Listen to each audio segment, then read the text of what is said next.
Thanks for coming today. It's being recorded. On that note, make sure that our side conversations, these microphones pick stuff up, so it makes it hard for the people online. Let's see here. Hard or extra fruitful, depending on your perspective.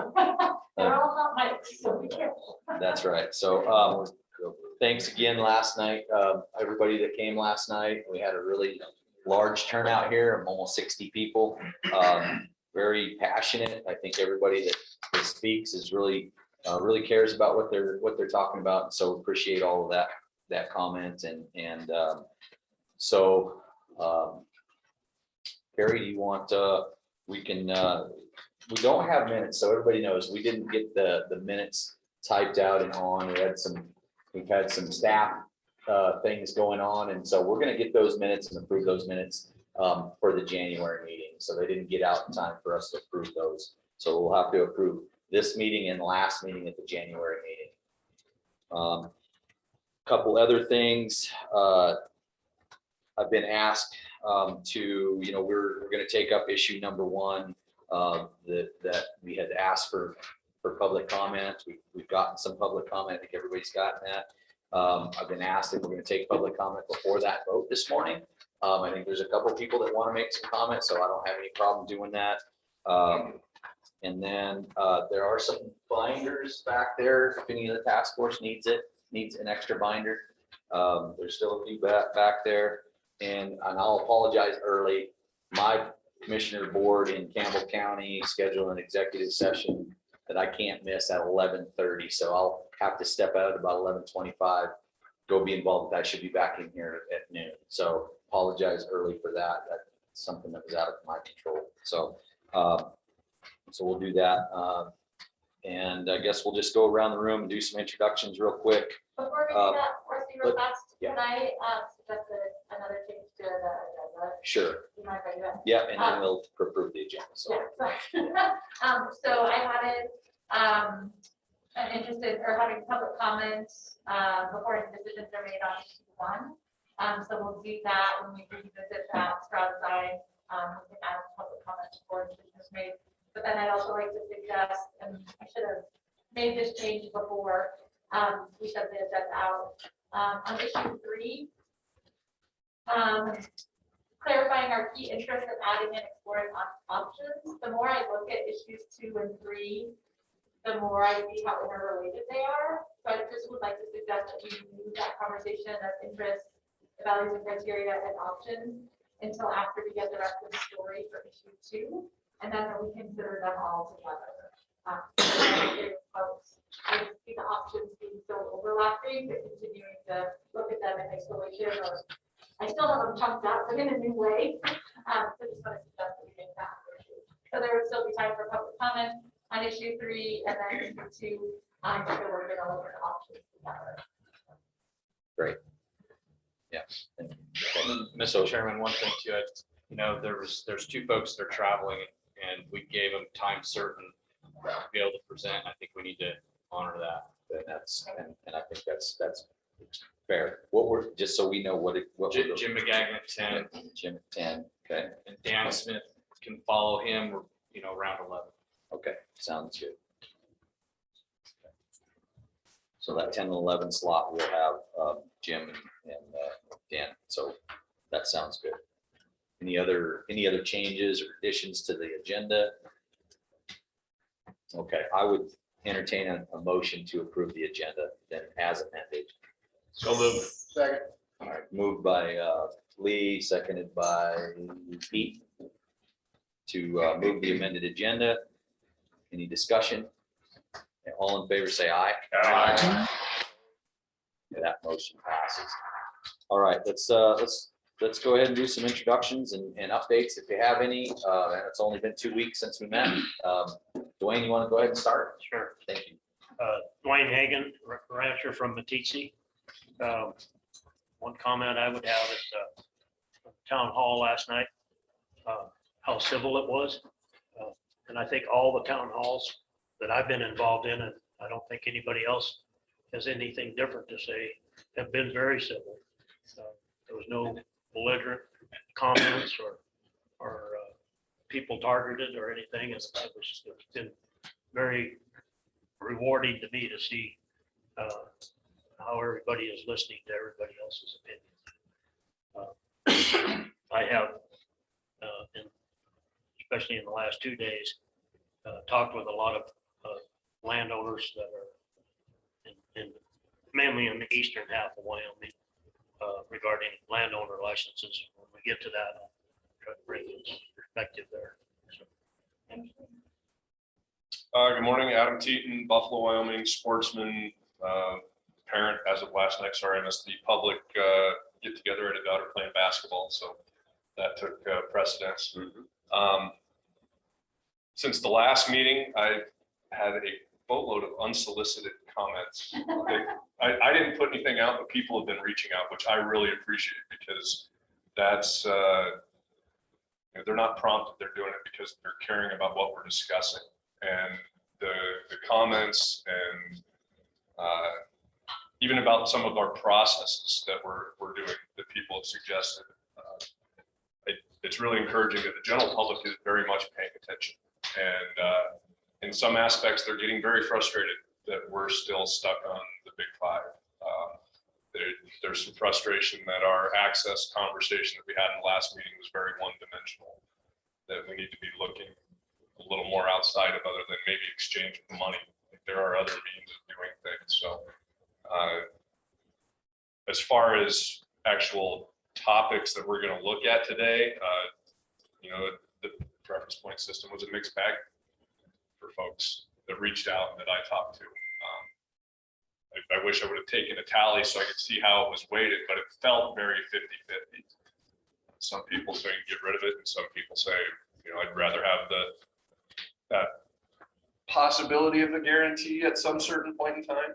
So it just kind of depends. But I feel like people are getting very engaged again now that we're out of the full swing of hunting season, and they are paying attention. So I look forward to today, see where we go from here. I'm Jen Scoggin, Director of the Office of State Lands and Investments. I don't really have any updates, but I'm here representing the Board of Land Commissioners and their trust beneficiaries. Sorry I missed the meeting yesterday. I've had board meetings going, so was otherwise engaged, but I look forward to talking with you all and understanding what happened last night. So anyway, that's all I have. Morning, Lee Livingston, Park County Commissioner, outfitter up out of Cody. I shared something with this group that I shared at the meeting last night. It was a good meeting. It's a really good meeting. Something I shared with folks I stole from Ryan Lance. Brian and I were at a convention that Ryan spoke at. He's president of Pathfinder Ranches, but Wyoming is really great at building fences, and we build really strong fences, and but we need to figure out how to build some gates. And I see that as what this task force should be doing is figuring out how to build gates, because no matter which side of the fence you're on, the main thing we have in common is the wildlife, and that's what we should be focusing on. But let's work on building some gates and opening the gates between the factions that we're representing. And I guess that's my thoughts for the day. good morning, Joshua Corsi, representing sportsmen on this task force, the Western Wyoming. I would say much of the same things that Dwayne, others have mentioned this morning. I think last night's meeting was very good to see that type of participation. One thing that stuck out to me in some of the comments that I've heard since our last meeting on the 18th was I've had, and this one really resonated with me, it was brought to my attention. Like, is this a hunting task force or is this a wildlife task force? And when I let that sink in a little bit and started to digest that, I think that really resonates with the continued comments that I continue to hear about the state of our mule deer, growing robust elk populations, predation. And I think that's the standard or the barometer that is being held to this task force for the public's view, is that let's talk about the resource and the things that we can be doing to try to help our resource. So I think that really stuck with me. I thought it was worth sharing with you. In regards to the preference points, I would have to agree with what Adam said. I I think depending on who you talk to, the opinions, they're so varied. This is such an issue for different folks that see it in different strokes, and I think it depends on where you're at with your point. I think if you've got that investment into the system for some time, that prompts you to lean one way, or if you're new, or you have a young family and you're wanting to be thinking about that opportunity down the road, then it leans you a different way. And it's a mixed bag. But I really appreciate the comments last night. I think the Porter family that had a pretty good representation at the meeting last night. I appreciate the tone. I appreciate the solutions and the willingness to work towards those solutions. I think that's what really stands out to me as a healthy way to move forward. So I appreciate that effort. Thanks, Josh.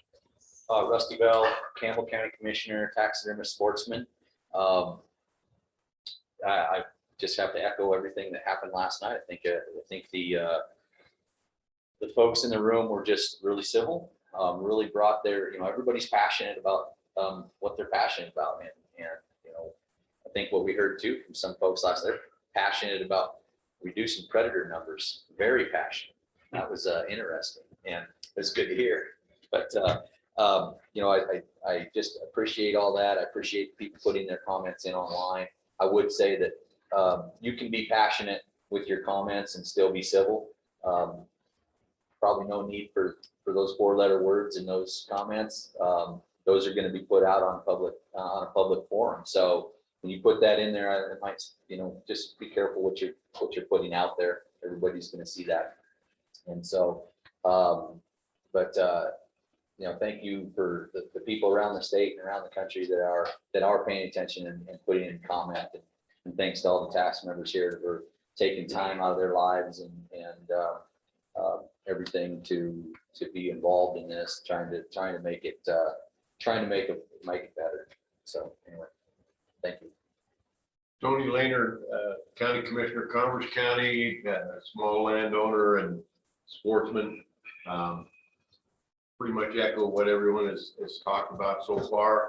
I think Josh made a great point on the resource that, what we can do to improve the resources that we have in Wyoming, I think is key. It eases some of the issues that we have with licensing and with the draw and with the preference points. Gentleman last night made a great point on the number of moose that he's seen, the changes in the number of moose in some areas in western Wyoming over the last 20 years, even the last 10 years. Is unbelievable how much they've been reduced. And so that might be a great example of how the resource is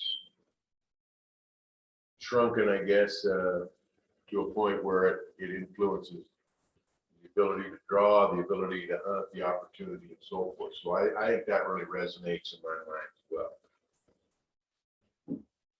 Morning, everyone. Joe Schaefer. I'm an educator from Cheyenne and representing the public sportsman. I kind of echo what Adam said. It's interesting, and I think what's really starting this work is this is all so very individual. It all depends on your perception and your individual place, whether you're a property owner, an outfitter, a young hunter, an old hunter, somebody who's deeply vested in point systems or brand new to it. And I think that's one of the things that's making probably our work so challenging is that we hear these passionate pleas that are from a very individual and personal perspective, and they are diverse.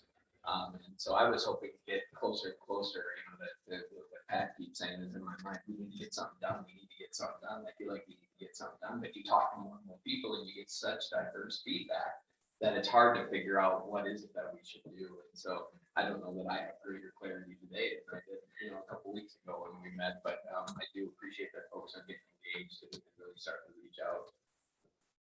From Buffalo on the Game and Fish Commission. I echo a lot of what Dwayne had to say. I also think that this process is good for education purposes and getting the public to know how the license system works, the quirks and all the different things, and hopefully dispelling some mistruths about the whole process.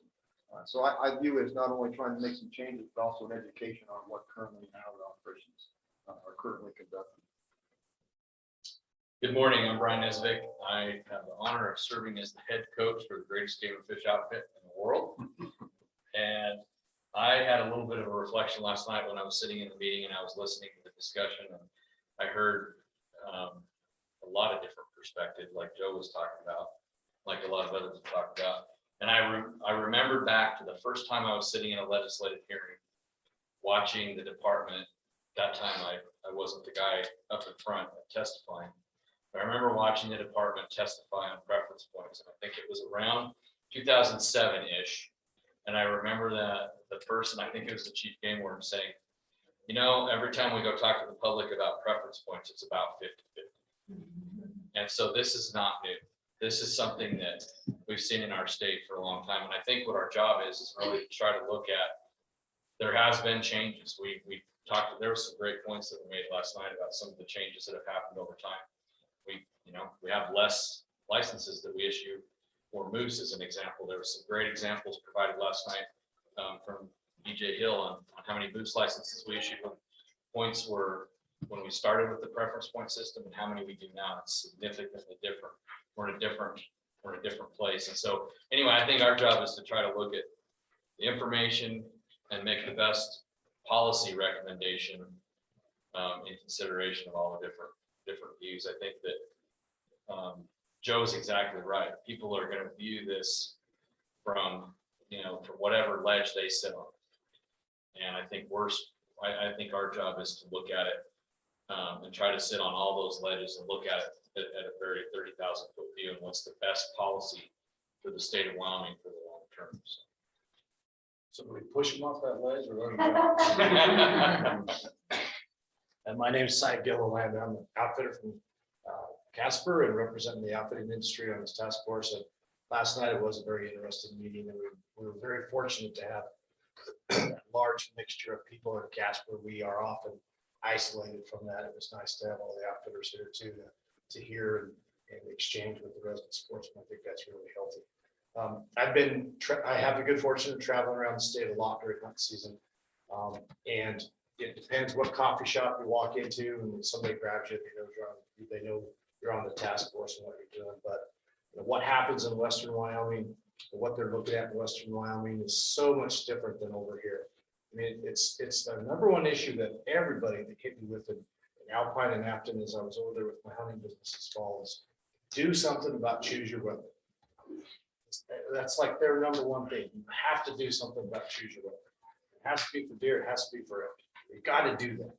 And because the resources just get pounded over there. Too many hunters in the fields at all times because of the general seasons. So I'm not an advocate against general seasons. It's just that's what's causing this crowding issue over there. And then the landowners that I work with, their interest in this situation varied. How they look at it, a lot of it has to do with the size of the ranch that they have, where it's at, etc. But I think this landowner issue is like I said last night, it's been festering for 40 years. It needs to be dealt with. And this is the best opportunity there is to deal with it. And as we move through it, we can't be afraid of looking at situations that completely throw it out, completely overhaul it, or situations that leave it as is. We can't be afraid to look at it from all angles. But I think we have to be incredibly mindful of those landowners who've been good stewards of the land and may not hit a new threshold, we raise a threshold for acreage. And they've had licenses for 20, 25 years. I think we have to take that into consideration and consider grandfather clauses, something like that. It would be a huge mistake to not do that. But we have to wrestle with that bear. It's time. It's going to get bloody. There's going to be people that it's going to be impossible to make everybody happy. That's for sure. But we have to wrestle with it. If we fail to do that in this, I think it's a huge missed opportunity. And as I meant in an email, we need to form some sort of subcommittee or whatever, start looking at the fishing regulation industry too, and start looking at that, because we should get ahead of that before we hit that. I'd hate to see that hit at the tail end of our meetings and nothing get accomplished with that, because that's another one of those issues that really, it has a real dark undercurrent around the state, depending where you're at, how they feel about that. So that's my 2 cents. Good morning, Elisa Rocco, business owner here in Casper. And really grateful. I think everybody else said we had about 60 folks, probably maybe a few more, that came in last night. So really grateful that somebody took the opportunity to do that. And I think that's been kind of echoing what Josh said earlier. As I serve as more of the non-traditional, non-hunter fisher on the task force, but just that appreciation for the things that make our state what it is, and the resources, and how we can best work together to not only protect and preserve those resources, but ensure that, you know, my kids, my grandkids, my great grandkids can enjoy the space and love the space as much as we do. Hi, my name is Albert Summers. I'm a legislator from Sublette County and a rancher and a fisherman.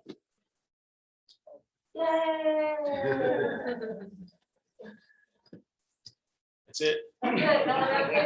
You know, I put out a big, long press release on several issues, including this with my email on preference points, and I put, you know, where the comment section, and I didn't get anything back. But people in my area that I've talked to before about this, they don't want to lose their preference points, and they don't like the preference point system.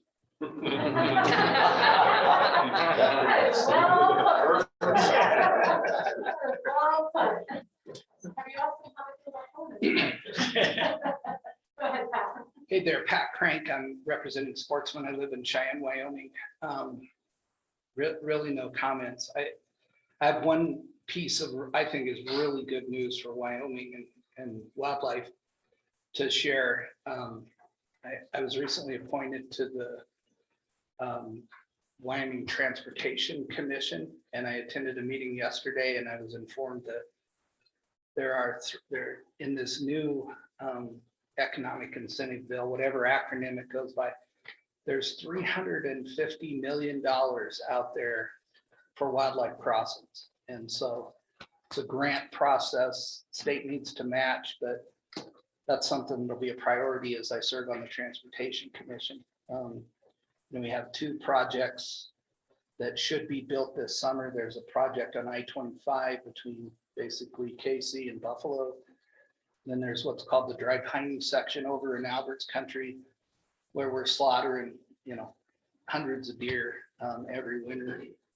So I'm going to make that a priority as I serve on the Transportation Commission, and hopefully Wyoming can tap into some of those funds and we can stop some of the carnage. I see that's in one of the written comments we received since the last meeting, but the department's working on it, and I hope the Department of Transportation will work on it as well. Thank you. Just a note on that. It's a great opportunity, and I guess the one thing I'd ask Nesbitt is, I think this group needs to have an update on the process that's going to occur. In other words, they need to have their, you know what, together, both the Department of Transportation and the Game and Fish. And we as the general public need to make sure that that's a priority in those agencies to get that grant process. We have some of the longest, greatest migration routes in the United States, and we have an opportunity here to protect it. And I just want to hear how that's going to play out in the department and the transportation department. So I think we could use our bully pulpit here. I'm here, facilitator and co-wrangler of the chairs.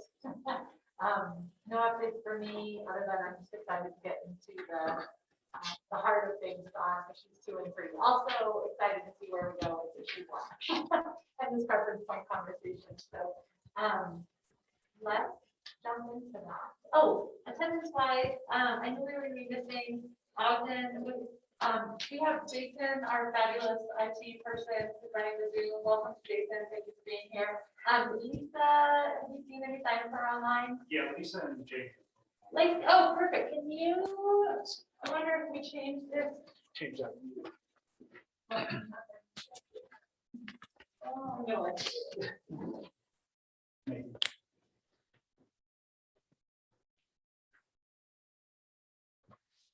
this is our first meeting where we'll see all of the behind the scenes magic that Megan works and that Jason is skillfully adopting as a Yeah. volunteer.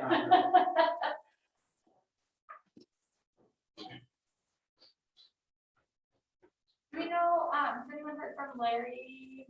He's still hunting. He's still like, oh, that's right, he had. He's in New Mexico. And Senator Driscoll is out of state. That's also. right, I do not know. One thing about being online, like I was last time, Yeah. is you have to speak slower Okay. because you're muffled. Okay. And it's hard to hear you when you get wound up. It's my job. It's hard to hear. Here is saying just as bad. It's my job not to get wound up, so I'll There try to you do go. both of those things. Well, and Jason Carrie, and well, I were just talking about the microphone and how that's helping or not, so I'll keep that in mind. Thank you. yeah, while Jason's doing that, I just had a little bit of an update too that I just thought about, and I think maybe Albert knows a little bit about this too, because Speaker Barlow actually approached me and asked me if there's any help that he's very familiar with his family and land trades and how those work. And thought, maybe there's something that this task force could recommend as far as making it an easier process, I guess, to make a land trade. If there's landowners out there that have that landlocked area and they think they want to make a land trade or put something up like that, making it a little bit easier to do that government to government, whether it's commission, state, federal government, making it a little bit easier. He thought maybe that during the interim of next year that they could add that as an interim topic. I think that has some merit. I think that it's not, if you know anything about how those land trades work, they're I think Jen probably knows more about that than most of us. That they're time consuming, they're difficult, and maybe there's a way to address some of those access issues in a little bit different way. And I don't know, the whole ins and outs of that, but he certainly offered that up as a suggestion. I think we should at least take a look at that going forward in this next year and have that conversation. So while we're waiting for getting Jamie and Lisa up, our next topic is going to be jumping back into issue 1 with reference points. I think Pat had a document this morning clarifying. I gave it to Rusty. I think Rusty. Yeah, I think I did Russell has distribute it. If you don't it. have one, I have a couple extra copies. I think Pat emailed that to us also. And Pat, do you want to add any comments to the, I didn't look at it, we want to. That there was an idea that there was confusion about what we were voting on today. So I went back and I looked at the flip chart that you created, Carrie, and just typed it. So I think this is exactly consistent with where we left the meeting on November 18th, the proposal that was on the table to be voted on today. Okay. Not knowing that Pat had done that, I took from the email chain, there are 2 documents here, I hope this doesn't confuse things, but from the email chain that happened after that, I took the last language that Megan sent out and what I think went online for people to respond to. And at this point in the game, I think we just need to be clear for people, what are we talking about, what's on the table? And there might be some additional things that are type and those kind of things that we could add on. But I think the idea is to get it clear, what are we talking about? So why don't you, if it's okay, can I just run through this real quick? Sure. So the proposal that was on the table at the November 18th meeting before all the emails went back and forth and other questions were added, but the task force is going to vote today on whether to change our current preference point system for resident and non-resident moose and sheep draws to a weighted bonus point system. The idea was we would commence that change on January 1st, 2025. The number of bonus points a person has after January 1, 2025 would be squared each year. Everyone entering a draw after January 1st, 2025 will receive 1 bonus point for each year they apply for a license. They accumulate going forward, just like our current preference points do. So here's an example of how this works. Assume someone has 10 preference points as of December 31, 2024. That person will have 100 chances in the drawing in 2025, and that's 10 bonus points squared. If unsuccessful, they'll receive 1 bonus point for applying in 2025. As of the end of that year, 2025, so headed into the draw for 2026, they'll have a total of 11 bonus points. If they apply for a license in 2026, they'll have 121 chances in that draw, which is 11 squared.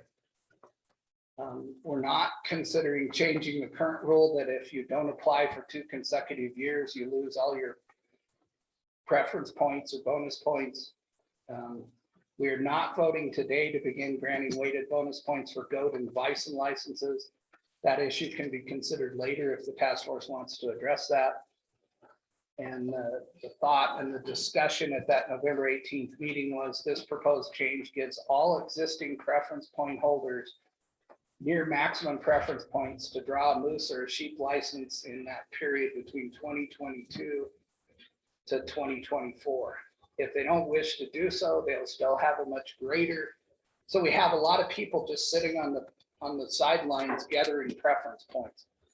If those people want certainty, we're honoring that financial commitment, that time commitment they've made to gather those preference points since they became available.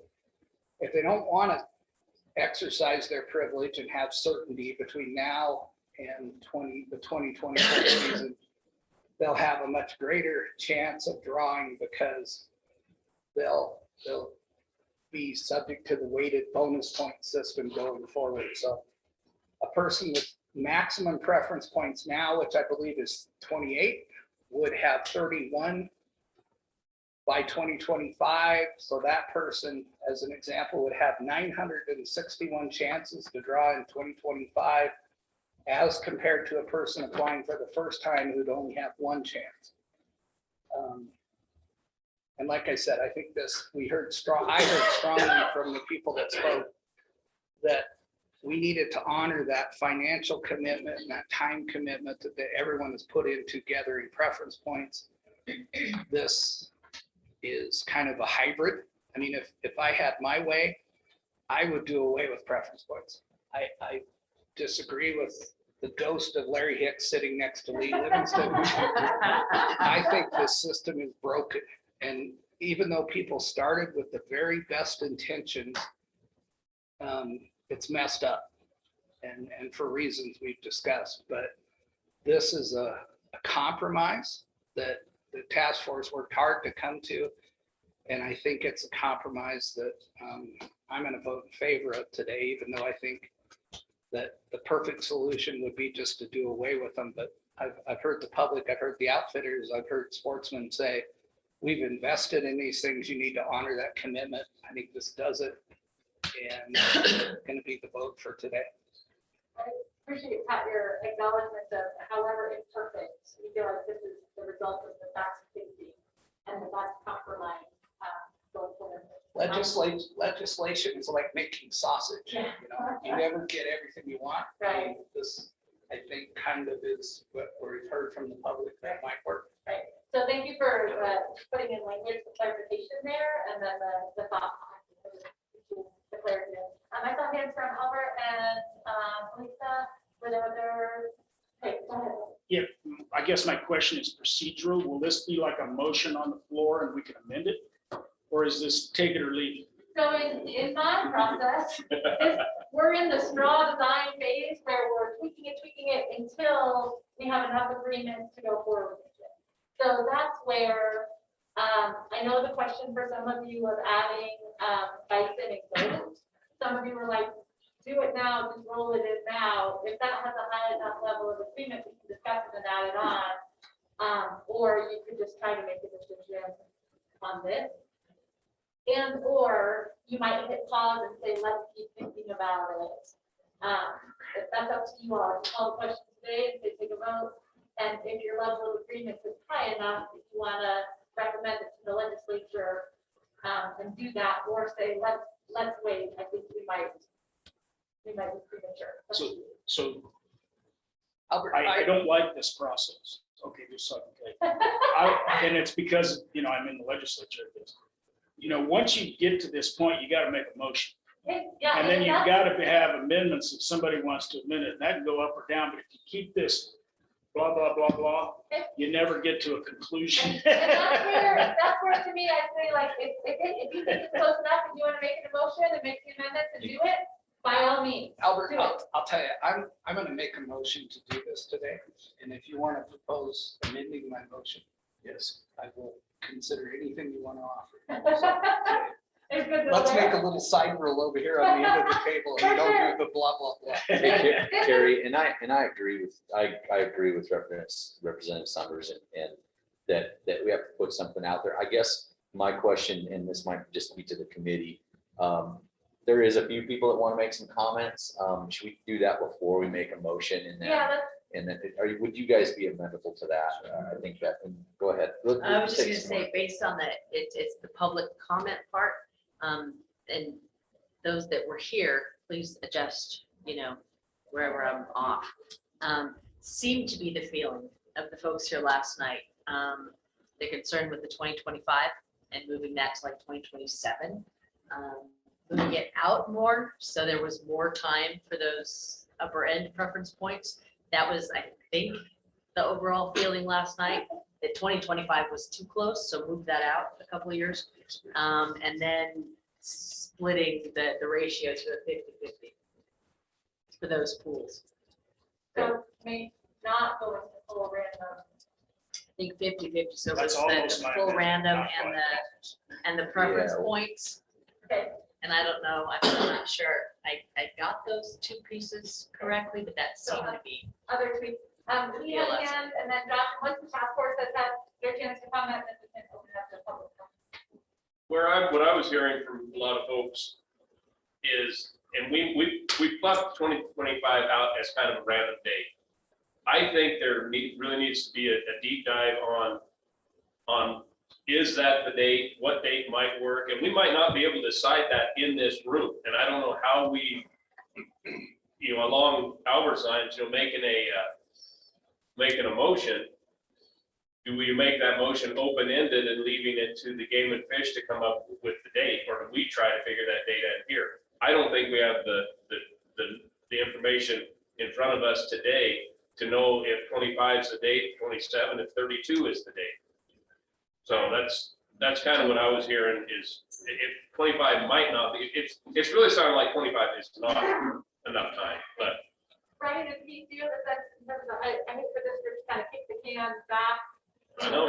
If Fish is dropping some task work, we need to kick it back, and in other cases, I think that is appropriate. Do you have a sense on this for defining the date? Well, I think we do have some information. I'm gonna put Jennifer on the hot spot again. That's one thing we've talked about is this time where we convert over, but nobody's actually talked about how many points we're gonna get rid of, how many guys are gonna come out of the system. And I think we need to have a look at what that's gonna look like before we decide where that end date is. Because I think if you only give it a couple of years, we're only talking maybe the top 2 point getters, and that's it. So we're not really honoring, from 20 on, or we talk a lot about that, but we really need to see what those numbers are and when that would be. And especially if we change it from 75-25 and we're into 50-50, that's going to make that even further out. So we need to have that information, and we do have some of that information. But I like your idea of more of an open-ended filing.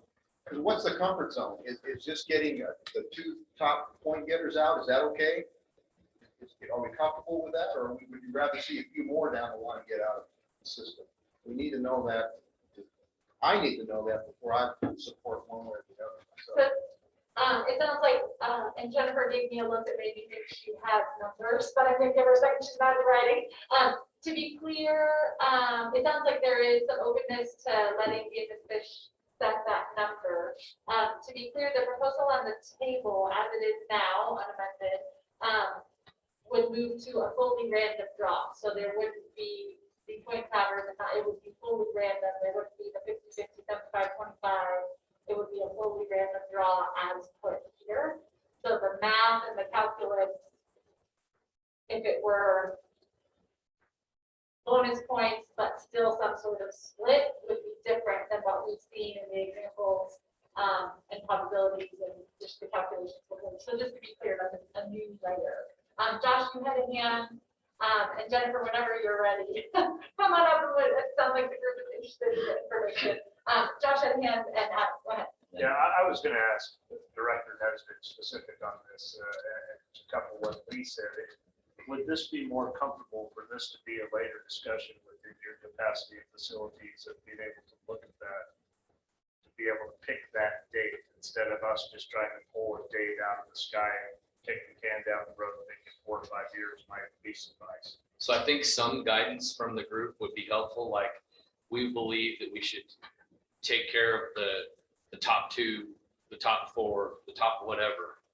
And then, we can figure that out. Jennifer's going to present some numbers here in a minute. We'll know about what that is, but I'm comfortable with some leeway, but I think that it'd be good to have a little bit of direction from the group so that we can make sure we meet expectations. Adam, you wanna? Yeah, just as a point of clarification, and maybe a question, are we trying to guarantee the top 4 point holders their coveted sheep tag? Is that what honoring time in the system is? Or is it providing them with the best opportunity to draw a set sheep tag? Because if that's the case, if it's to provide the best opportunity, whether it's 2025, 2026, 2027, but I feel like we really kicked the can if we boot it much beyond that. Then we're saying, hey, top 4 point getters, here's your chance. Now, it might not be an area 5 tag that you've been set on for the last 25 years, but if you put in, you will draw. The top 3 point getters would exhaust every sheet tag in the state if they would put in. And at this point in time, and we saw the numbers from Jennifer, we had 2 or 3 applicants that were top point getters that put in for sheep tags last year. So they just continued to roll their top points over. They already have the opportunity. They're choosing not to take it, or for whatever reason are not taking it. So to extend that another 3, 4, 5 years, I feel like we're really, just kind of moving it down the road and not making any changes. So just a comment, not really an argument. All right, Jennifer. Pat, did you have anything else? I didn't think you. I guess I'd just add, what we're doing is making a recommendation to the legislature. Guys like Albert, if he wants to make an amendment during the legislative process, he will do so. My friend Albert is a stubborn mule. If he's going south, he's going to keep going south, no matter what you do. But so let's just keep that in mind. I think we need to set a date. I think that's good to show that we think there's a change necessary and what that change should be. I don't want to just leave it up to the department or leave it up to the legislature. I think we should figure out a date today and vote on it and move on. Good morning. So I'm going to hand out.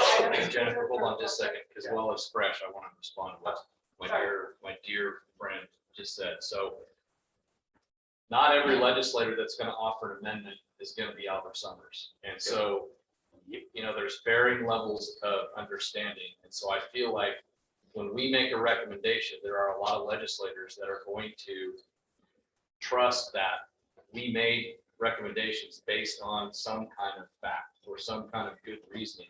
And I want to be able to say our reasoning was X and not leave it up to them to try to figure out a date. I think we need to have a solid recommendation that guys like Albert will be able to go down and say, yeah, this was good. This is the discussion that went on. This is the public comment we heard, and this is why we decided on this date. So just real quick, we have Representative Flintner is online. She has a comment. Thank you, Jamie. Can you hear me? We can. Yeah. Thanks. A couple things. Joe, I could not hear you. So I think you need to move your mic a little closer. And Carrie, you are hard to understand. If you're worried about Albert and Pat, I think they've had all their shots, so you're safe. I agree with the comments. I think this task force was formed for us to make decisions to take to the legislature. So I agree with what Pat said and Director Nesbitt. I think we need to choose a date and pull the trigger. Thank you. Thank you. Okay, now Jennifer, the floor is yours. Okay, thank you. So the question came up and it was kind of part of the discussion in the last meeting, so I had pulled some numbers. So I'm gonna hand out printouts of the current bighorn sheep and moose point holders going into the 2022 drop. And so this is the most current data we have posted on our website. And so these are, we'll show you the total number of max point holders at each level for residents and non-residents. These are similar to the spreadsheet that I went over several meetings ago, which were the 2021 points going into that drop. We just updated this in early November. And so looking at this during this discussion, I quickly ran some numbers. These are numbers based on the 90-10 change in the allocation to resident and non-resident that went to the legislature. So looking at that for bighorn sheep with a 90-10 split and currently running at 75% of those licenses would still go in the preference point draw. Each year for residents, we would remove 122 of the top point holders, and for non-residents, we would remove 14. So if you look at that, just kind of based on these numbers that are current numbers going into the 2022 drop, that will give you a little bit of guidance and facts as to how quickly those top point holders would drop out, and give you a little bit of a timeline on how that would work. Looking at moose, it would be 240 residents and 27 non-residents that would drop out in the current 90-10 split of resident to non-resident, but maintaining a 75% of licenses going to the preference point draw. And that's based on keeping the quota for bighorn sheep at 180 and moose at 355. What Jen, were those can you give numbers the again? sheep numbers again? Yes, and the moose number, sorry. Yes, I can. Okay, we'll start with bighorn sheep. It would be 122 residents and 14 non-residents For what period? Jim? Annually. That's annually. So Every each year, we would, if everybody was required to max point and if they did what we were hoping they would do, that's how many would be removed each year. For moose, that would be 240 residents and 27 non-residents. 27. So the numbers I was also quickly running because I was asked first thing this morning is what would happen if we change that split, because there's been discussion of changing the split to 50-50 instead of 75-25. And so that reduces it even further. So for bighorn sheep, it would only be 81 residents and 9 non-residents. And for moose, it would be 160 residents and 18 non-residents. And to be clear, that's if you were changing, if you changed now, the split being 50-50. Going from 75-25 to 50. Right. Correct. But this does include the change from, well, it makes the change to a 90-10 initial split allocation, which was taken as a recommendation from this group. So I wanted to present these numbers based on that already recommendation that you have moved forward. So if you look at that, you can see it does in some species. The first year we do knock out a couple of the top point holders, but then that third and fourth level has a high number of high point holders. So in some years you may not even get a whole group out. But those are based on current numbers as of what's going into 2022. The only question I have is there any way that we can get this chart to Jamie and Lisa? Yeah, if emails it to Jason, you can put it in the chat for them. Okay, Thank you. Yeah, or if they have internet access, this is actually posted on our Oh, website, okay. currently, under drawing odds and points going into the current draw. Might be quicker, and Jason can probably jump that. really quick. Anybody have any questions? Thank you, Jennifer, for this. I appreciate that. You're This is- welcome. So fast, too. It's amazing. You have a question, and she's already got copies ready. So if, I know we're gonna probably have some more discussion on this, but if you guys don't mind now, I think we'll just take some public comment on this and then we'll get into the meat of it. So, let's start let's start, Oh, can we have, Lisa, are you there? Do you want to introduce or check in or say hello? I'm here. I'm just here representing the hotel industry and tourism in general, I guess, is my representation on the board. And hello to everyone. I'm glad to hear all your comments, and thanks, Pat, for that great example. Thanks, Lisa. All right, we don't have any papers turned in, but, I know we have some folks who want Yeah. to speak, so if you want to speak, we'll go ahead, Joe, you come up first.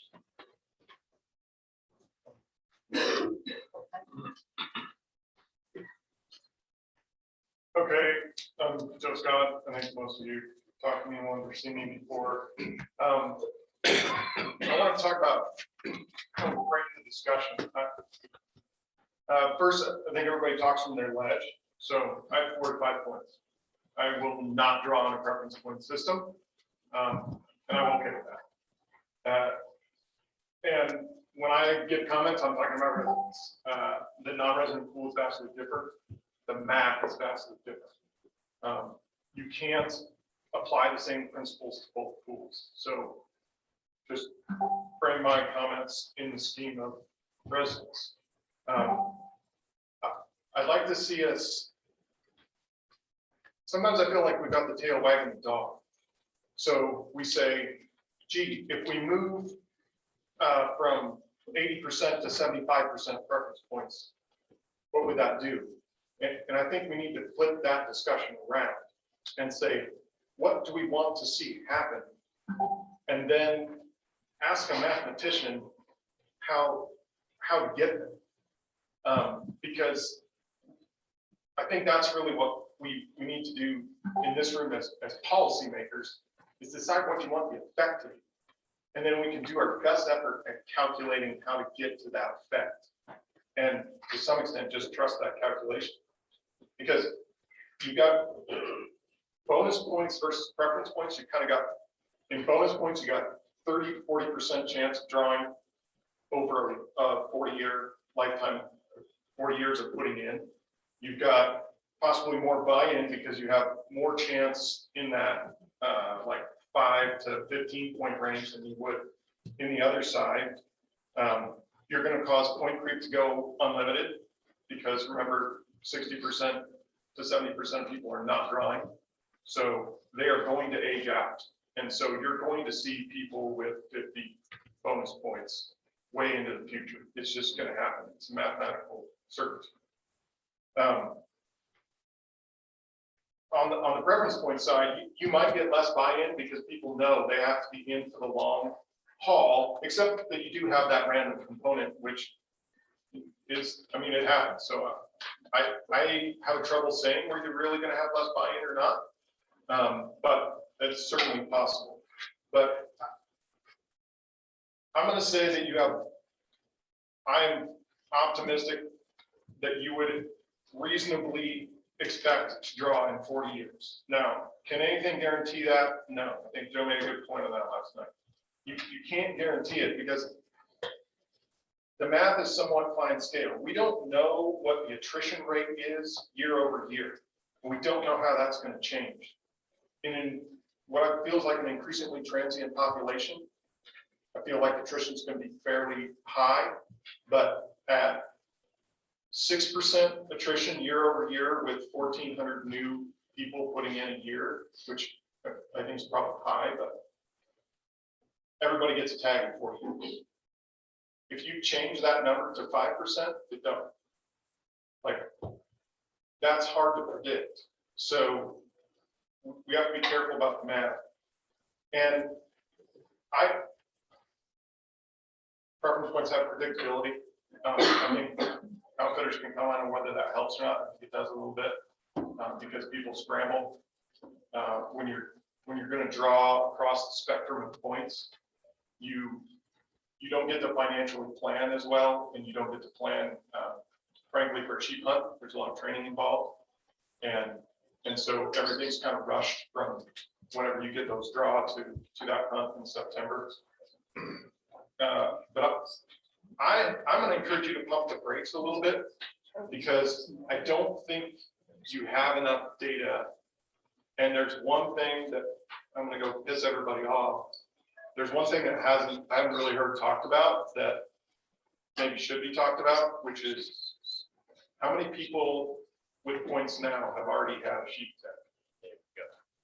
Because I'm going to postulate that number's high. I know Jennifer can run it, but that has a big effect on the population.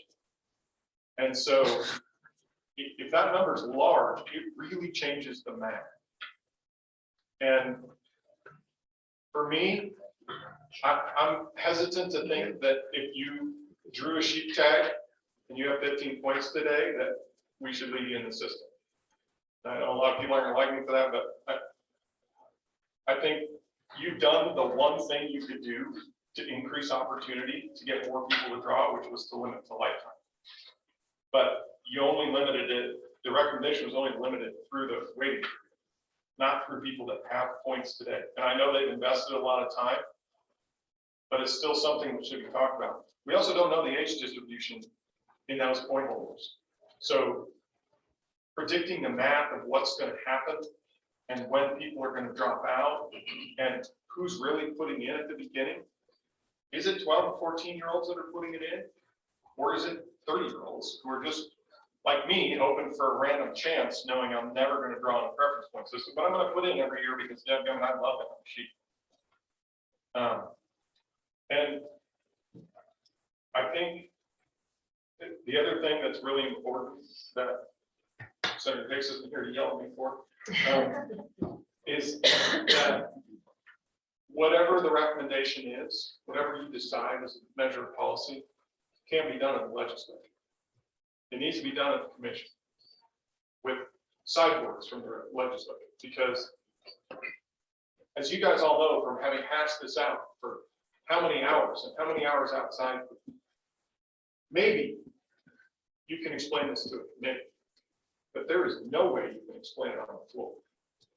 And so I have great concern that if you try to put something that is this far in the weeds into a legislative process, that you're going to go in with a rabbit and come out with a pumpkin. And whatever you put, whatever your idea is that you propose, just isn't going to make it through as you proposed it. And you've got people tweaking it, where we all know that one small tweak has a very large effect. So I would encourage the recommendation to be shut it down to the commission level with some sideboards, because I'm just concerned about making this. The legislature is really good at making policy decisions that are high, but when we get into the weeds, and the weeds have an effect on real people, and that's this minute and this complicated, we need to make sure that we don't talk about preference points or bonus points as a start. We need to talk about what we want to do is give everybody across the spectrum. We want to give everybody across the spectrum a chance to draw, and we want to give some weight to people who've been in the system for a long time, and we think that's the best way to do it. And that results in this over here. It's not, we're going to do bonus points, which will hopefully do this other thing, because there's too much charge tied to those words, and most people don't actually understand the effects. So we need to be very upfront about what the effects of the systems are. And this is a difficult problem. Like, there are no good solutions. People are going to not get sheep tags. I'm probably not. That sucks, but there's no way around that. And so, good luck. Thanks. Joe, just for the record, I floated the idea of retroactively taking everybody out of the pool that had drawn a sheep tag or moose tag before. It's pretty much the lone voice in the wilderness. But you're exactly right. If we did that one thing, if we knew what that number is, I think we might not even be at this point of this discussion right now. We might still be staying with a preference point system, but we don't know what that number is, because like I said, I was all by myself. I think regardless of which way you choose, you should know what the number is. Exactly. Actually, so I thought we talked about that and we were led to believe that that was illegal. We could not do that. Is that correct? I think that's true, but everybody has an opinion, other body parts. But I don't think you can go back and change that. I think you can do it with people that are ineligible to draw right now because they're in a waiting period. I don't think you can go back and take that right away. I think it's an ex post facto application of the law, but. So what about somebody with 17 points? You changed to bonus points. They were gonna draw in 3 years. You took that away from them. It's different because you're affecting someone who's just sitting there back. I think it's an ex post facto application of the law. I mean, good lawyers could haggle over that all day, Joe. but I'm sure they could. I'm sure they could find At out. $300 an hour. Chief, did you have a, No, I think I said it. okay, that was it. I just have a question. So I don't mind giving, unlike Hicks, I don't mind giving the commission authority for things, but what you said was sideboards, so I'm gonna throw it back at you. So what are the sideboards? I mean, it's easy to say that, but until you tell me what that is, then which piece should we give the commission authority on this issue, and which piece should we not give them authority? That in statute. That's my question back at you. That's an interesting question. I'm not sure I want to give an answer, but I'll think about it, give you an answer. That's fair enough. That's wise. What's in that? Future Any other legislation. questions? We have one-on-one. Speakers, Terry wants to speak. Great, well, let's, come on up, Terry, and then the question online, is it a public comment online, or is it a question for? Public comment.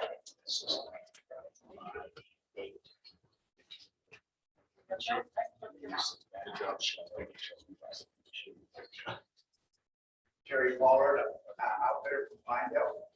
Really agree with a lot of the things he said, like commission, I think the commission is, I think the fish commission can handle this a lot easier than the legislature. But anyway, this kind of, when you look at these current figures, I think, I'm getting tired of me saying this, I know, but, if you just went to a 50-50, I mean, reference point guys, we losing some, the young hunters and the new moose sheep hunters that are coming into the system would be gaining some. So if you did a 50-50 and you made two draws, reference point, one on one hand, those guys that chose to stay into that reference point, great. Those guys that didn't, and I think they would, I think a lot of them, I mean, all they gotta do is look at these figures. A lot of them would drop out of it, go into the bonus, into the random side. And I think, down the line, it's going to eliminate preference points, at least the bottom tier of the preference points. If we stick with this 90-10, it's so few licenses that it's just not worth almost talking about. It's something that you haven't thought about. If there's a lot of hunters, there's a lot of my hunters that don't put in. All they're doing is buying a point. All they're doing is buying a point and watching this system. They're hoping to draw area 38 or 42 or one of our areas, where they want to have the best chance of getting the biggest bull. So they're just holding on to these points. As soon as you do this, everybody in this draw is going to jump in there. And it's gonna extend that, and I appreciate it, taking that into consideration of giving some consideration to these high point holders, because it really needs to be done. This was a fairness issue, I really think it does. Those new hunter, those guys that have stayed the course and stayed in this present point, as bad as it is, it's what we have. And those guys have paid their dues, and they shouldn't be just eliminated. But like I say, by doing a random draw and a preference point draw separate, the random guys, the young guys and whatnot, would have basically an equal chance of getting those licenses, even though it's going to be low on either side.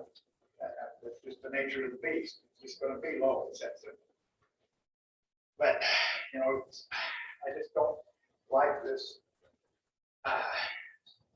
Going to the weighted bonus point thing. I think it's just asking for a whole bunch more points to be entered into the system. So I hope you'll give that some more consideration. It seems like the only fair way to go. Go ahead. Yeah, Dwayne, then. Just correct me if I'm wrong, but in the preference point draw, if you don't draw, you automatically go into the random.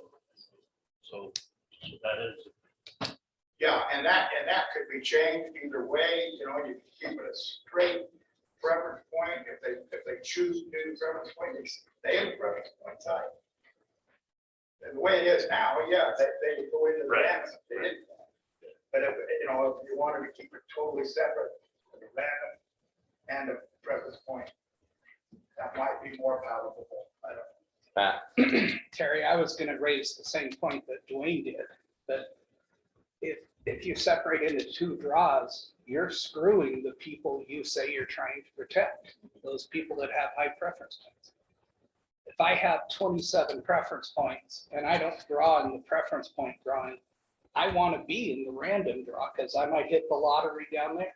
So and that's what you're proposing is harming the very people you're saying you're here to protect. My write-up that I sent you guys actually did just exactly what Dwayne said, was that if they did draw on the preference point, they did just like they do now. They went into the random draw, which I prefer to see. Well, but you just said something different. You said you want two draws. Well, I think they would be two draws. The only difference is the preference point guys. If they didn't draw, you would go ahead into the random. That's what happens today. Exactly. But you suggested we have two draws and if the random be pure random and the preference points only draw in the preference. Well, that's not how I wrote it up. That's what you said. I think, well, I'll probably misspoke. That's what I said. Because what I wrote out was that it would be, that the preference point guys, if they didn't draw, would go into it. That could be changed either way. But I think it would be more fair all the way around.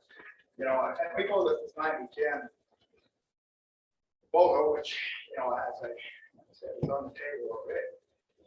It's pretty academic. It's on all of them. The centers and the sheep runners, non-resident are way down. So it's going to be a tough draw for them, whether they go into the random side or they go into the preference point side. And Terry, I understand your grief about 90-10. You've expressed that. But if the way this motion that may be voted on in a minute, maybe be amended, is set up, it honors exactly those people you're here lobbying for. Those folks that have invested and currently have 28, 27, 26, 25, all those high preference points. By delaying the implementation of this system, you understand that gives them almost virtual certainty to draw a tag if they want to put in and go moose or sheep hunting going forward. Yeah, I do understand that. And like I say, worst case scenario from my standpoint is that would, the weighted bonus point. But it seems like to me that that's what we weighted point would get so high. You know, that, and if I'm looking for, listen to the proposal, I see a couple different proposals, one's 4 times the thing, one's square. You square the total every year. Square the number of entries, not the total, the number of Just times the you've number been of in. entries. Yeah, so 10 is 100. Because if you square the total each year. Yeah, you no. So Terry, I have a question for you, quick. What do you recommend if you know, you've heard us talk, you've been here for all of this conversation. What do you think of, what would be your recommendation on a starting date? You know, I'm glad you asked that. You know, especially with the new figures that Jennifer was able to give us, you know, to make any sense at all for any of those high point guys, you know, just to get through the first year, you'd have to be, you know, clear into 20, 30 minutes. No, you wouldn't. No, No, Is it 20, 40? no. no. Mr. Chairman, Less than that. Less than that. Mr. Chairman, I Anyway, it would could be a offer. bunch. Yeah, it would be a bunch. And I'd like, that's where maybe it would be better not to put a specific date, maybe leave that open-ended.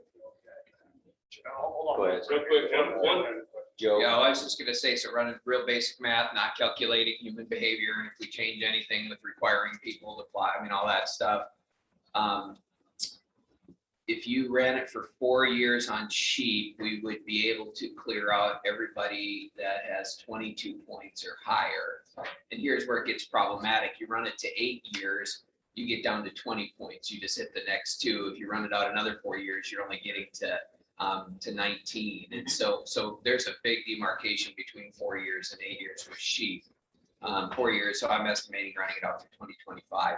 Moose, you get further. At 4 years, you can get everybody with 21 points or higher. Again, assuming they all apply and they apply in units that they can draw. Joe, are you talking residents or not? I'm looking just at residents here now. I didn't run it on that, but I'm gonna guess there's some corollary. And then 8 years, you get down to between 18 and 17 points.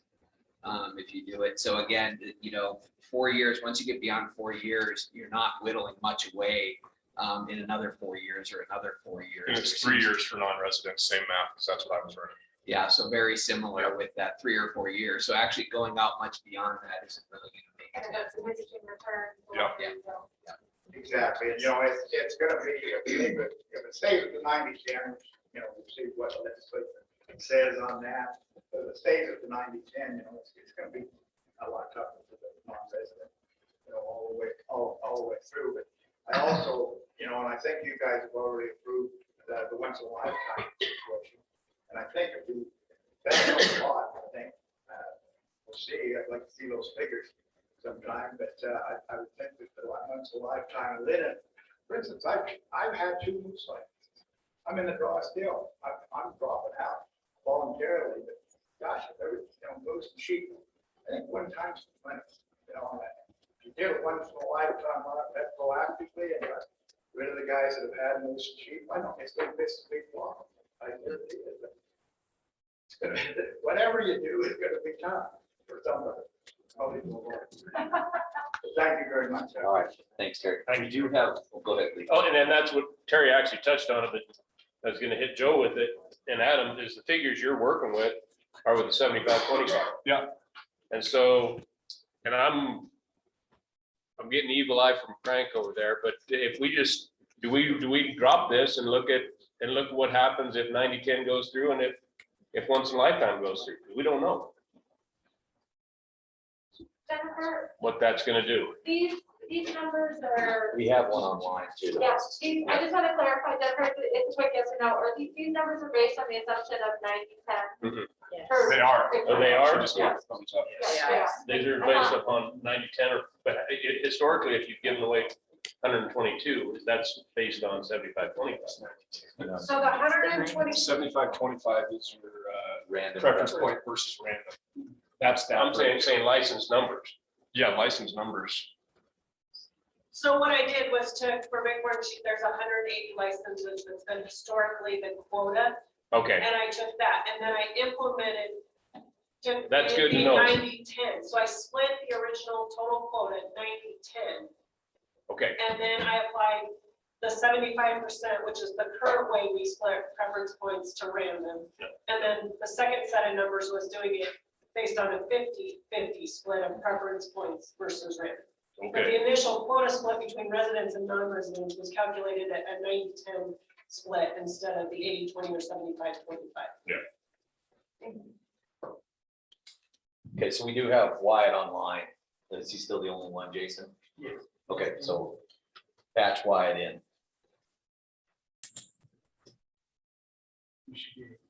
All right, Wyatt, can you hear us? Yep, I can. Can you hear me? Yep, we can.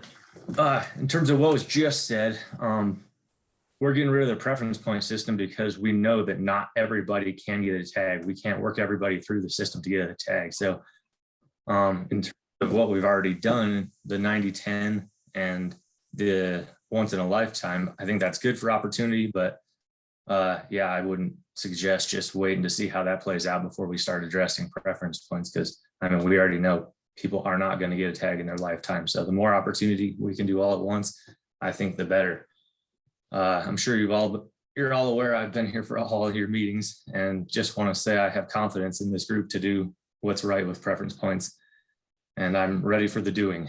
In terms of comes to preference point changes, I'm not sure if you'd all be willing to disclose how many points you have, but I'd say point holders and high point holders are represented on this the task force. You all have the information, and I believe you're trying to do what's best for everybody.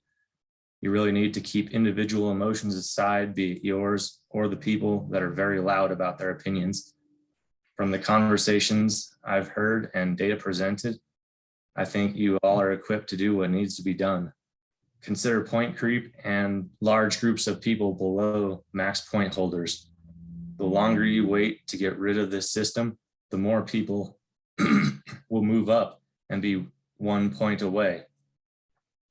And the more people that will be pissed that that's the year you chose to get rid of it. There's no easy way to draw that line. You've all identified that the preference point system is broken. And I think that needs to be the main consideration when deciding how long to keep the current system around. 2025 is not an unreasonable date, I don't think. So thank you, guys. Thank you, Wyatt. Do we have any questions for Wyatt?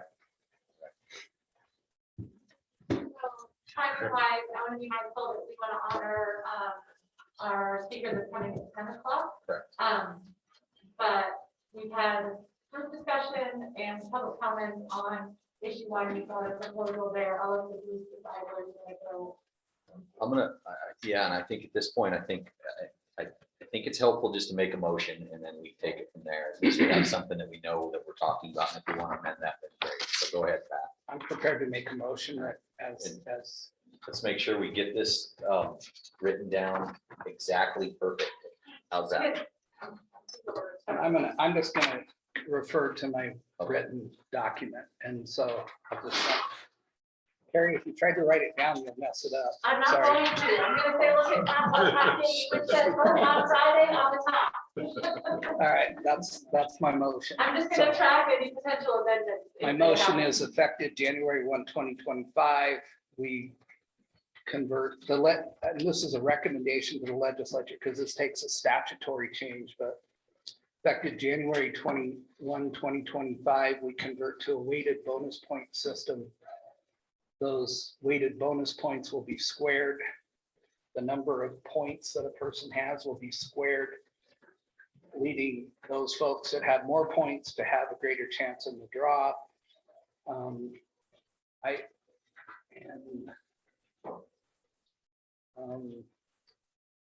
think that's the heart of this, and this applies just to resident and non-resident moose and sheep draws for purposes of this motion. Can I ask it? Do we have a second? Claire, I'll second. question? Okay, so that's been moved by Pat and seconded by Lee. no second by Adam. Oh, by Adam, sorry.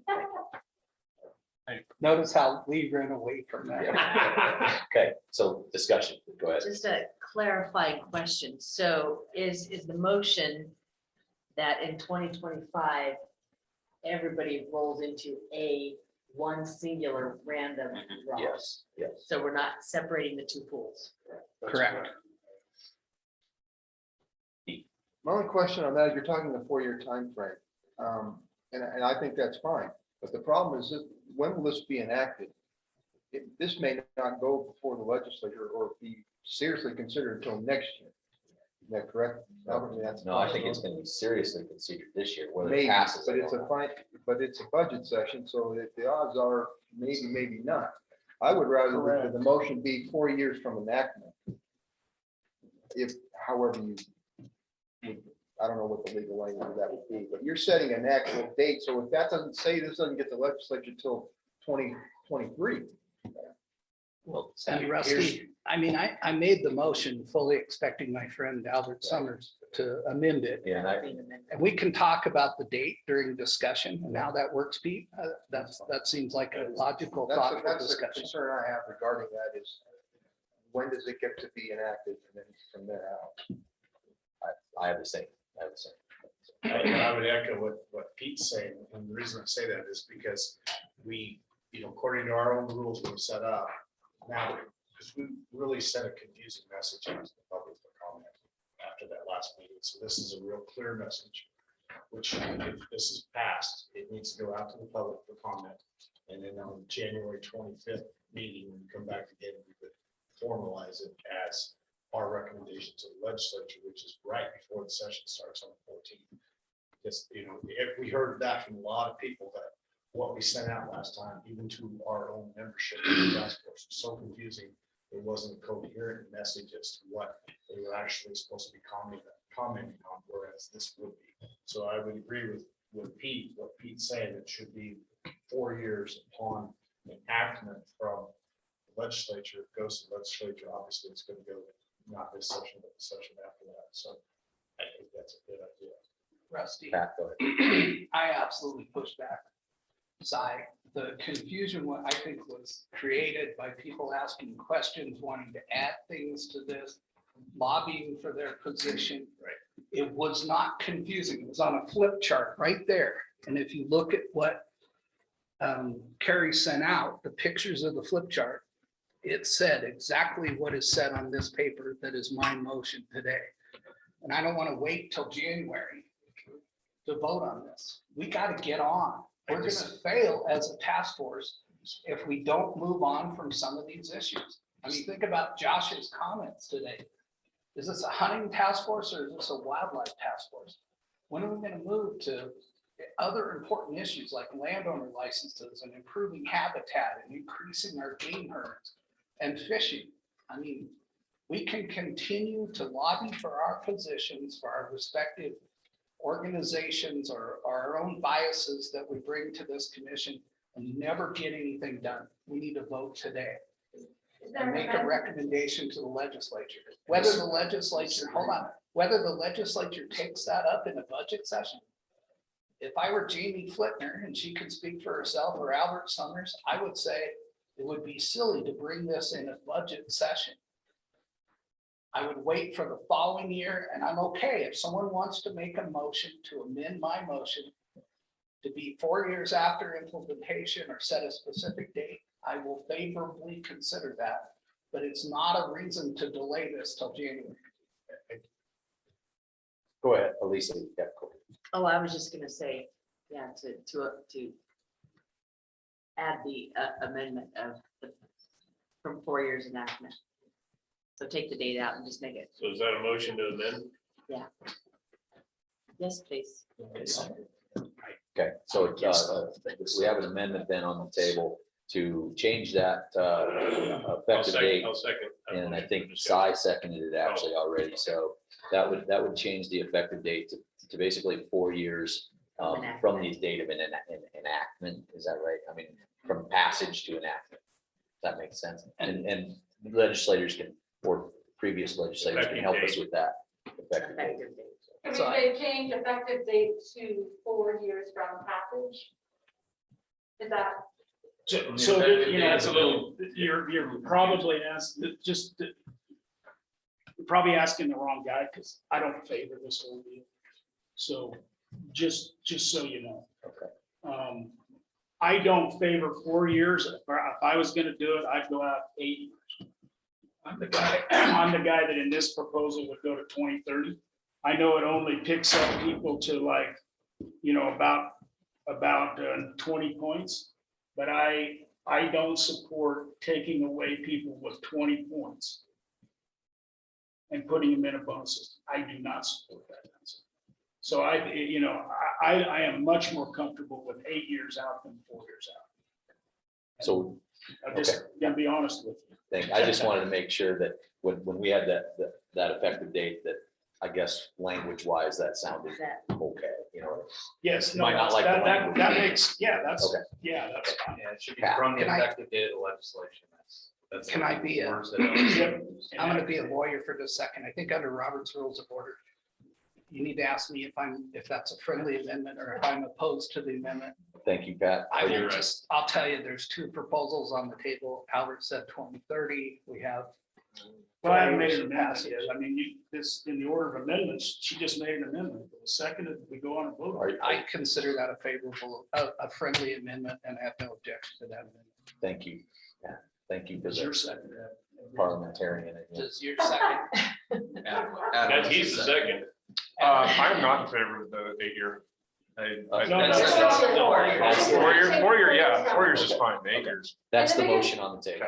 Can I just clarify that the biggest change here is that rather than setting a specific date, not knowing how long it'll take to get passed, that you're all saying 4 years That's fine. from whenever it gets, from the effective date of the legislation is when it would be.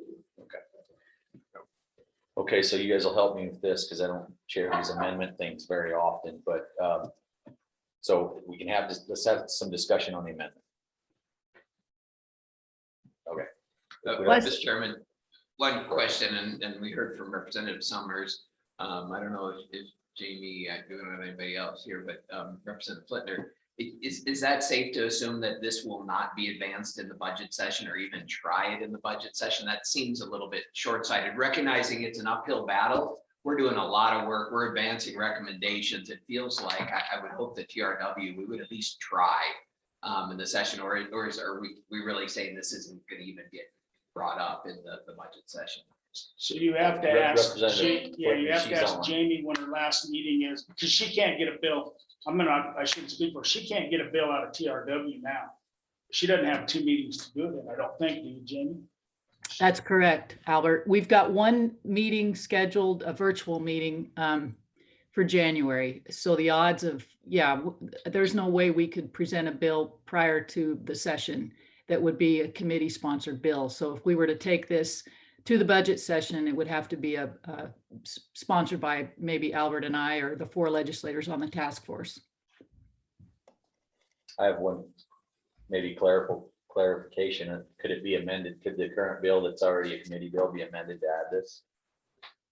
The 90-10? Yeah, No, I don't, I okay. do not believe so. Just question. Came from the floor. Am I correct? Well, it just depends on the title of the bill, and I haven't read the bill. Yeah, the title number would not allow it. It's very narrow. It is. Thank you. Okay, And appreciate that. Mr. Chairman, what this does is it doesn't say they're not going to get it in budget session, doesn't say that. If they get it in budget session, it's 4 years from then. If they don't get it in budget session, it's 4 years from whenever they get it in. So it really doesn't change. I mean, it does change to 25, but it doesn't change whether it gets in this year or next session. Good information for the task force, though, to be realistic about how quickly these things may move forward. Mr. Chairman. So since we're in discussion on the, we probably need to vote on the amendment. Don't we? Correct. That's what I was saying. Is there any more conversation on the amendment? All right. Question. Yeah, even though I know it fail, I'll move to amend the amendment. Do that once. Okay. And I probably won't even get a second, but I'll move to change that from 4 years to 8 years. Second. There's been a second. Okay. So we're going to vote, and I just want to make sure that the committee and everybody online now is and then everybody in here, we're going to vote on the amendment to the amendment first. And so we are voting now on the changing the effective date 8 years from the effective date of the legislation. Okay, so 8 years. We're ready for the question? All in favor of that 8-year amendment, raise your hand.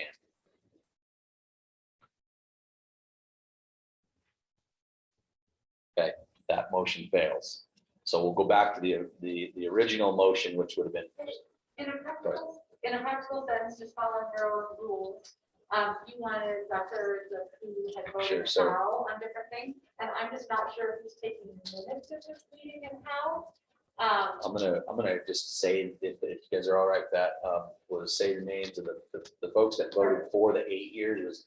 Was Representative Summers, Cy, and Pete. I did, and Mr. Chairman, I did as well. Jamie. And Representative Flinner. And it sounds like Todd is doing minutes, we just need to be mindful that if he can't see Okay, it. sounds good. And it's hard to see in here, that we name it. So, all right, is it fair to say that? It is fair to say that, yeah. So we're back to the Okay, initial. so the initial amendment then would be change the effective date to 4 years from the effective date of the legislation. All in favor, raise your hand on this one. And so in the room, there's a 1 nay, and that would be Representative Summers. What's the vote online, Jamie? Jamie and Lisa? I have a hand for aye. And I was an A. So then with 16, that would be a 14 ayes and 2 nays. So then that motion would pass. Okay. Other amendments? So now we're going to take a motion to take a vote on the whole bill itself, right? And let's have just one small discussion point. Mr. Okay, Chairman. yeah. So we've kind of been talking about apples and oranges. So, we can go this way, the motion I've made. Or the other thing that seems to have some support out there is to keep the current preference system and change the percentage of licenses that go to preference point holders and regular people. And understand if you have 27 preference points and you don't draw, you flop down into that second draw automatically. But I mean, those are the two options that are out there. I would argue in favor that this seems to be the best compromise, and I'm going to vote in favor of my motion. Can't So do both. we're back to discussion on the bill That's- itself. I guess that was my point that I got to say, Rusty, you can't do both. Right. Right. Are there other amendments? I'm thinking about the bison piece or anything else that you want? No, I think just, yeah, I'll be honest with you, we didn't even hear any comment on that. I didn't see or hear any comment on that. I think just from my perspective is that this is messy enough and nobody wants to dump the other into it. Whether or not that's right or wrong, I think that's where we're at. I just want to make sure this is the time, if you want to suggest that you want to back on to this. The only thing I'd say is if there are any committee members that are thinking about that, we should have the discussion now, because one concern, a serious concern I have, the department has, is that if we totally different session go down the road of looking at points for those other 3 species, we don't need the problem and the complexity of having one in a preference point system and one in a bonus point system. We need to have that out now. If there's not interest, great, but please speak up if there is. Yeah, I just don't support the motion in general. And, I didn't officially motion, I just was fishing to see if. No, we have a motion on the table, which is Pat's motion. The whole idea of going to bonus points, I don't support it. I haven't heard one sportsman in my area or outfitter has said, let's go to a bonus point system. Just haven't heard it. And so I will not support this. Yep, but Mr. Chairman, and I don't know if it is germane to discussion on this, but given the director's prompt, I will put that out there and bear with me just real quick.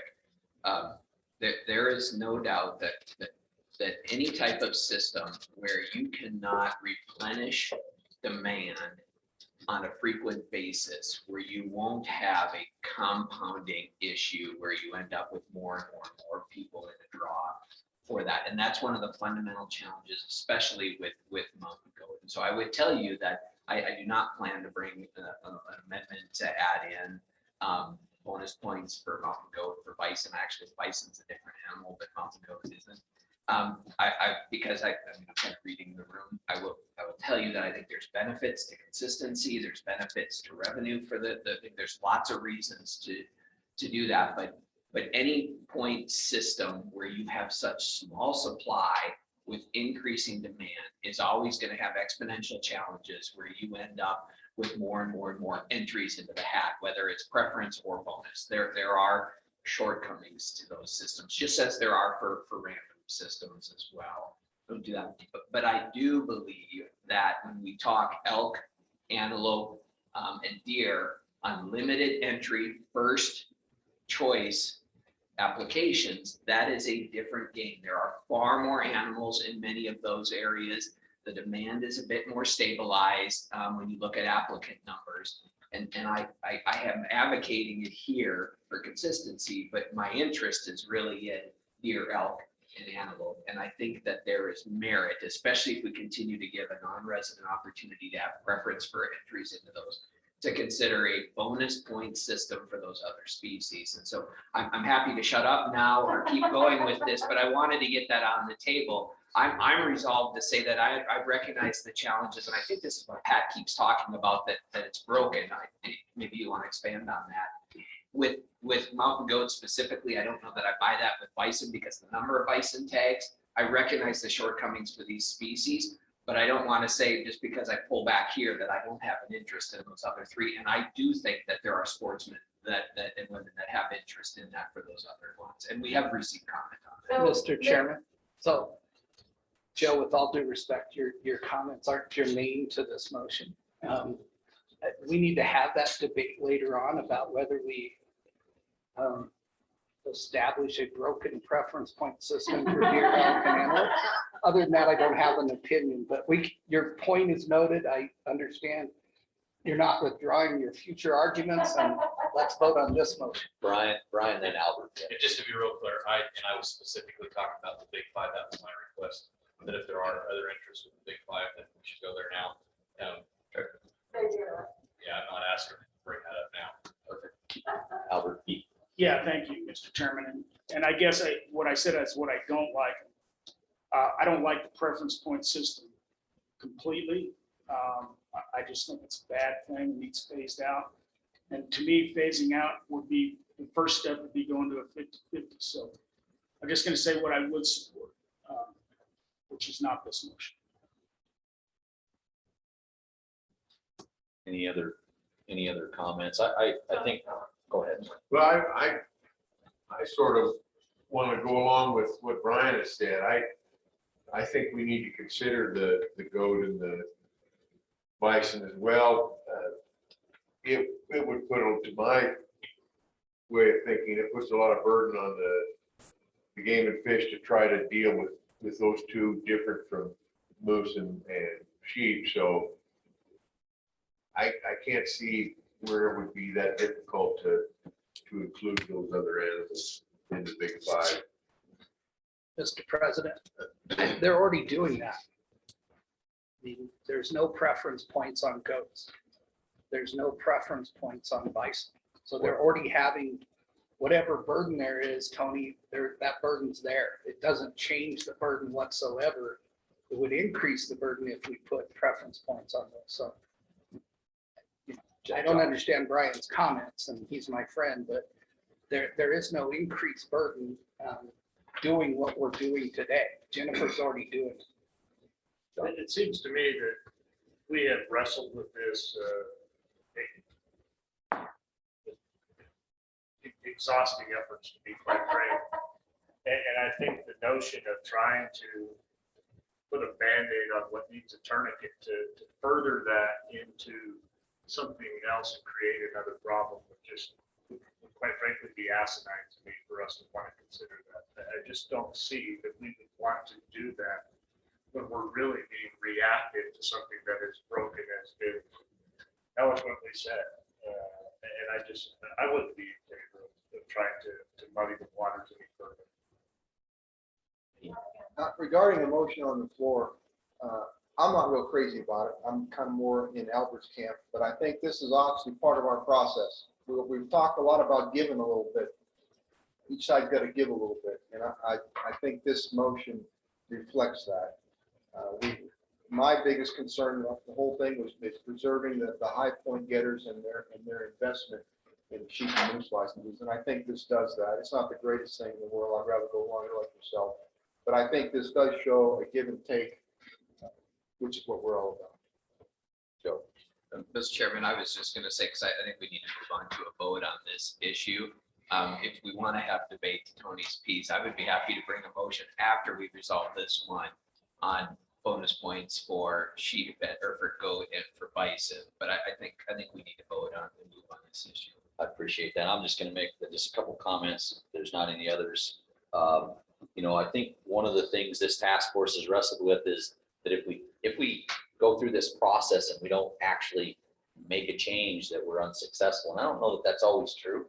I think us having this 48 hours worth of conversation on the Big 5 point topic has been successful just by nature of having the conversation and having so much public input. I do have some concerns about, I guess, just a couple comments, concerns about when this gets to the legislative level, that I think there's some merit in what Joe from the audience said, that maybe this is something that we can tweak the language and get it to the department's discretion on that. I don't know that the right language for that, and so I don't want to mess with that. I do have some concerns. Then I will whatever this committee pushes, I will be there to fight for that at the committee level and at the legislature. And so you can count on me on that. But I do have some concerns on that. And by the time that this actually gets through goes to the people that wanted the 8 years, by the time this goes through, we might be 8 years, right? So if we have the effective things that we've already put in that are already in a committee bill, which is the 90-10 once in a lifetime, if that passes this year, which I hope it does, and those other things, I think we're well on our way to seeing what that does. And by the time this passes and this being on the table, I think it's going to have some impact on those folks that say, okay, this is out there. I probably should get serious about using my points if I want to hunt. And so I think this is going to have some impact on that already. So I think that, I actually am going to vote in favor of this motion. I think that by the time this goes through, we're probably going to be at that 6 years from now out anyway. And so I think that it's going to be a relatively compromise that I think is going to be good for Wyoming. So appreciate all the comments from everybody. I appreciate all the conversation, but at this point now, I think we're ready for the question. And so if you're in favor of this proposal, raise your hand. And so I just want to make sure we know what we have here. We have two nays in the room, which would be Dwayne and Representative Summers. And I both online have raised their hand. So that would be 14 yes, 2 nay, and that would pass. And to this, I guess my comment on this is, now that we have some clarity on really what the legislative schedule is, that there's probably not a chance that this probably makes it to the floor this year. Your best bet is to get and Jamie can speak to it, but your best bet is to get this on as an interim topic with this bill in particular brought forward to TRW, because it'll have a lot more chance of passing in a session if it's a committee bill as opposed to an individual. And so that would be my recommendation. Thank you for that, Representative Summers. My recommendation then is that we would move this to the TRW and to Representative Flintner to be ask that this be an interim topic and hopefully be a committee bill next year. If anybody's opposed to that or thinks it a different, let me know. Maybe we need to make a motion to do that. I'm not sure. Well, Mr. Chairman, I guess my question is, we've made the recommendation. I wouldn't want to give some type of message to other legislators that may want to try to run this. I mean, it's always possible. I believe that members of the TRW, one of them could sponsor and then co-sponsor this legislation in this session. It probably doesn't make it to the floor. I just don't want to send a message to say, don't do anything with this until the interim, even though that may be the most appropriate way to do it. I think we just put this out there then to legislature. That was our task, was to put that out there and I guess let the legislators decide what they want to do with that. How does that sound? Is that fair? Okay. I guess I'd be a little worried that in one respect, if it took us this long to try to muddle through all of the ins and outs of this, then you give it to the legislature in a hurry, we may not like the result. So I think in order to explain exactly what we intend or intended, I think we want to make sure that it comes through the committee and it's an interim topic where you can spend some time explaining to the legislators just exactly what we did. I think if we hurry it, then I think we open up to somebody else's opinion and we may not get what we intended to get out of the whole thing. So I guess a word of caution. Let's make sure we have our ducks in a row regardless, so that the legislature knows exactly what we are recommending and not a general idea where they suddenly get on the chopping block or additions or whatever. So, Yeah, and I think on some of this, we did leave this, I mean, we have some very good legislators on this task force. I think we leave it up to them that know what the recommendation is going forward, that goes to that body, and that, you know, obviously we can never tell a legislator, individual legislator, what they can't do. They want to take this as a bill, they can. But to Tony's point, I think we want to give it the best chance of successes that we can, and we'll let them decide on that. That's probably outside of our scope at Jamie, this point. just for the task force, do you have any thoughts, knowing that there's goodwill in the task force, that's the best way to go forward?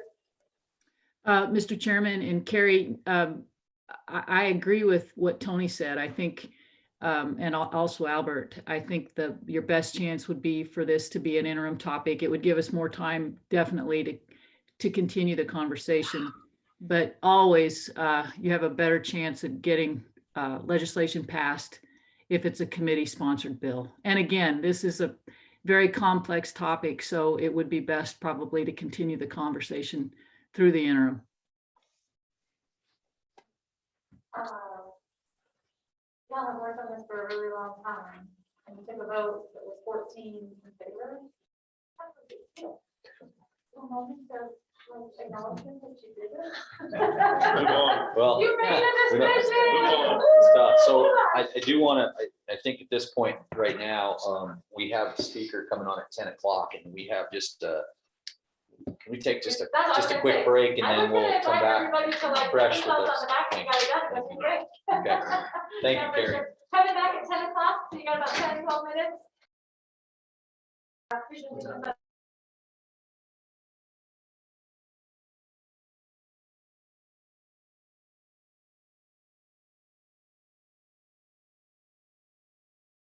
Around the big five, with the preference point, that's not to say we can't bring up other things later, but it has officially rounded and we reached agreement on it, which is exciting. So now we're jumping back in with issues 2 and 3. We're going to start with issue 3, which is focused on landowner issues. I think Jim Gagnon is here to speak to the task force. So Jim, if you want to come up and join us. After Jim's talk, we have information from Game and Fish based on questions that came up last time. A lot of questions about landowner licenses and more. You can see the details on your agenda, what's coming next.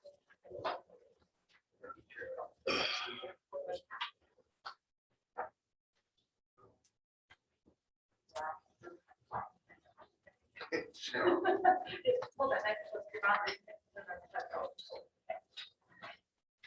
Well, thank you, and I appreciate the opportunity to address the task force today. While my handout is being circulated, I just want to set the context a little bit for what Wyoming Stockbrokers Association is putting in front of you today for some consideration. And I'd certainly say not necessarily as a final product, but as something that might provide some direction that would be meaningful to the task force. As we look from a landowner perspective at this entire issue that you've all accepted the challenge of dealing with, it kind of breaks out into various components for us. There's damage payments, which are provided for in one place in our statutes and regulations. There's the efforts of the Game and Fish Department to manage within population objectives, which is often a challenge, particularly with elk, and often due to access issues that we certainly recognize and want to see it work with you to address. There are depredation hunts, which can be an answer in some of those cases. There's access issues that we certainly all recognize. And then there's landowner licenses. And it's our view that there's no one answer out there that addresses all of those problems. I think the proposal you looked at last time that was presented by Dwayne Hagan does a very good job of addressing a lot of that. And we certainly would be supportive of that as well. But we think maybe by focusing in on the landowner license issue as a single issue that we can perhaps make a little more progress in that sense. And in the proposal you have before you, we attempt to address several issues that have arisen over the years that we're aware of. One is the small acreages. People are acquiring small acreages just in order to get landowner licenses. And we understand that's a problem. If that's the only reason they're buying land, it's not to truly be an agriculture and be good landowners on the land. That's kind of outside the scope of what the legislature and commission has intended with the legislation and with the regulations dealing with landowner licenses. We're also, while we would be very supportive of some amount of totally transferable landowner licenses, we know that that's a very difficult issue and perhaps needs to be addressed someday, but we're trying to find some solutions that maybe move us in the right direction without taking on totally that challenging issue. So what we've done is look at the current regulations, statute and regulations on landowner licenses, a copy of which is attached to the back of the report I've distributed to you, and attempted to address several issues. First, we propose to amend the 160 acre minimum to 640 acres in the case of rangeland. Leave it at 120 in the case of cultivated cropland, where the amount, the impact can be so much greater on a small acreage if it's cultivated land than if it's open rangelands. We kept the 2,000 days of use for 1,000 acres of rangeland, or any portion thereof. So as we increase acreages, and or for 250 acres of cropland or any portion thereof. So up to 1,000 acres of rangeland, or up to 250 acres of cropland, 2,000 days of use would be required to be substantiated in order to receive the landowner coupons. An issue that often arises that I've been faced with several times is a landowner says, well, the landowner license has to be used on my property, and I harbor hordes of this particular species of livestock at one time during the year, but they're not on me at all during the hunting season. So a landowner license that has to be used on my private property is of little or no value to me. So we're proposing to say that it has to be used on property within the same hunt area, but not necessarily confined to the private land of the individual applicant. Currently, the license can be used by a member of the immediate family, and that's been fairly broadly interpreted by Game and Fish to include siblings and brothers and sisters and things like that. And perhaps that needs to be looked at a little more, but at least for my purposes here today, the only change we're proposing there is to allow that to also be used by a full-time employee of a landowner. And we think that's a way for a landowner to be able to assist people who've been with them in often cases for many, many years and are critical parts of their operation that they would like to provide that benefit to. And then as we've gotten rid of the smaller acreages, we are proposing to scale up the maximum number of licenses, as you'll see there, based on the number of acres involved. And I won't go through each of those in detail, but it ranges from 2 licenses to 3 to 4 to 5, and it's capped at 5. Yes. Jim, is that deeded acreage, or how are you determining? That's deeded size of the acreage, property? yes. That's deeded acreage. So it does not take into account any BLM holdings or state land holdings? That's correct. And as I understand, that's the way the current law provides and the current rules, and this isn't changed. It's only scaling it, but it's not changing what qualifies. That's a clarification I probably should have made there. In all cases here, I'm talking about privately owned rangeland owned by the individual who, or corporation or that, but the entity that's entitled to apply for the licenses. And we do clarify that those acreages need not be contiguous, but they must be located within the same hunt area. So you can't have some acreage in one part of the state and acreage in another part, and combine those to qualify for a higher number of landowner licenses.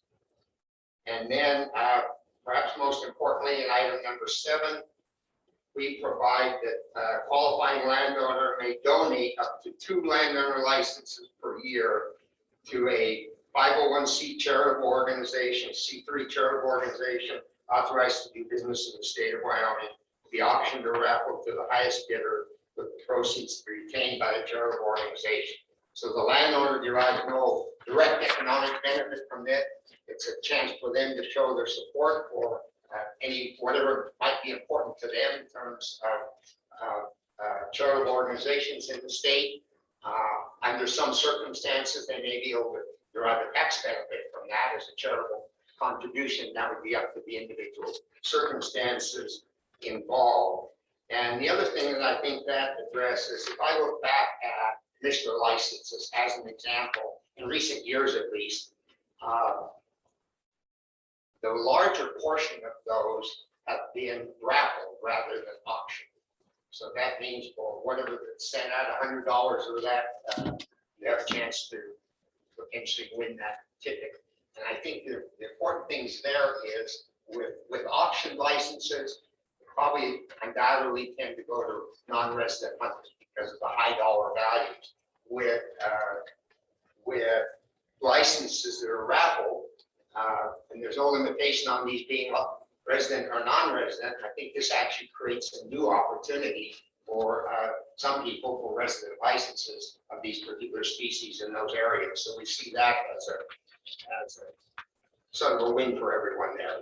That in substance is the extent of what we propose there. If you have to answer any questions about it, other than that, we just ask that you have some discussion and give it some consideration as you move forward on this important landowner issue. Adam first, then Al. Thanks, Mr. Chairman. Jim, thank you very much. Just some feedback from conversations I've heard, and I'm not speaking as a landowner. I don't represent landowners. I'm not a large landowner. No, I appreciate number 4 on there. I've heard that very much. That landowners who do have full-time employees who've committed 30 years to managing their ranch or their farm would love to have that opportunity to pass that along. I don't see any pushback on that. And I would just mention, I said full-time because I could certainly see the opportunity for abuse. Oh, yeah. I've got a friend that I want to be able to hunt my place, so I'll temporarily make you an employee, write you a check for $100. So that's why that's intended to be rather restricted. Yeah, and I do appreciate that. Where I know my fellow public land DIY guys are gonna get sideways is looking at scaling number 5 without some kind of potential gift. How would the landowners feel about type 1 licenses being attached with access, whether that's to, through, or past private lands to public lands, or access on private lands. I think that's a valid issue for discussion. I didn't attempt to tie those together. And I'll be quite honest with you, when you start talking about types of licenses, you lose me in a hurry. I'm not. Well, landowner licenses tend to be type 1s. Right. Which are limited quota. Tying those to some access. Yeah.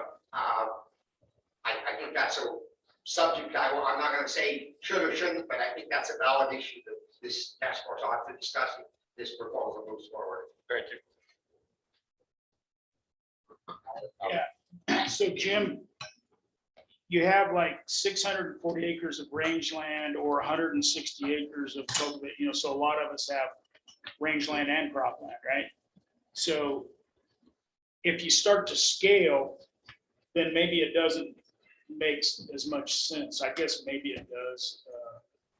I guess it just depends on how your ranch is split between cropland and rangeland, right?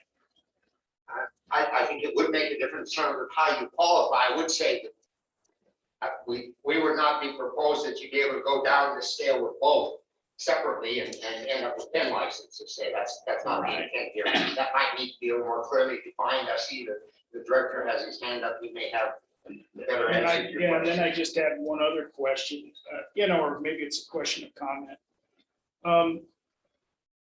The charitable organization what if that was a charitable organization to benefit wildlife?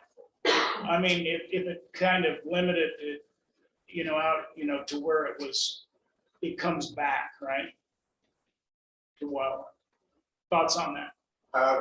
My thought would be not to limit it like that. Certainly, that's a valid use, and those who want it to support wildlife back, but I see opportunities with the Cancer Society or, those type of groups, or I'll be very open with it.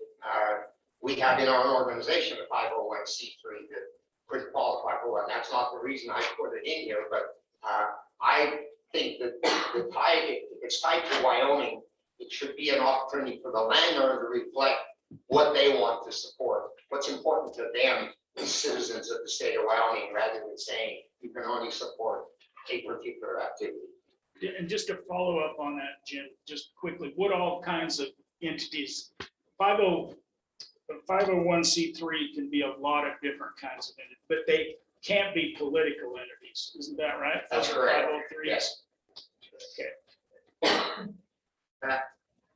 Did I cut in front of you, Brian? Yeah, real quickly, the only, Albert, when Jim and I discussed this at one point, kind of the thought in mind with cultivated lands wasn't necessarily hay meadows. It was more the Goshen County, Bighorn Basin kind of, row cropper that has large amounts of corn where there's actually a lot of wildlife that lives there. You went with the 640 acre minimum, you're shutting out those people that are farmers, even if they don't have any rangelands. Yeah, and I use the word cultivated as opposed to irrigated, because certainly in Western Wyoming, there's a lot of irrigated meadows. Perhaps it needs a more precise definition than just cultivated based on the director's comments.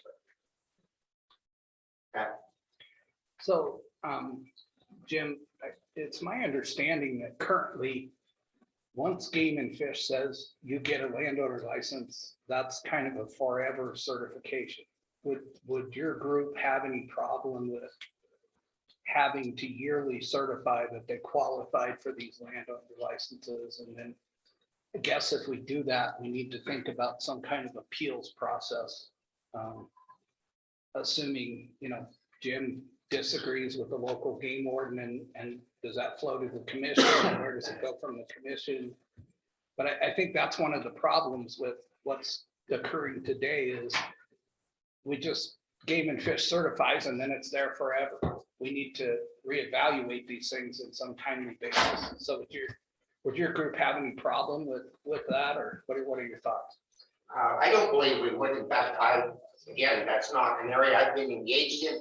My assumption has been, and perhaps this is incorrect, each year that game warden is certifying that they're meeting those criteria. Now, whether he goes out and counts elk every year or just says, the elk are maintaining this pattern, based on that pattern, this landowner qualifies, I think that's an issue that the department could certainly address in terms of what they require of their personnel before they certify a landowner, we have no problem with that. I don't think you should be certified once and 10 years later, if that number of elk are no longer on your property, you still qualify. So follow up. I'm gonna put you in a really bad spot. I'll see the first time. What do you, so we heard last meeting about Pathfinder Ranches, you know, they're qualifying for some huge number of landowner licenses that they're distributing to employees or owners of those various parcels they bought up in that part of Wyoming. I mean, what's the stock grower's position on that? I guess to be honest, I have to know more when you say they're qualifying for huge numbers of licenses based on distinct ownerships. And under the current proposal, the fact that they control 100,000 acres doesn't give them any more than the 2 licenses anyone else receives. So I'm not sure I understand on what criteria they're qualifying for. I believe as they bought up those ranches, they're all different LLCs or different legal entities.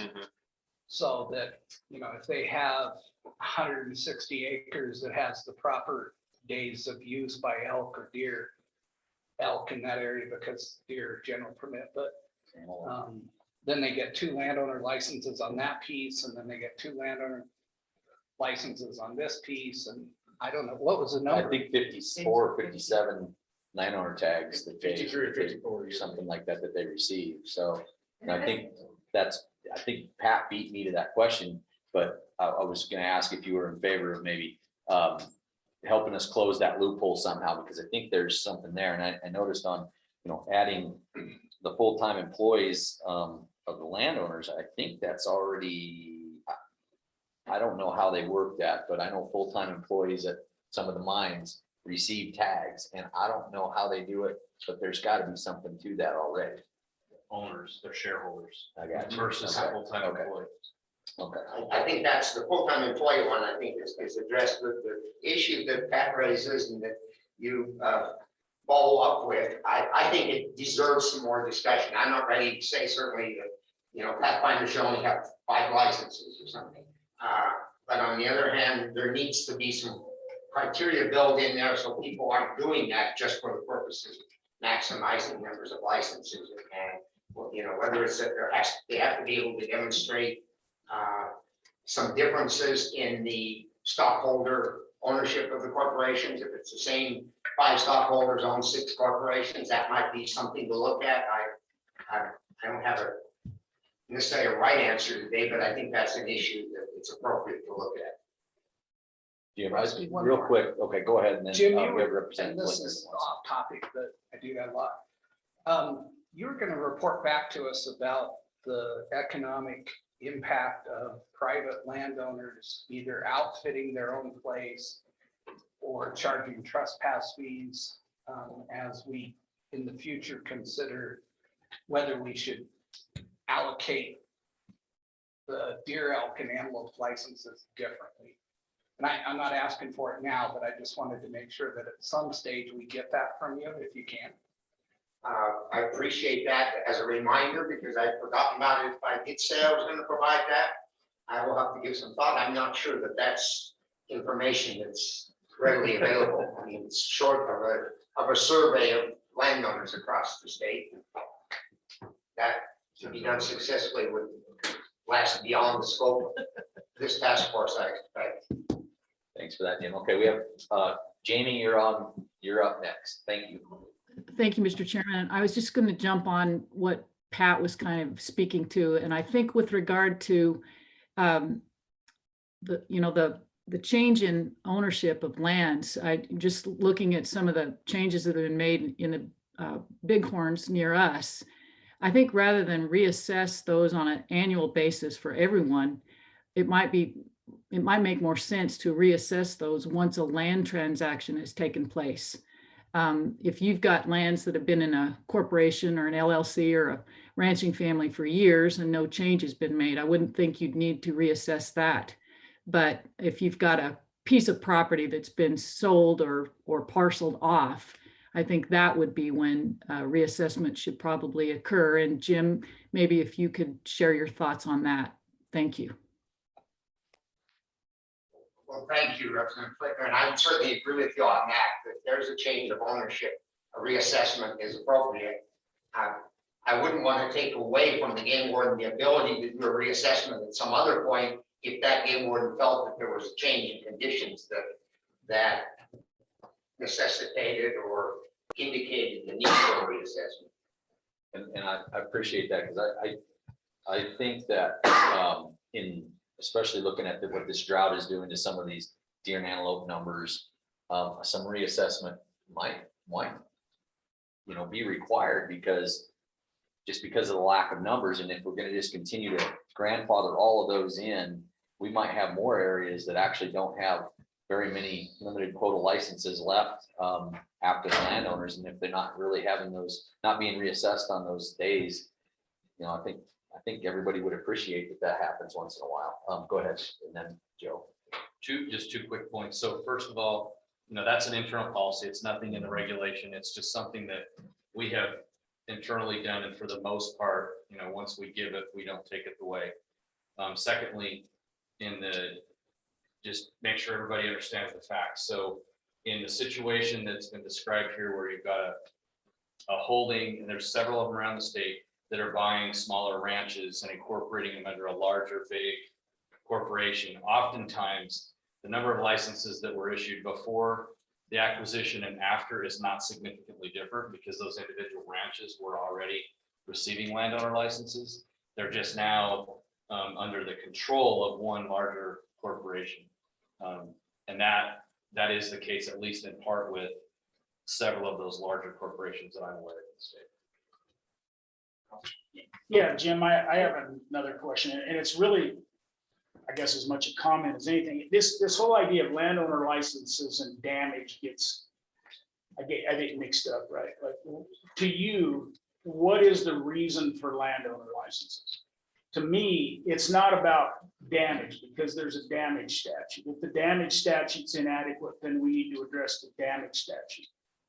But to me, it seems like landowner licenses are more of a recognition of having habitat versus damage. And I hate to see the two mixed up, but I guess my question to you is that the case? And then why would we have 5 or 4 or 3? Why would we have any given number for that? Does it really adequately address the issue of providing habitat? And then does the damage statutes actually work in Wyoming? Several questions I see in that I would address. I totally agree with your first point, and that was my point at the beginning, that we need to deal with these components separately. I don't see landowner licenses as compensation for damage. A reasonable number of wildlife on my land I view as a part of land ownership. It comes with ownership of land in Wyoming, and as long as that's reasonable in that, I've not suffered damage. Certainly been consumed some forage, but that's not, in my view, damage. And the landowner license is intended to recognize that contribution, not to compensate me for harm, but to recognize that contribution.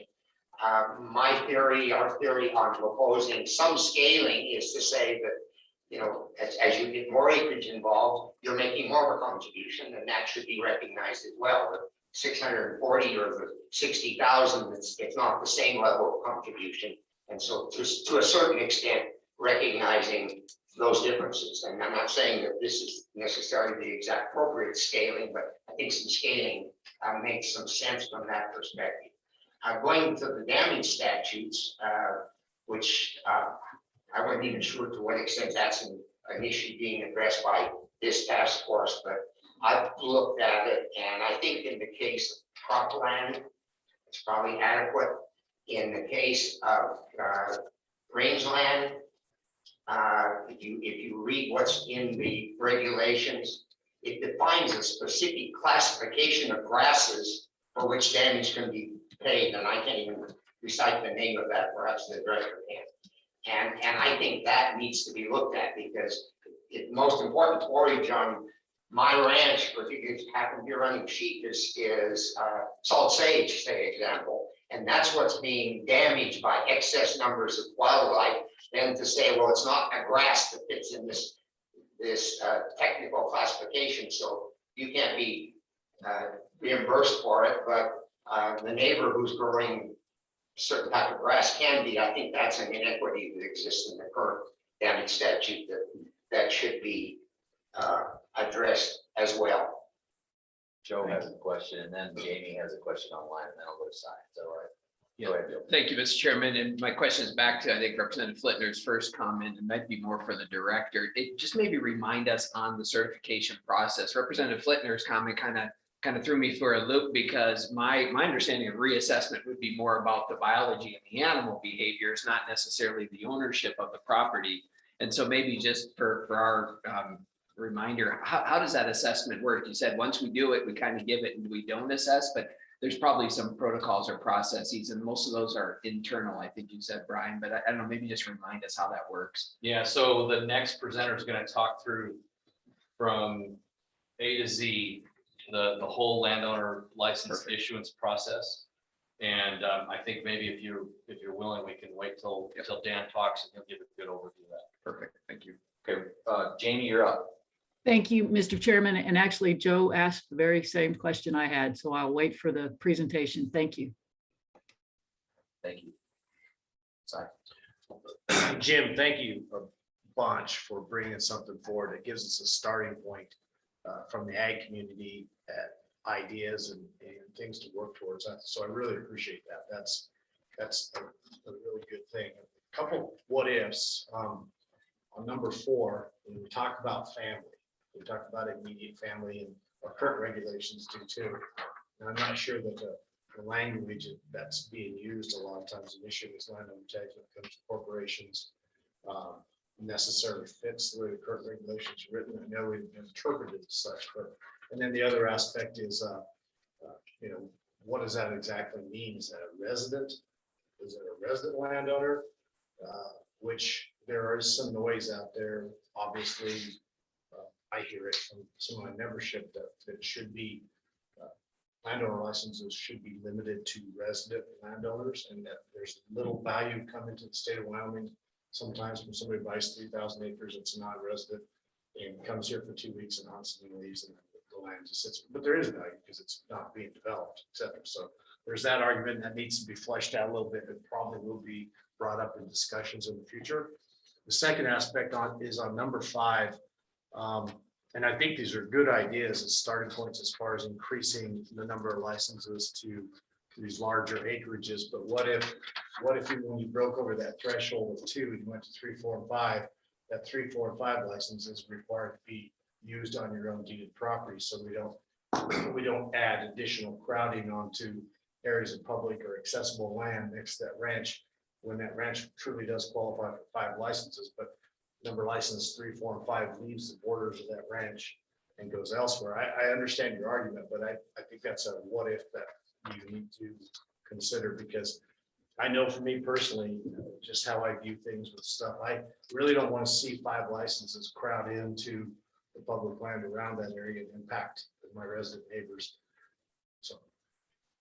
If I might, two quick answers, I guess. Your first question with regards to the non-resident landowners, I'd be very reluctant to go down that path. I mean, let's be honest about it. There are non-residents who own working ranches in Wyoming. They may live over the border in Nebraska or up into Montana, operate in both states, just like those of us who live in Wyoming operate.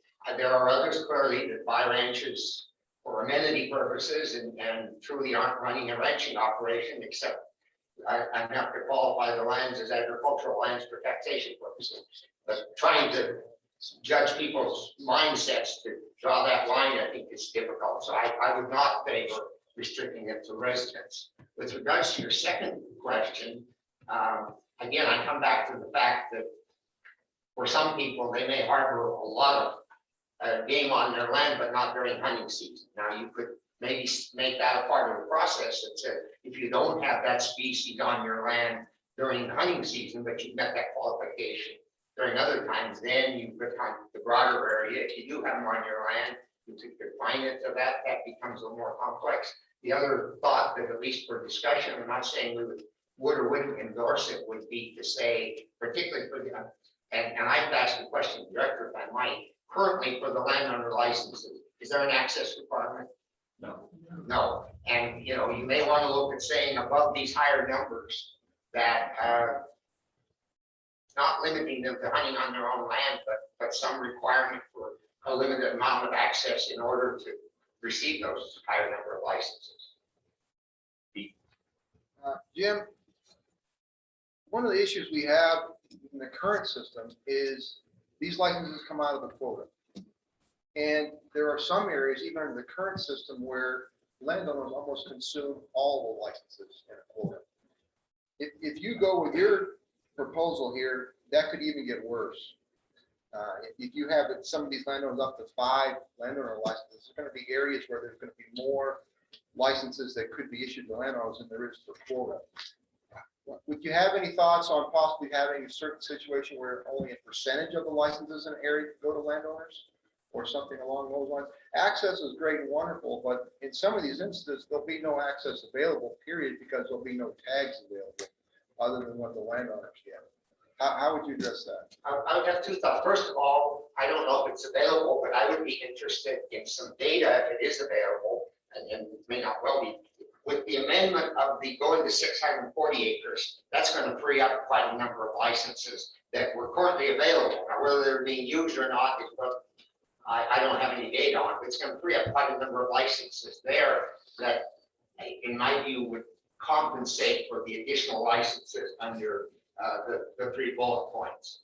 But beyond that, as far as that one is concerned, Yeah, I mean, I could see where in some areas that might be the case, but there's quite a number of areas that the 160 acre parcel is not being done. But it's just the sheer size of just the area, say the fortification for one. You know, there's not much of that 160 acre stuff going on there. It's just a number of landowners in there and a small number of tags. I would say, again, open for discussion. None of these points that we formally endorsed as an organization. I can't say how our membership might respond to a proposal you put forward, but I would say as long as the initial 2 licenses maybe don't change the current qualifications, and on the additional licenses, if you need to put some restrictions, whether it's across the board or whether it's in specific areas that have limited quotas available, I think that's all right for discussion in my view. It was not my intent that this proposal provides all the necessary detail, but rather that hopefully it could become a framework for building something and giving the commission, the department, the flexibility to address some of these very valid issues that are being raised. Anybody else have any questions for Jim? Jim, thank you very much. Just one thing, and at the end, I didn't want to, I know you already have a task that we've asked for some information. I was wondering also maybe in the next few months if Wyoming Stock Growers Association could get us something similar to what you've done here on some predation ideas, or Animal damage. Yeah, well, actually I'm talking about predator control, if you guys care about that. We certainly care about it. And I'd be happy to take a look at it. Maybe we can visit some more at some point. I'm not sure exactly what it is you're looking for. I think we're looking for ideas. I think particularly, Jim, ideas, especially with AD&B boards seeing budget cuts across all the counties across the state, opportunities for increased predator control. Okay. Yeah. And I would take this opportunity to say how much we appreciate the contribution to predator control that the Game and Fish Department makes each year to the AD&B. That certainly is critical, but the need for predator control is not going to decrease. It continues to increase, and I think we all ought to be looking at what some of how we're going to handle that from a financial perspective. I know there's a bill that Senator Barrasso's drafted. I'm not certain if it's been introduced yet or not, that would provide additional federal monies for predator control by the states. That could certainly be one avenue, but I don't think we can sit around and wait for that to happen. Yeah, no, and I think we're talking predators from fox all the way to grizzly bear. Okay. So, you know, I mean, I think the whole gambit. So anyway. Well, I think that's, it's probably a broader issue than we're gonna be able to provide you with the answers to, but, you know, certainly, we continue to look, on the sheep side, we've been fairly successful with the use of guard dogs. We don't fit it well on the cattle side, but there's some work being done there.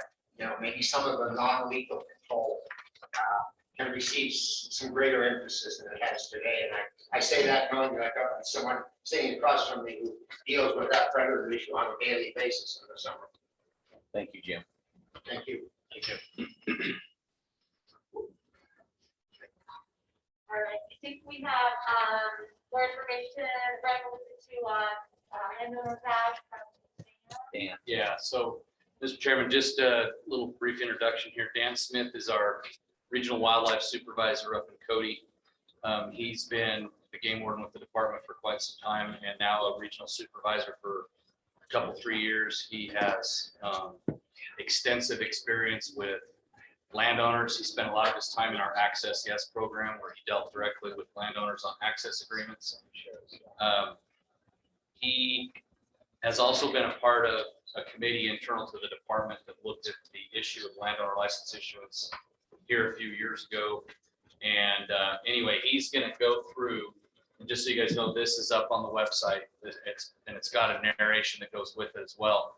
But he's going to actually present kind of the landowner license issuance 101 from the department. So Great, thank you. Welcome, Dan. Good morning. Do a little bit of nervous, but give it a shot. you look good, bro. Britney Spears, Bon Jovi.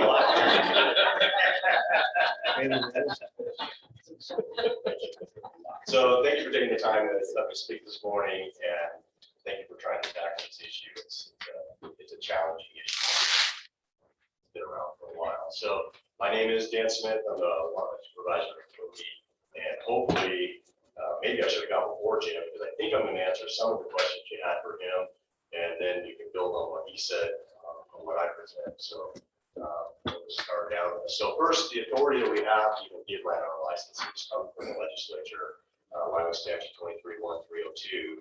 And in regards to a question asked earlier, I think the legislature recognized at that time the importance of landowners' contribution that private landowners make to wildlife and the importance of that.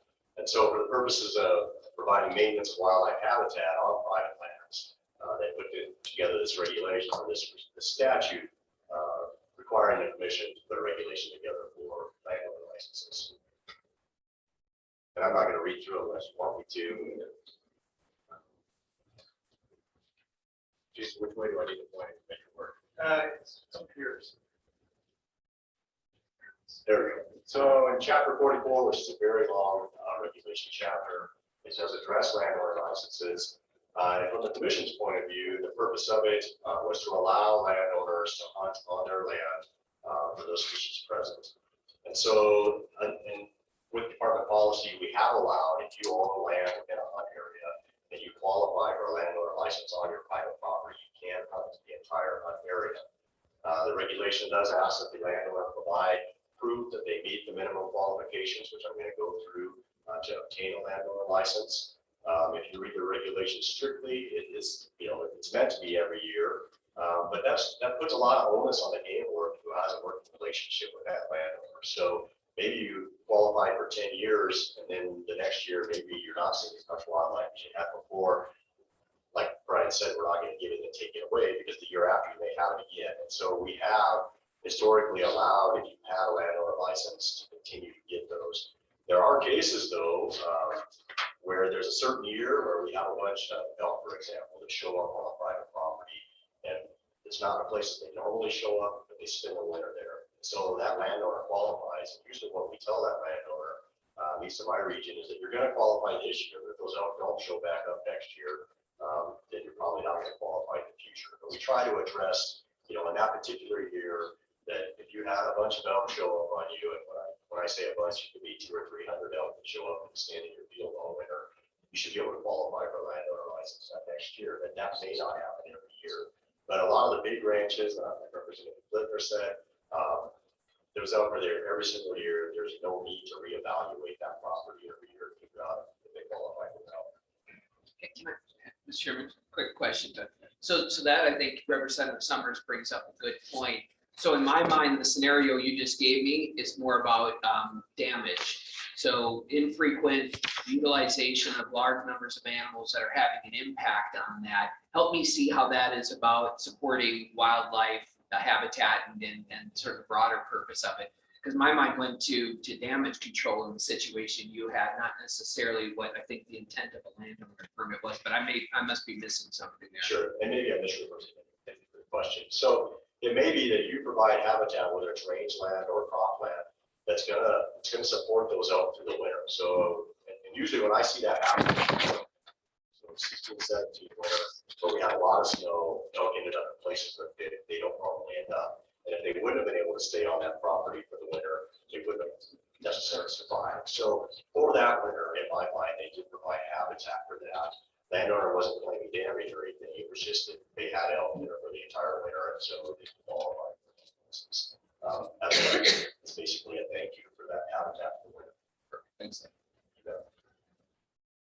And so we do define landowner, and as I'll discuss later, it can be problematic. So it can be an individual, partnership, corporation, trust, limited liability company, or any combination of those. And so when you come back to the example I mentioned earlier, Pathfinder Ranch, they have multiple limited liability companies. And so those parcels by each different liability company qualifies for a license. And so, and as Brian pointed out, I'm just pushing this by accident.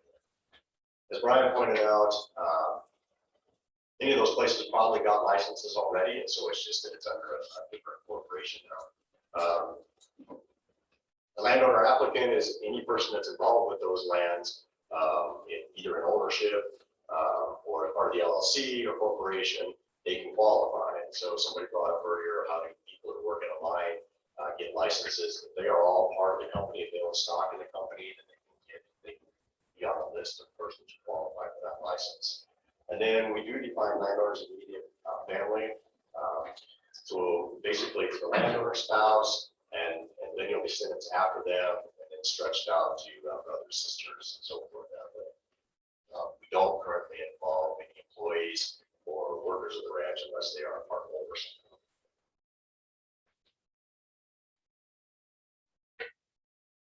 So getting into the eligibility requirements, basically you need to have 160 contiguous acres and 2,000 days of use. And so the 160 contiguous acres does have to provide some habitat like we talked about. We don't require that every component of habitat, food, water, shelter is on every piece of property, but to the extent that your property is providing habitat and having animals use it, then it could qualify as long as it's 160 contiguous acres and gets 2,000 days of use.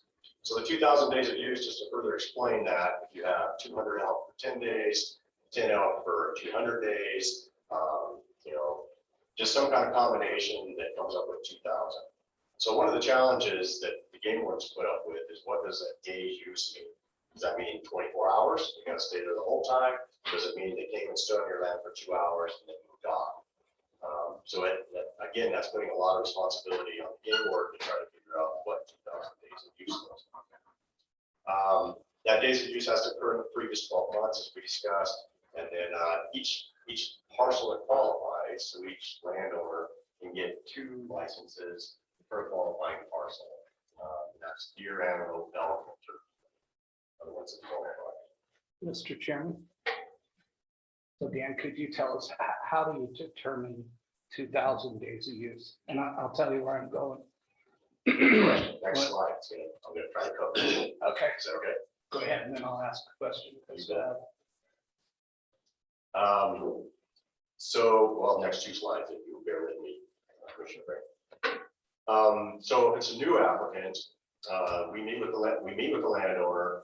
We explain the process of how this does it. If the game warden is certain that it meets the requirement, that 160 days or 2,000, 160 acres and 2,000 days of use, then they can just qualify. So if somebody bought Representative Flitner's ranch, we know that that's going to have 2,000 days of elk use on it. They're going to qualify for a license. If it doesn't, we're going to do further review, which I'll cover in just a moment. And I thought it was the next slide. If you want to ask a question, maybe I can answer it now. Yeah, and I'll tell you, I'll play my cards up front. When I was on the commission, I remember some testimony, or probably from the department, that one of the methods used to determine use is you go out with a 10-foot rope, pound a stake in the ground and draw a circle around that stake and count how many elk pellets there are.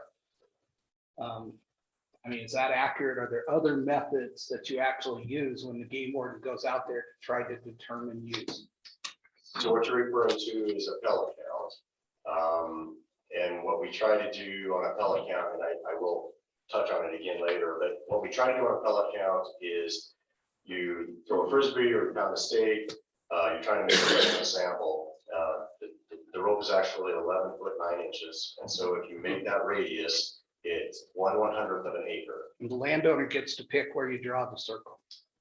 No, what we try to do is throw a frisbee and see where it goes, or you can do it in a transect where you draw a straight line out, you make, and you do a transect every 66 feet down that line. How many transects? So in a perfect world, it's 1/100th of an acre, you should do 100 of them. And then you would have basically enough pellet counts to cover an acre, and then you could multiply that out. Have you ever done 100? I have not. Okay. So the normal process is 10, and then multiply that out. But one of the challenges to that, and I'm probably getting ahead of myself a little bit, but one of the challenges to that is if you try to multiply it out across, if you only have small acreage, maybe 160 acres, maybe you can apply that pellet count across the entire acreage. If you have 10,000 acres, is whatever species you're looking at, are they using it evenly across the entire 10,000 acres? And so trying to calculate it out over a big property would be much more challenging. Well, and Mr. Chairman, I understand that, but I only own 40 acres. But if you were showing up on Saturday, I would go with a bucket and gather every pile of elk poop I could find on Green Mountain and salt the hell out of my 40 acres. Fair enough. I mean, how do you prevent that from occurring? Well, and I think a pellet count is kind of a last resort way to do it. There's so much more technology out there now. You can put trail cams up and try to take pictures of stuff coming in. You can ask the landowner to do surveys, the game warden can do surveys, as long as we're told ahead of time. And if you're told the day before deadline, that makes it a lot more challenging on how we're going to figure out if you qualify or not. But if you buy a new parcel of land, and we know a year in advance that you're going to be interested in the landowner license, you can spend that next year trying to figure out if you have the appropriate use. And Mr. Chairman, Dan, my real question is, I understand how busy you guys are and the demands we put on our wardens, but is that stuff really occurring? My sense, and you can tell me if I'm wrong, is you may go out there once, the landowner says, my God, I got boatloads of elk. You look for a few pellets. I've never heard of installing trail cameras or actually going out multiple days to do observations like we might with damage claims. But so my sense is this is not a priority for the department wardens because they have a million other things to do. And secondly, a warden doesn't want to piss off his local landowners by saying no. I mean, tell me if I'm wrong or right, or if I'm sort of right. Give me your thoughts. I would give you sort of right. So if a game warden's been in an area long enough, he's gonna have a pretty good feel for where wildlife is using the place. And so hopefully, 2,000 days use, if you have a large number of elk, say, it doesn't take long to get to 2,000 days use. And so you can come up with that pretty easily without having to do pellet counts, right? So if you have a herd of 200 and it's there 10 days, you can have use. And so in a case like that, we don't have to do a formal evaluation of the property. You're just going to know. On ones that are more marginal that you're not sure about, then we do try to spend some time there as time allows. And there's a lot of times, we get a landowner application right at the last minute, and you try to give them the benefit of the doubt. So if you think they're having that kind of use, you may approve it that year conditionally, and then say over the next year, I'm going to spend some time out here and try to look and see what kind of use you're getting, and you may not qualify in the future. So it's one of those things, like I talked earlier, there's places that a game warden is just going to know that they're getting that kind of use. It's obvious, it's there every year, there's just no question about it. And so we don't spend a lot of time trying to evaluate it, but those more marginal or peripheral areas, or if there's been some kind of an event that changes things, if there's been a big fire, if you changed your agricultural practices, you're not doing the same things you've done in the past, those kind of things, then we have to further evaluate that. And they do try to do that, but you're right, it's a time commitment. My slide just keeps going forward, Jason.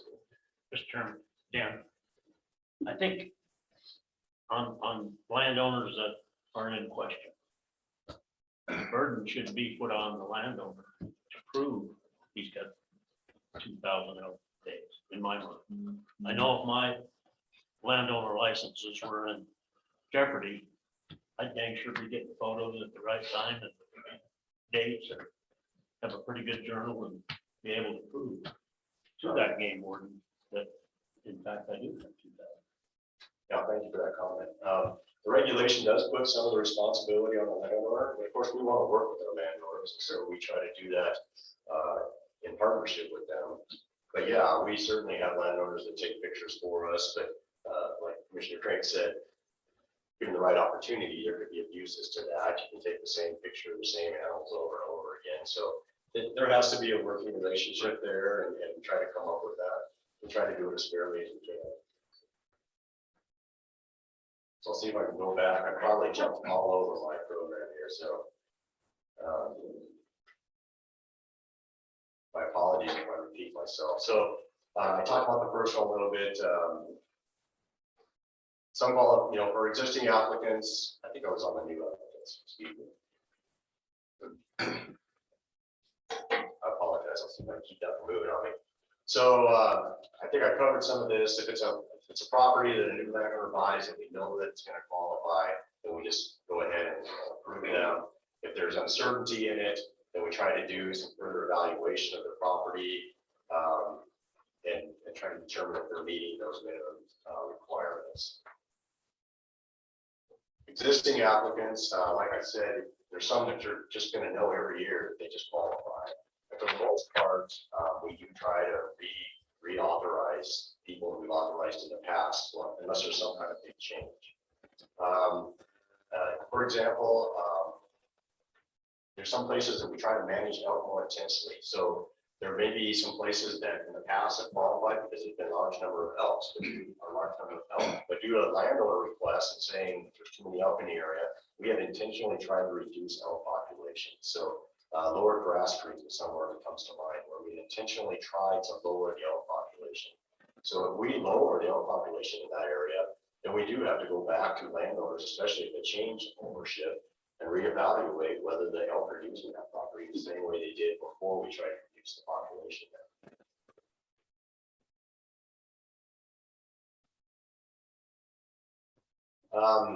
So the landowner is encouraged to try to provide us some of that information, like Mr. Hagan said, try to get us the documentation, whether it's pictures or some other kind of evidence that they've had this kind of use. We can, if we have enough time ahead of time, we do try to coordinate some surveys on their property or just look at it over the next year and try to see what kind of use it's getting. And then finally, we do occasionally try to go do pellet counts. Some other things that you have to take into account with pellet counts is dry vegetation versus wet vegetation. It seems that if the vegetation's a lot drier, you seem to go to the bathroom more, so you may have more counts. The other challenge that I see in it is, you're trying to count what's in the last 12 months, but how can you tell what's this week and what's 2 weeks ago? And, is it the same one animal standing there day after day, and it may not have 2,000 days, or is it multiple animals? So the one thing you can get from a pellet count is you may get, a lot of animals, so you can say, yeah, there's definitely a lot of use here. But if it was marginal, it may be still difficult to tell whether or not you qualify based on pellet counts alone, for sure. So the application procedure, for those that have been around a while, we used to have a paper process that used to go to your game warden, and then had to come to me, and go to Cheyenne. It was a very long process. Streamline that, it's online now on our website. So the game warden goes through all of we go through the previous year's landowners that qualify, and we mark off whether they qualify again for the next year or not. And in most cases, as stated, we will qualify them for the next year. So once the landowner, or once the game warden approves their qualification, a pre-authorization code is generated for that landowner in the sense of the landowner. And then the landowner then can use that code. They get that code, it's unique to each landowner. The landowner can then designate who the 2 licenses are going to go to that year, and they share that code with them. And then those 2 people can apply using that code for those 2 licenses. So it is no more than 2 licenses for each of those 3 or 4 species, mostly the 3: elk, deer, pronghorn. We do have some turkey ones, but very few people actually take us up on that since the whole state is general now. Mr. Chairman, so Dan, what investigation is done, if any, about whether the 2 people designated by the landowner actually qualify under the definition of landowner of the family? In most cases, we know them, so we know who's part of their family and who's not. If not, we investigate it further to see how they're related to the property. So I was involved in some ranch litigation some time ago where one of the kids who had inherited this ranch designated 2 of his buddies from Pennsylvania and gave them 1 share of stock had him sign documents so he could pull that stock back at his discretion, but that allowed them to be an owner of the property and therefore qualify for landowner licenses. I mean, how often does that occur? I mean, could you catch that doing the investigations you're doing? Because that's just wrong. I mean, that's an abuse of the system. Without trying to insert my personal opinion there. By the regulation, if they are a 1% owner, either on a claim deed or anything else, then they qualify for the license. So even if we investigate it, if they are an owner at the time of application, then they qualify, but they still only need 2 licenses. Real quick too, I haven't done this for a while. I haven't been a part of the electronic system, but it used to be that the landowner also was swearing out an affidavit listing those people and swearing that they are qualify under the regulation as an owner. And so that's part of it too. I don't know if they do that on the electronic system or not. I would have to look further into that. But yeah, we do, I know on the big ones, we used to go back and try to see how they were associated. We still do that in an electronic one. I don't know if there's an affidavit that they sign now or not, because they just give the code to somebody, so that person's not swearing to it. Well, and so this is my cynical side, Director Nesbitt, but everybody who commits perjury swears they're going to tell the whole truth before they testify. I mean, that's not much of a prevention message. Well, and not 98% of all hunters aren't poachers either. I mean, there are some folks that break the law, but for the most part, the overwhelming majority of landowners we deal with are truthful and are doing the right thing. Albert. Yeah, my question is obviously this is all commission rules, right? So over the course of time, has there ever been, has the commission or the department ever looked at restricting it just to the majority holder of a corporation or partnership? Or in other words, you restrict it to that and their kids. So if you get a classic ranch, which would be a family, you know, maybe mom has and dad has 30% and the kids have 5%. Still good, right? The majority, you can still pass it down to your kids. It's all good and fine. But has the department ever looked into the intricacies of our legal holdings nowadays and whether to adjust that? Because you guys got the authority to do that now. I don't know why you're not doing it. We have tried to look into it. Our AG rep tried to help us out with that and said, based on how our regulation is written, there's not much we can do. So, and we talked about rewriting the regulations. So we used to have it where LLCs did not qualify. And so you can imagine the pushback we got when all of a sudden, if you had your property in an LLC or a trust, it didn't qualify. So we expanded those because they were owners of the property to have that. But you're absolutely right, sir, that the ability to abuse that is very difficult. I'll give you an example. A landowner, father and mother want to give it to their kids, so they want to subdivide their property. They've got 2 kids. They subdivide their property 3 ways. Mom and dad keep a piece. Kid number 1 keeps a piece. Kid number 2 keeps a piece. They want to make sure that they all still have their names on all of it. So in property number 1, mom and dad has 50% ownership. Kids, just so that if mom and dad pass, get it, so they each have 25% ownership. Do that same shuffle with the other ones. So kid number 1 has 50% ownership. Mom and dad has secondary ownership. And kid number 2 has 50% ownership on the 3rd parcel. So even though it's been 1 ranch, it's now subdivided 3 ways into 3 LLCs. The majority owner still can be all 3, and they still get 6 landowner licenses. So even trying to make the majority owner the only ones who can get it, unless I misunderstood your question. No, have you ever examined looking at that? I mean, that in itself, okay, that's gonna cause some real legal, acrobatics to do, but at least you're addressing the 1%. Yeah.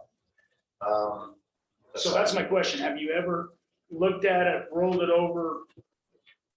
I would say we have not. But if you are any owner in a property, we've allowed you to qualify. So we have not tried to look at majority owner.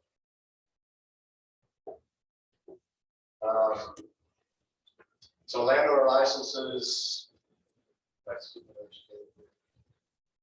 so I think I covered all those. So resident versus non-resident, I heard that come up earlier. I guess my response to that would be, again, we're looking at the wildlife, the benefits to the wildlife, so whether a non-resident owns it or a resident owns it, the benefits to the wildlife would be the same for qualifying them on based on habitat.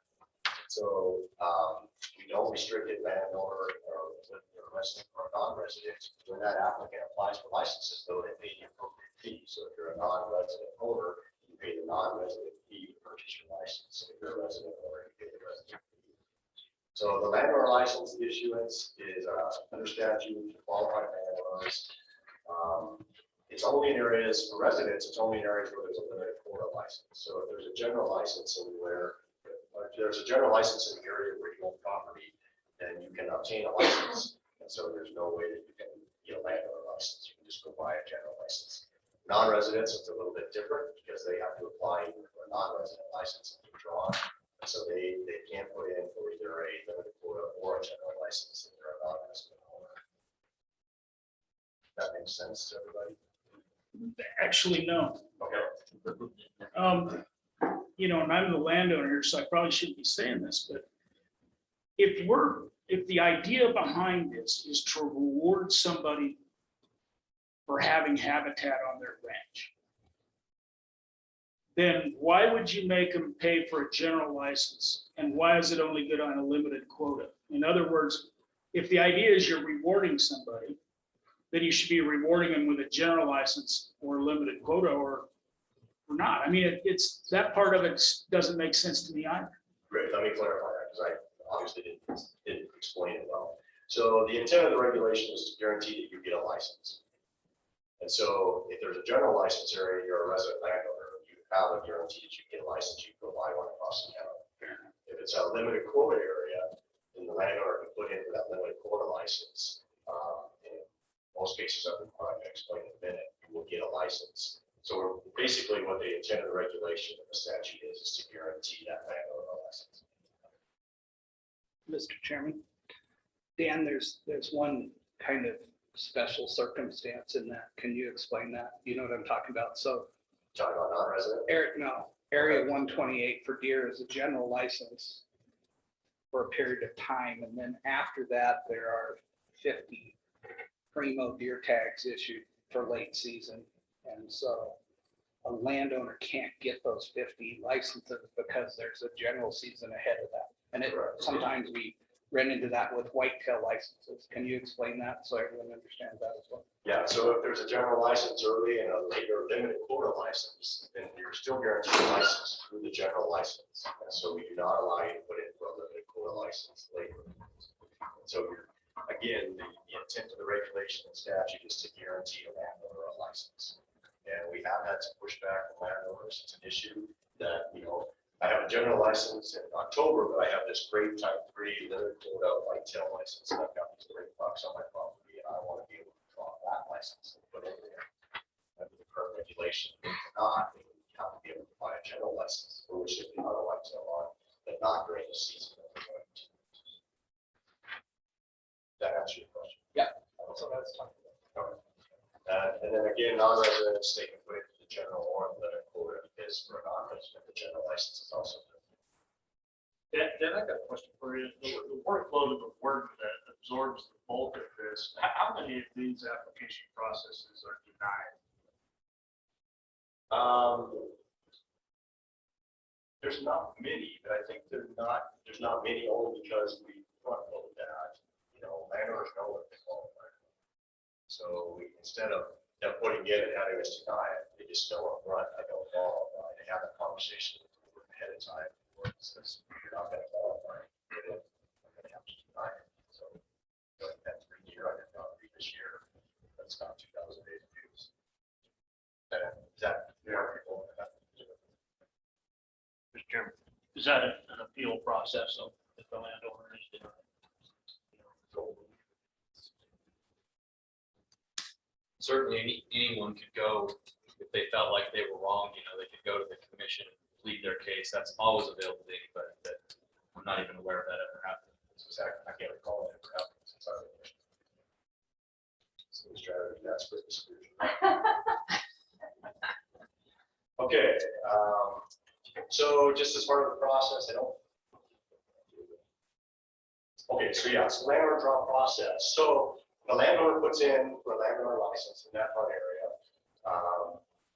Basically what happens is they get drawn first. So if there's 100 licenses in a hunt area and landowners put in for 50 of those licenses, those 50 licenses go to landowners.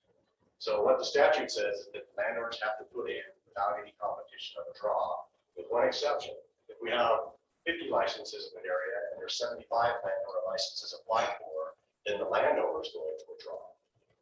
So there was 50 licenses, then 25 of those 75 did not get a license.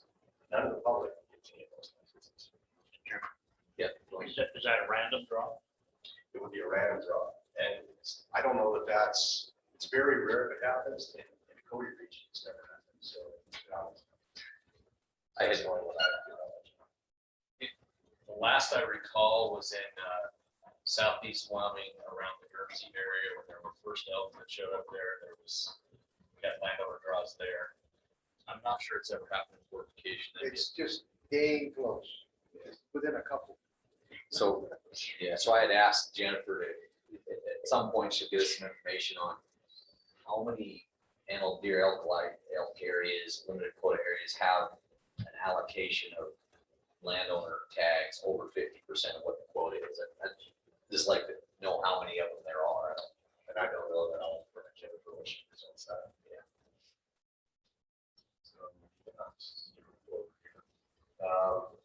Pat. Mr. Chairman, Dan? Yep. So I assume you're the regional supervisor out of Cody? Yes. So do you guys, this is really a loaded question, I'll tell you up front. I mean, do you think about the number of landowner licenses when you season set and you determine quotas? That's for that just a little bit. Sure. Something else was asked earlier, I was trying to recall. So that's the process for the landowner draw. They get drawn first. So the next 4 slides or so just kind of show, and this is why it's an issue, this is why it's in front of you. It just kind of shows over the last 12 years how landowner licenses have kind of changed. So this is for pronghorn. The top is resident, the bottom is non-resident. So you can see that over the last 12 years, it's creeping up. The overall trend is creeping up. Mr. Chairman, question on that. Basic analysis, because people who were eligible before are applying, or because there's more eligible applicants because of what's happening with property ownership? Combination of both. Both. Deer licenses, same kind of trend generally. There's high years and low years, but generally same kind of trend.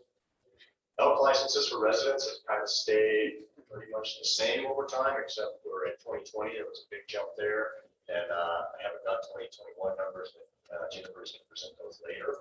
For non-residents, you can see it's a general pre-bump.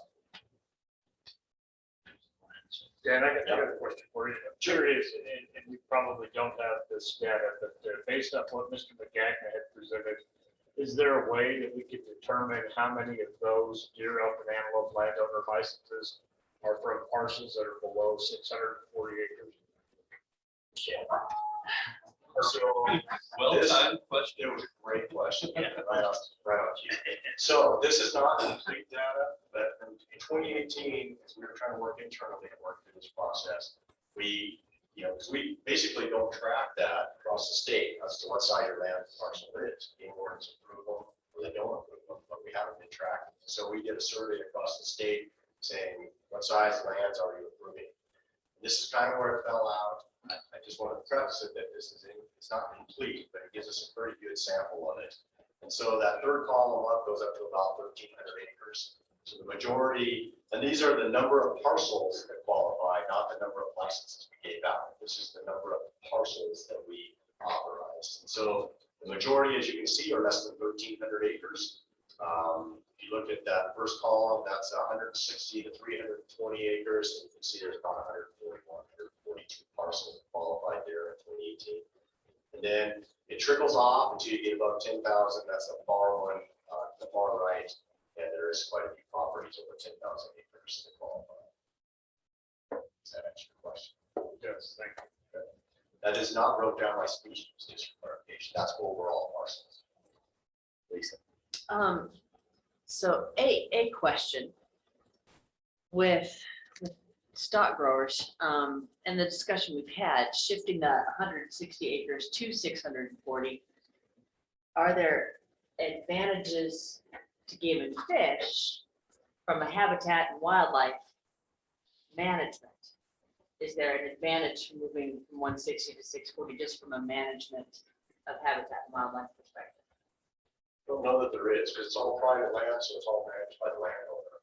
And so, we're going to talk about it. Yeah, I can talk about too, some of the iniquities in our current system.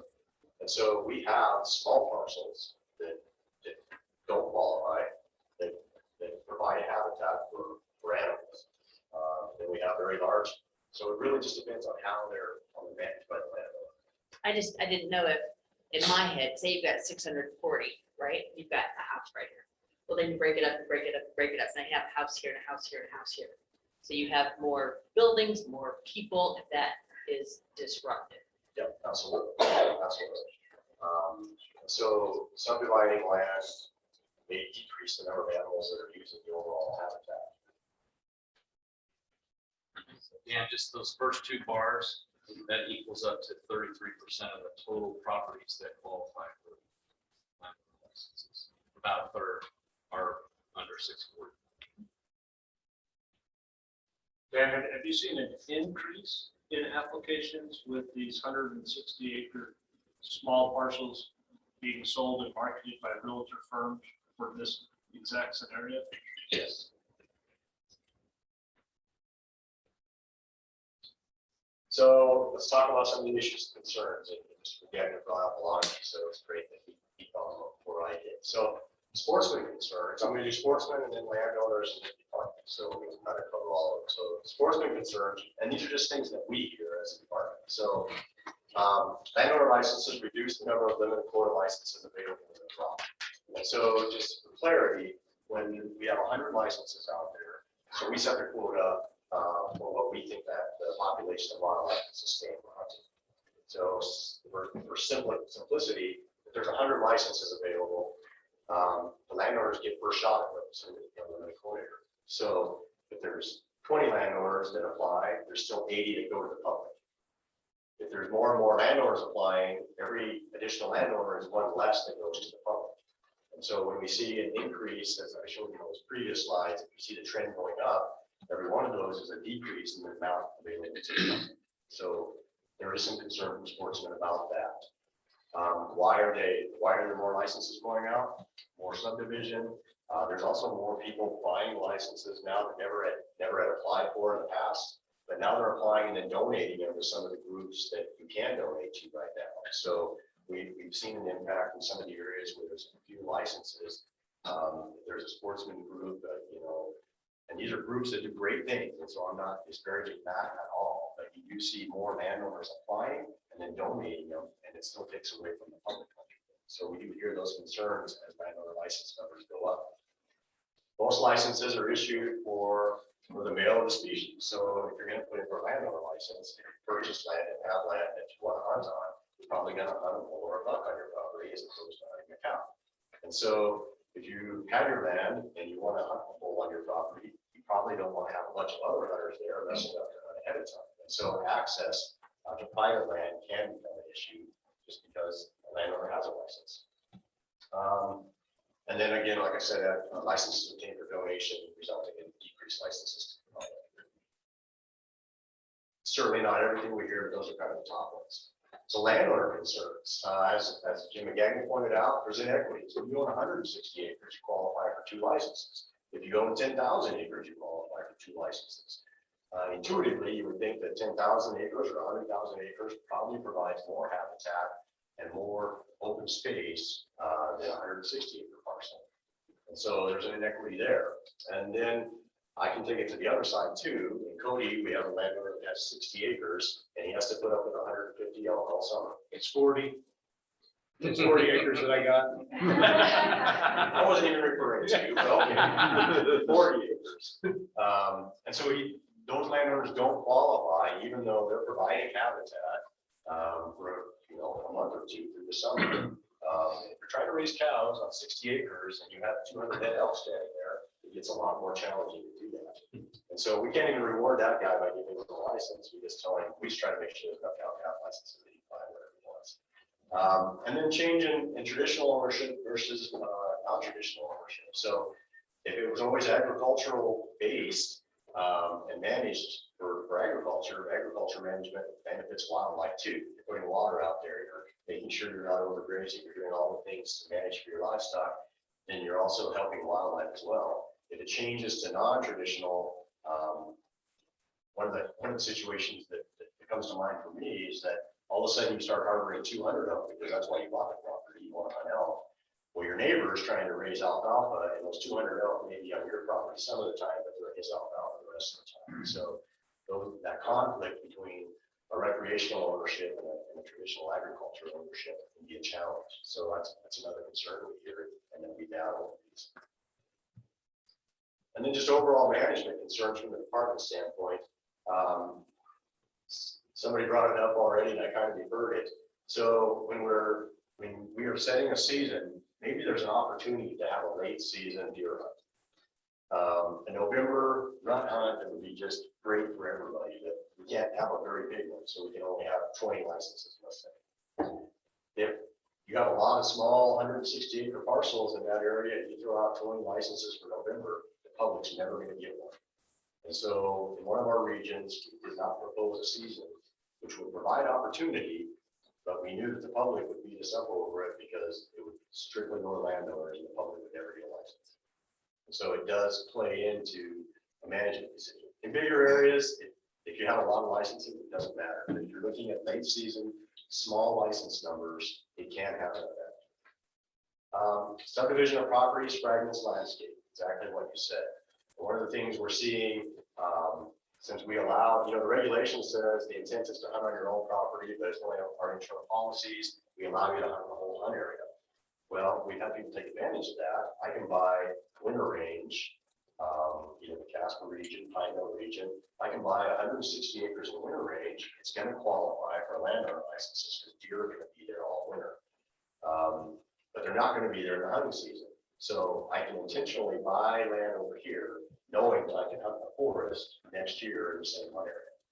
Well, if we buy a bunch of 160 acres in winter range, all we're ending up doing is just subdividing and ruining the habitat for winter range out there by allowing that to happen. So that's a concern of ours. And then, as we've already talked about, it can be very difficult to prove the intent. The regulation and statutes say you can't subdivide for the intent of getting more landowner licenses. I can point out places that I have no doubt in my mind that that's what it's about. But if they say it's for family planning, or it's for my kids, or it's for my nephew or some other family, and I'm breaking off 160 so they can each have a part of the family ranch, there's no way to say that that's for licenses.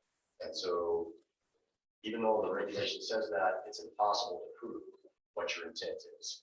And we certainly had situations where, for whatever reason, financial, taxing, whatever, we've subdivided properties under different LLCs or different corporations, and the number of landlord licenses go up. So that's kind of the concerns we have for management. And that's, even though I've gone through the slideshow like 6 times now, that was kind of what I had with the slideshow. So I know Brian asked me to kind of touch, we have talked internally, and it was interesting. We put together a committee a couple years ago, spent a lot of time looking at these issues and trying to figure out answers, and didn't come up with anything really great. So I commend you for looking at this. What we did find interesting is after spending all this time on it, we found a memo from 1985 where a committee was put together, and they put together the exact recommendations that we did 40 years ago. And it's still the same, because it was too much of a challenge at that time to try to make those changes. So some of the things that we did come up with this time to maybe look at, and they're very broad ideas, but similar to what Mr. McGagnon said, maybe a tiered system. We did put numbers to it, but no one's going to support. If you have 160 acres, we're not in favor of taking that away from you now, right? So, but maybe there should be some kind of tiered system where the people who have qualified in the past still continue to qualify, but people with larger land properties can qualify for something more. I don't know what that looks like, but something more. Right now, we allow you to hunt in the entire hunt area. We don't confine you to your own property because there may not be animals there on your property during the hunting season. But one thing that we've thrown out is maybe restrict it to private property so that you don't, I think somebody brought up the impact of, you have a lot of landowner licenses and they all go to the forest, that impacts the public hunters on the forest. And so, maybe that's a possibility. I throw it out to you guys to discuss and think about. And then tying some component of access, whether it's adding an additional landowner license that provides some kind of access or some kind of access component tied to it where you qualify for landowner license by providing some public access during some part of the season. So, that made everybody say, yeah. Then I'm curious if the committee looked at potentially doing some sort of separate landowner pool so it doesn't absorb all of those licenses where it could be capped at 20%. Those landowners could be put into that pool. If they draw, then the next year they would be out of the pool, so it would circulate among those landowners without taking that draw away from the public or wiping out a large percentage of tags in very limited quota areas. So we did look at that. We didn't. I mean, it's out there. There are states that limit the landowner applicant pool to like 10% of the total license, total quota for that area. So if you had 100 licenses in the area, for example, 10% would go to the landowner draw. So that would, what it would force though was a landowner claim. And it just depends on how supportive that would be. If we did look at it, it's not something we move forward just because And did the committee look at the minimum acreage and discuss that as well? we did. That's where we came up with the maybe a tiered approach. Not set on any definite numbers. With the tiered, though, minimum, who would be best keeping, at least based on that committee work. The committee's work would have kept the minimum 160 and had some landowner license portion of that. And then, a lot of people brought up 640 as a section or 1,000. It's a nice round number. So, we didn't set on any number, but some kind of a tiered approach where if you had a bigger parcel of land, certainly we can see a difference between a 10,000 acre ranch and a 160 acre ranch is what it may or may not provide. Yeah, I think there was a few other questions, Dwayne. I think he answered. Josh? So if you just tier it and add licenses, you're compounding the problem. Correct? So if we have 100 licenses and there's already 50 landowners and we give them more licenses depending on their acreage, we're probably compounding the problem. or could. Or an option would be to reduce the number in a lower tier and raise it in a higher tier, so maybe you become out balanced.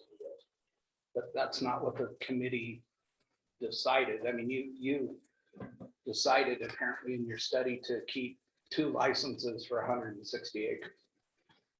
Unless we adjust that bottom number, we're probably not going to affect the number of licenses available for regular sportsmen. One thing we discussed in the committee was going to 1 license for 160 acres, up to 640, or 1,000 or some other number, and lowering that lower tier.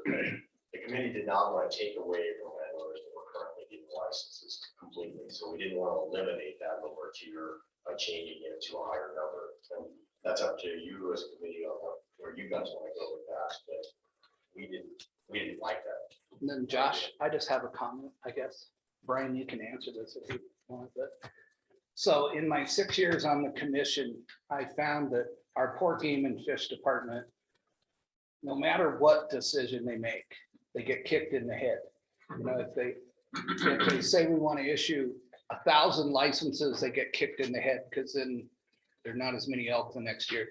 If they say they want to issue 50 licenses, they get kicked in the head because they didn't issue enough licenses. So most everything a game and fish employee does is controversial because everyone's so passionate about wildlife. So I think this is a real area where this task force needs to lead, and we're dealing with regulations. You know, we can make a recommendation to the commission to change the regulations and at the very least stem the abuse that we all know is going on out there.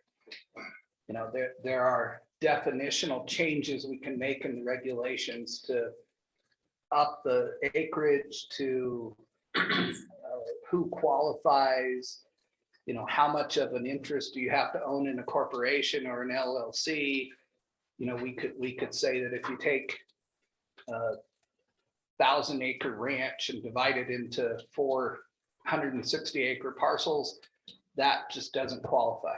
I mean, this is an area where if we lead and we provide clear guidance to the commission, I think they would be interested in stemming the abuse as well, which ultimately, you know, rewards our landowners for the habitat they provide, but makes it fair and rational and reasonable, so we don't have a few bad apples spoiling the whole bunch. But the department, because of the fine line they have to walk between managing the wildlife and maintaining really good relationships with landowners, is sometimes more hesitant to act than probably I would be. But I think that that's something that we should really ponder and think about what McGagnon suggested and what Dan in his excellent presentation has told us, and figure out some changes to those regulations and fix some of the abuse so that everybody feels it's more fair and it's more equitable, and we're truly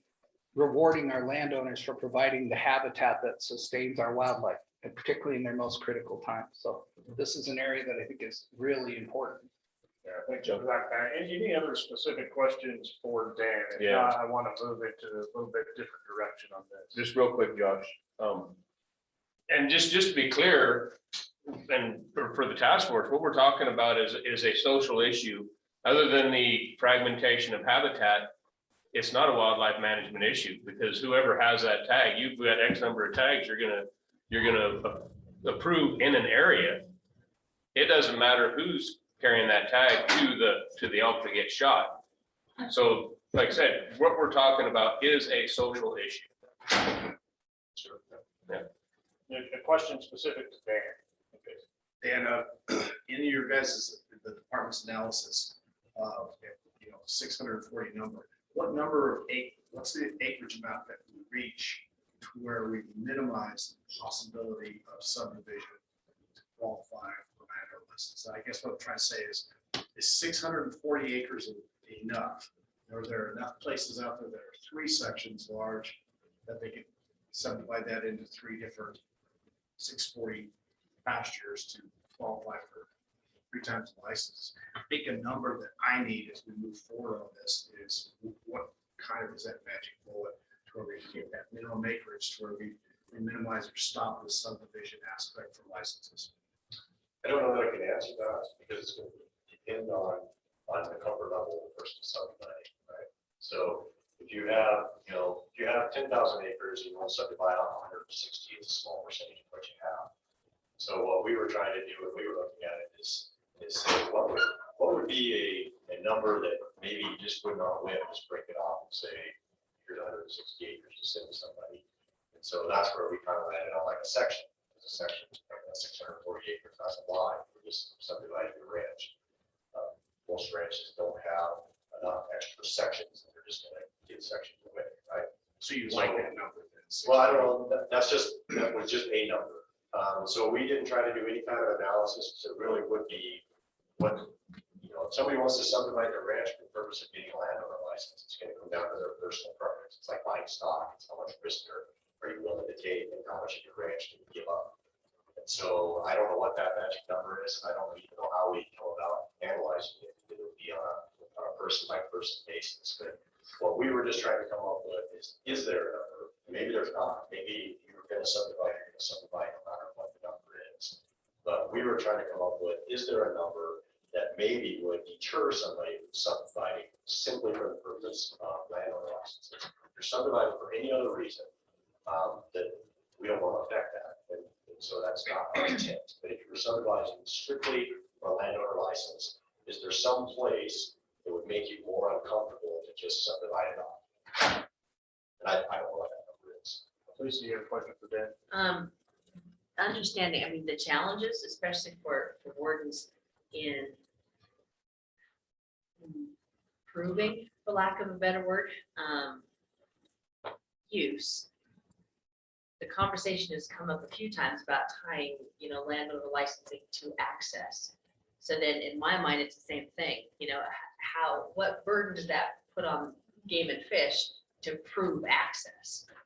If a landowner says, yeah, I will guarantee I let, 2 residents, access my property. How do you enforce or prove that? Well, you're going to ask, we're pie in the sky, making an open access program. So I don't think that would really happen, but Well, I can say, oh yeah, I had 10 guys on my land last week. Yeah, sure. I did. certainly, yeah, absolutely. And it would be a challenge of what is the number of access that you have to allow to each of that. Dan, thank you very much for your presentation. Hey, Josh. One more, and maybe this is for Dan or for Lee. He's a county commissioner. There's another overlay. Every county, I believe, now has subdivision and planning rules that limit the size of carve-offs, I believe, without going through a burdensome subdivision process. So, I mean, that's just something else we should look at. If the county says you cannot carve off less than a section without going through a subdivision process and all that grief. I mean, I don't know what Park County does, but I remember a lot of counties before the legislature limited that, I believe, set 35 acres or 40 acres or 120 acres. It entirely depends upon the zoning and what the intent of the subdivision is. We're actually in the process of getting ready to redo our land use plan, and this is one of the issues that's been brought up, is how much can you peel off for what reason? Thank you, Dan. That was a great presentation. That's good, Dan. Thank you. Are you kicking Dan out? Well, what I would like to do though at this point is just kind of do a checkup from the neck up on just the information from Mr. McGagne's presentation, from Mr. Smith's presentation. And Dwayne, we can just start with you so we can finish with Pat. That seems to always work well. I think if you just want to maybe just kind of kick around some of the things that are rolling around in your noggin based on this information, we can each just go around the room. Well, certainly, I think changing the 160 acres is probably something we need to look at to see how much abuse there is. And then make them for sure qualify for the 2,000 acre or 2,000 day use. That's one of the biggest things for me. I mean, I agree with a lot of what Pat's brought up in terms of the intricacies for all of this, because it's different for every part of the state. One of the concerns that I have just looking at it from that 30,000 foot view is if we try to explore a tiered system or a levying out more licenses for larger portions, those areas that have they're limited quota for a reason in the first place. And our goal is to increase opportunity for sportsmen. We've thrown that goal completely out the window, in my opinion, if we start looking at a tiered system in those limited quota areas, because we are going to end up reducing licenses for the general public, the way the math pans out. Unless there's those caveats. Unless there's a cap, like 10%, or, I mean, I honestly, it's a catch-22. I think tying access to type 1 licenses is going to solve several problems, because you're going to have landowners that don't want people on their place, and that's their prerogative. And they may take the chance of going into the draw rather than going for the landowner license if there's access tied to that type 1 license. I mean, it might kill 2 birds with 1 stone. So I think that's a really important component to landowner licenses that we should flesh out, is some form of access equation, give and take. Because at this point in time, the conversation is very much, how do we continue to benefit the landowner? And we're forsaking the other 70,000 folks out there who are applying for those same licenses. So. Yeah, so this has brought up some interesting thoughts. I'm wondering, is there a way to allow the Board of Land Commissioners to be a landowner for purposes of landowner tags? That way, if we could grab a couple of those, maybe auction them off to benefit the trust beneficiaries, so we're monetizing it, but that could open up access for public hunting as well. Also, perhaps we can work with our grazing lessees in that regard, give them a portion of what we're getting in our auction, if you will. There's a lot of things to think about, but I'm trying to figure out, is there a way to, especially in these limited areas where the potential is there for only landowners to ever be able to hunt it? Is this a way to, again, open that up by allowing the public access to an auction where we would have landowner tags? So just throwing that out there for thought. There could be a lot of mixed responses to that. And it would obviously require getting into the weeds in some respect to figure out the pros and the cons, but that's just what occurred to me in some of this, is how do we, with state lands, figure out a way to open things up a little more too. I was appreciative of both presentations. I'd like to hear from some other, little landowners, big landowners, what their take on how it's working, how it's not working right now. At first blush, it's really, I'm good with increasing the acreage size. I just, I know guys that have picked up 160 acres around here specifically for landowner tags, and they're not hunting their own ground. And we understand that you can't always hunt your own ground, but the system is getting abused, and I'd like to see a way to tighten that up and possibly put a cap on how many a percentage that can come out and create a landowner draw, because you hit some of these areas where you're not gonna, as a do-it-yourself hunter, public hunter, you're not ever gonna get that tag. So those are things I'd like to flesh out. Yeah, I think, Brian, you bringing up a third of those tags being issued in those smaller acreage allotments, I think that's alarming. And I think, to echo what you said, this is the opportunity. I mean, Dan mentioned that 36 years ago, the committee looked at this and basically said, we can't do anything. And another committee in 2018 was organized and came up with the same results. And I think this is the opportunity for this hard conversation to be had, and this task force to lead the way on this. I think we're charged with that, and that's what we need to do. you know, in my area, I guess, in with elk and deer, the resident landowners, I think that I deal with mostly, really appreciate the landowner permit. I mean, they use them, their family uses them, they're not, to my knowledge, abusing it, and I visit with my local warden a lot. And, you know, we don't see a lot of that. There are the non-resident owners that have a place. I think there's definitely some things going on there that would definitely improve or be improved if we could prove that they're not, you know, abusing that at all. But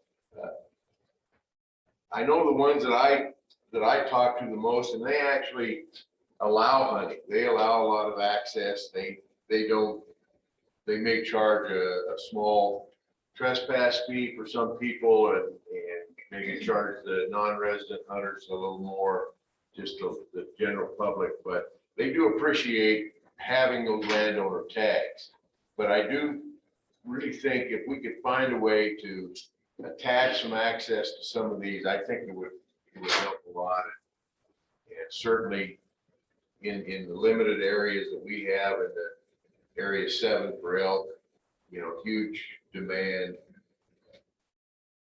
I think it would be great, but I do know that the wardens have a tough job in dealing with all of this and trying to keep a good relationship with landowners who their habitat, or they support that wildlife most of the year. So it's tough, but boy, if we could find a way to increase a little access, I think that would help a lot with the general public. I'll tell you, I'm still kind of trying to wrap my mind around everything around this issue, but I keep going back to a couple of basic principles I like. One is landowners play a significant role in creating habitat that supports and hopefully grows game populations. And I think that's one thing we're learning through this process. The best thing we can do is find ways to increase numbers, and landowners are going to play a big role in that. And for that role, the opportunity to hunt on their property seems to be a genuine thank you. And I'd like to continue that. I know there's a lot of, I've heard this, abusing the system, and I know they're abusing the system in our minds because of sort of our ethical orientations. But if the system allows it, it's really not abuse. I say change the system. And for those that are more knowledgeable, I'd love to hear how to do that. In fact, Jim, I don't know if you're still here, Jim, but I appreciate bringing stock growers, bringing recommendations for some of the ways to do that. And I think one of the steps we can take is certainly in that acreage conversation. And if we want to have larger acreage requirements, we believe that it takes larger acreage, contiguous or not, to create the habitat that we want to do. I think we need to explore that. And then the last thing, the access piece, I'm disturbed, like I think many of us are. We heard this last night in the town hall that over generations, the relationships and the ability to access a rancher's property, go back and help them, and say, we seem to have lost that. And so if it's financial and that's the big reason, then I'm kind of with Representative Summers. Let's figure out a way that public access programs can financially compete with what other economic drivers they are, whether it's the value of a tag or leasing or things like that. But looking at this as an opportunity to increase access, I think is something we've got to figure out. I think we have to decide what we think is wrong with it first. Is it the fact that the acreage is too small? Then we need to address that. Is the fact that landowners are taking too high of a percentage of an unemployed area? Then we need to address that. So access is tied to it as well, but you know, maybe I'd like to look more into number 5 and how that's tiered, because if we can take away the value of subdividing a small parcel by only one tag, maybe it's not worth doing. You know, so we have to look into those types of things. But I think we have to evaluate what's wrong, what part's wrong, and then go into that area as opposed to looking at the whole general picture. Like I said, if we think the acreage is the problem, then we need to address that. If we think the total number of tags is a problem, we need to look at that. But it's such a broad and such a difficult thing. We need to try to, I think, laser more into what actually we think is wrong. So this is a rare happening today. So both Pat Crank and Lee both had some really great insights. So So I agree with what both of them said. I think that Pat's comments about this task force, this group's opportunity to lead on this is very much welcomed by the department and the commission. I think, Lee's point along the lines of this is the allocation of a public resource and how the government is going to allocate that resource is a very relevant topic for this group. For sure. As far as what's wrong, I will tell you that there's a lot of things we can talk about with inequities. I think there are inequities. I think that when you talk about the fact that some folks have an opportunity that, on 160 acres that is extremely valuable, and a landowner that's adjacent has the same exact opportunity with 100,000 acres is, there's an issue there. I think the other thing that we're seeing now that's different than when this was studied in 1985 is that the demand, we've talked during this entire task force about the increase in demand. There's more folks that want either the same amount of resource or less resource than what was available then. And so I think that's what's bringing this to a head. That's what, if we wanted to define the problem, that's part of the problem. I like the idea, just a few specific points. I think I know some very productive, cooperative ranches that provide a lot of wildlife habitat and do habitat enhancement projects that are large ranches that are owned by folks from out of state, but they're run as a family ranch. I think of the stock growers, I can't remember the name of the award they give each year to great stewards of Wyoming ranches, but the Double 8 Ranch down in Elk Mountain, it's been a family ranch run by the same family since 1950. It's a large corporately owned ranch. People from out of state own it, but it looks just like and is run like every other Wyoming ranch. So I think we have to having ranch managers and folks that are so invested and are the people that are actually out there on the ground doing the work to provide wildlife habitat should have an opportunity to have a license. Part of the allocation from the landowner licenses for that particular ranch. I do think 160 acres has to be looked at. I think it's too small. I think a tiered approach to address the inequities is important to look at.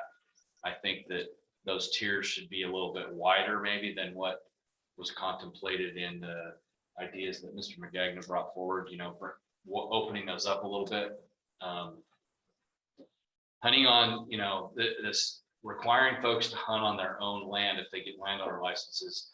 We've already talked about some of the reasons that's problematic, but here's another one. There are a lot of places, a lot of ranches that provide a lot of wildlife habitat that have, beyond their control, have all kinds of checkerboard and mixed varying public lands that, BLM lands, forest lands, state lands, all mixed into their ranch, and to say, yeah, you have to stay on your own property, and you can't hunt that ground that you lease, and that you have to travel across to get to another part of your property, I think is pretty problematic. And then the last thing I'm always looking out for is, the Game and Fish Department is not growing, and we don't have the capacity to take on a whole bunch more stuff. And so anything that we decide on here, we have to be able to administer it without adding a bunch of people. And so I get a little concerned when we talk about tying access requirements for individual ranches to landowner licenses without really studying that pretty hard as far as what that's going to take to administer that. I start thinking about, who's the person that gets to have that access, and then how do you verify, how long do they have to have access, and how do we verify that? And then who has to go out and investigate when the person that was provided the access says, oh, no, they didn't give me what they were supposed to give me in order to get this license. So all those things they concern me a little bit, but I think that at the end of the day, tying access to landowner licenses is something that, should be discussed, but I don't know exactly how I feel completely about that. Okay, well, yeah, I thought they were great presentations. And I really appreciate the fact that Jim came forward with a sort of magic bullet we've all been struggling for, which is that minimum acreage. And I'm not sure 640 is correct, but at least it's a starting point from the ag community where it needed to come from. The problems that I see that we need to address with Pete's point is the quota needs to be independent of the hunting quota. So that if you put in for an area, it says 50 licenses, you know, it's 50 licenses, it's not 50 minus the landowner quota. So I think we need to address that so that when the landowner quota is developed independent of what the resident hunter or the non-resident hunter sees. In addition to that, there should be no separation. If it's a landowner license, it's, if we're going to treat the non-resident landowner the same as the resident landowner, then that quota should just be a quota. If there's 50 landowner licenses, they don't come out of the non-resident quota, they don't come out of the resident quota, they just have a landowner quota. And if there's 25 of those non-residents, so be it, that's who owns the land in there. If we decided that they should be in that landowner quota. So I think that's one of the biggest rubs with a lot of this is you look at that 50 quota and you think that's great, and then it ends up being 22 resident licenses. So I think, and that can be done. I think it can be an independent quota for the landowners issued in that area. And then there can be similar to when we talk about some of these unique IDs, some of these residents have brought forward, which I really think some of them are really good. One Randy Morrison brought forward 5 mule deer tags for late season in all the general areas as a way of spreading out the draw pressure. That's a phenomenal idea. And so you make these licenses ineligible for that. They're strictly a draw. They're not eligible for resident or non-resident landowners too. They have to apply for it to be treated equally. Then the other part that, and Pete's correct, we've got to fix what's wrong. The biggest thing that's wrong with this and why that Pathfinder Ranches is such a glaring issue is the fact that they have figured out a way to monetize landowner licenses. And it's within the system. So they have created an outfitting industry off these landowner licenses within their company of 5,400 employees. So they have this large pool of people willing to buy those landowner licenses and then buy a guided hunt on the ranches. Well, if it's good for the goose, it's good for the gander. So if we're going to continue to allow that a system where this large corporation can do that, then mom and pop ranchers should be allowed to do that too. And so if we come up with regulations to close that loophole, they have to be tight enough to where we completely close it, or we open that up to where the neighboring rancher that's been there forever is allowed to do the same thing. I'm sure you don't have any additional comments. I mean, it really isn't anything new from what's already been said. Robert? Yeah, I'm probably the lone rancher in here right now. Jamie's on the line and I'm on the wrong side of the mountain, right? Because this issue is just not as big on my side of the mountain. We have, my county's 20% private land, 80% federal land. And so I don't know how many these real tight draw areas. I doubt that there's a lot of incursion in my side to that. So what I look at long big picture when I look at that, the acreage is too small. This is me landowner, it's way too small. And the fact that you're not that you could with a 1% share somehow you could have a right to a landowner license in this instance doesn't make any sense to me. It should be the majority holder, 50% or more as far as I'm concerned. But I think the bigger question to me is how do you compensate ranchers, landowners for access? And I've talked, Joe mentioned it. How do you do that to where you can compete against outfitters? So there is actually, so resident hunters can actually get on land. And then how do you ultimately pay for maybe presence or wildlife habitat to ranchers? Because ultimately these old ranches, it's harder and harder and harder to make a living on. And we do have this bundle of sticks, and yes, the wildlife is the state's, but but that land is ours. And so how do you try to make it where you have access for resident hunters and you pay for presence, the fact that we do manage habitat? I think those are bigger questions than this, but I don't like the gaming of this system. Maybe if I was a rancher over here, I'd like the gaming of the system, but I just don't. So I think great discussion today. We need to look at how do we change the current system? Larger acreage, more licenses, less licenses. I mean, and I'll just say in that regard, tying access to landowner licenses is great, but you're gonna have to give the landowner something else. I mean, if I own 160 acres or 1,000 acres and I currently get 2 landowner licenses and I'm not abusing the system, I'm playing by the rules, doing it fair and not selling shares of stock to my buddy in Pennsylvania. You got to give me something more if I'm a landowner to let 100 people bounce through my place and leave my gates open and let my cows out and throw litter around my ranch and call me at 1 a.m. when they're stuck in a bog or a snowdrift.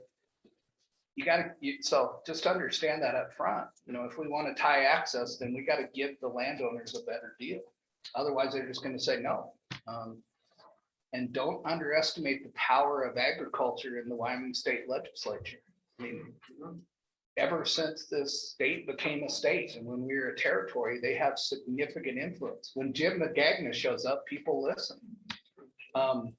And so, we need to make sure that this fits. And as Lee said, we build a gate so that it works for all of us. And then I think the other critical thing is we give the commission some direction to administer this program differently. Because I think there are hesitancies, not that we don't have good people trying to bust their behinds and do as well as they can, but the regulations need changed. And, that won't happen, unless we make a sound recommendation how to change it. And I think if smart people sat down, we formed a subcommittee or something and thought about how do you close that loophole of selling 1 share of stock to your brother-in-law? How do we look at, stopping someone from dividing their ranch into 10 160-acre tracts so everybody in the family gets 2 landowner licenses? We could, with definitions in the current regulations or write new regulations, fix some of that abuse. And I think the abuse is a small number, but it's occurring and it's causing distrust with our sportsmen and regular hunters that this system is wrong and it's broken. And if we can fix that, that would be a great result. Thank you, Pat. I would like to go to our 2 task force members that are on Zoom. Representative Whitner, if you could start. Okay, thank you, Mr. Chairman. I find it intriguing when I hear about abuses. It's amazing to me that there are actually people in agriculture that would have time to even conceive of these ideas, let alone implement them. We're hang on, our speaker is funky and our Judy unplugged.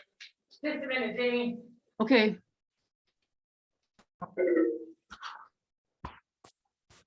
Jason and I already talked about what to do with this, the magic routine. As learned from Megan. All right, Jamie, just a second, the speaker's getting started up again. There we go now.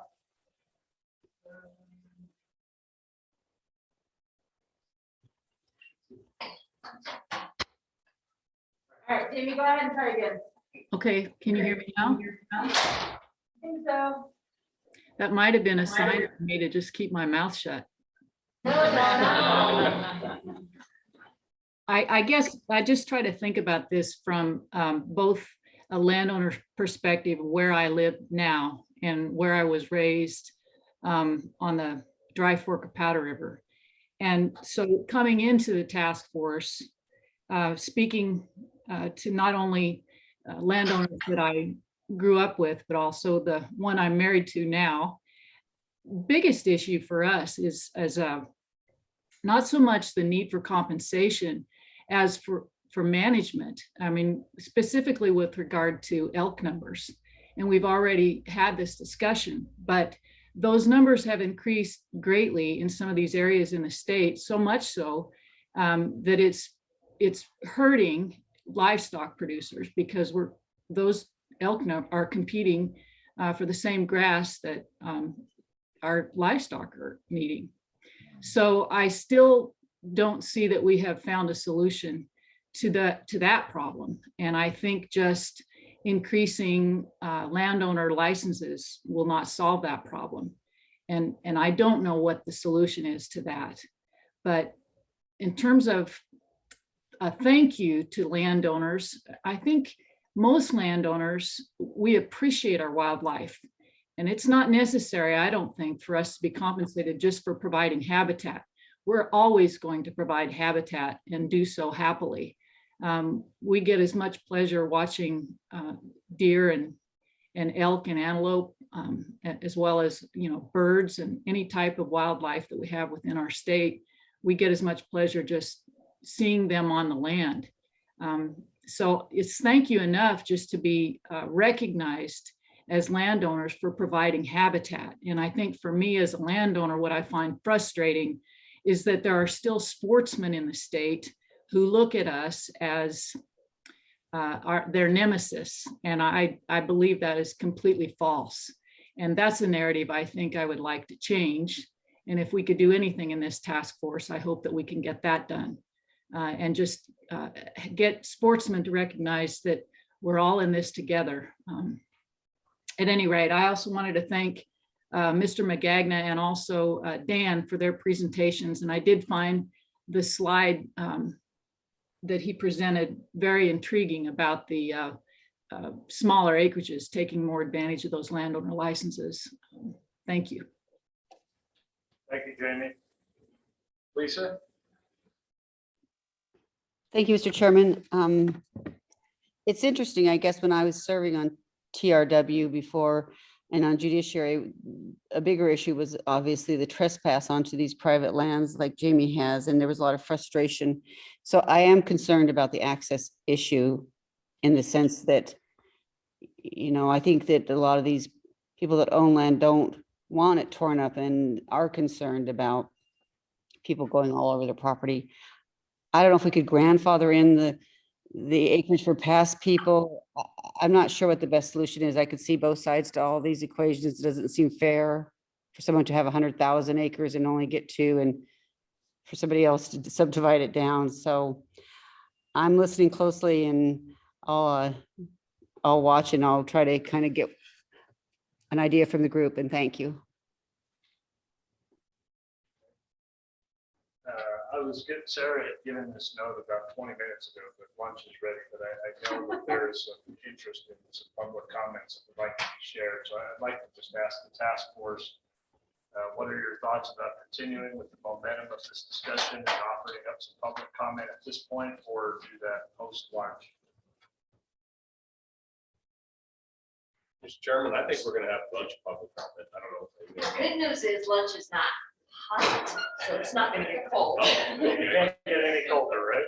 There's a soup that is hot. Oh, I was gonna say there's sandwiches and salad and stuff, so it looks. I'd like people to have as much time and not think they're looking at a clock, but that's just me. I'll break for lunch. I'd say break for lunch and take public comment. Everybody okay with that? How long do we want for lunch? I've got 12:07, so can we be back at 12:30? Is that enough time? 22 minutes to start something down and keep going? All right, okay, so back at 12:30 and it's okay. Public comment too. All right, well, let's do that. Let's prepare to be back in our seats at 12:30 and start public comment.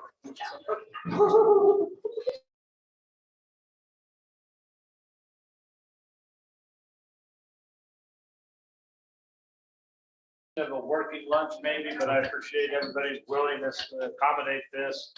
We are going to open this up for public comment, and I imagine we're going to see folks trickle in as this continues with them trying to hurry and grab a bite to eat themselves. But In visiting afterwards, Lee and Jennifer both have something they would like to add. Jennifer actually has a presentation. At this point, we have one person online that is going to speak for public comment, and I've got 3 of the forms that have been handed out.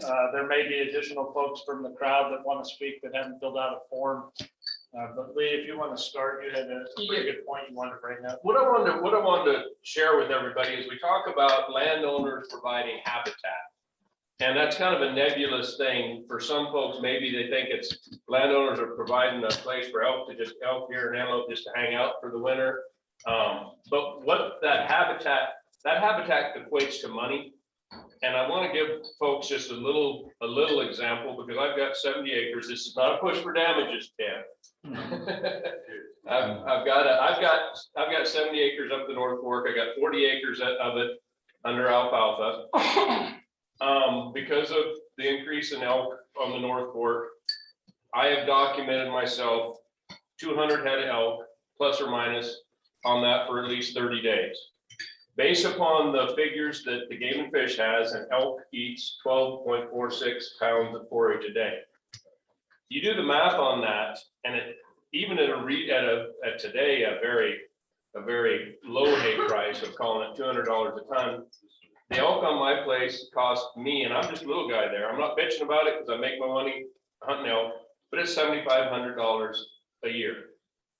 And that's what I want people to do is put that in perspective on some of these big ranches that are hosting thousands of head of wildlife on a yearly basis. It is money. It's what it comes down to. It's great to provide the habitat, but it comes down to money. I could use that 36 ton of hay that's being eaten. I could damn sure use it this year because it's pasture scarce and hay is scarce. Again, I'm not griping about it, but I wanted to try and set that as an example for people to think about. Is 30 days of 200 head of elk right now is $7,500 to $10,000. Albert, I'm sure understands what I'm talking about. Now that every bite they take is money. So that's what I wanted to share with folks. Okay, good point. Go ahead. Yeah. I'll just add to that. I've visited with about 6 ranchers in the last couple of days in the eastern half of the state. And every one of those have 500 to 3,000 elk on their ranch right now. And so the money is considerably more. But I think the Department of Ag figures an adult elk eats 17 pounds a day, not 12.6. So I'm not sure who's right there, but irregardless, it's a tremendous amount. Those ranchers are frustrated. They're especially in times of drought. They're on their winter pack right now. And so that was my proposal when I did it. Is there some way to get those landowners to help compensate them for their loss of forage and also allow access by doing transferable licenses? And people have brought up, well, where do those licenses come from? So if that ranch is in an area that's way oversubscribed for elk, maybe we need to add additional licenses to get that harvest. Doesn't see it has to remain that way, but it seems like a possibility to me when you have way over the numbers of elk for an area. Maybe it is time to increase licenses, but that's a decision that the Game and Fish has. And that seems to be a common theme across the board. Yes, absolutely. Abundant amount of elk populations, elk in places that 20, 30 years ago, they weren't, and they are now, displacing their populations. I'm sure we're going to get into that conversation. I'm eager to be a part of that conversation. So Josh, just one other thing on that. Yes, sir. Thanks. I think you're right. And it kind of goes to what I said, that we don't want to confuse damage versus get this 2 landowner license issue. Right. It's a totally Separate deal. different thing. And if we start, you're never gonna give out enough licenses to some people. Some people don't want a single license. But maybe they have a lot of damage and I believe, this is my question to Brian. I don't know all of the damage statutes, but I think if you take damages, you gotta provide some access.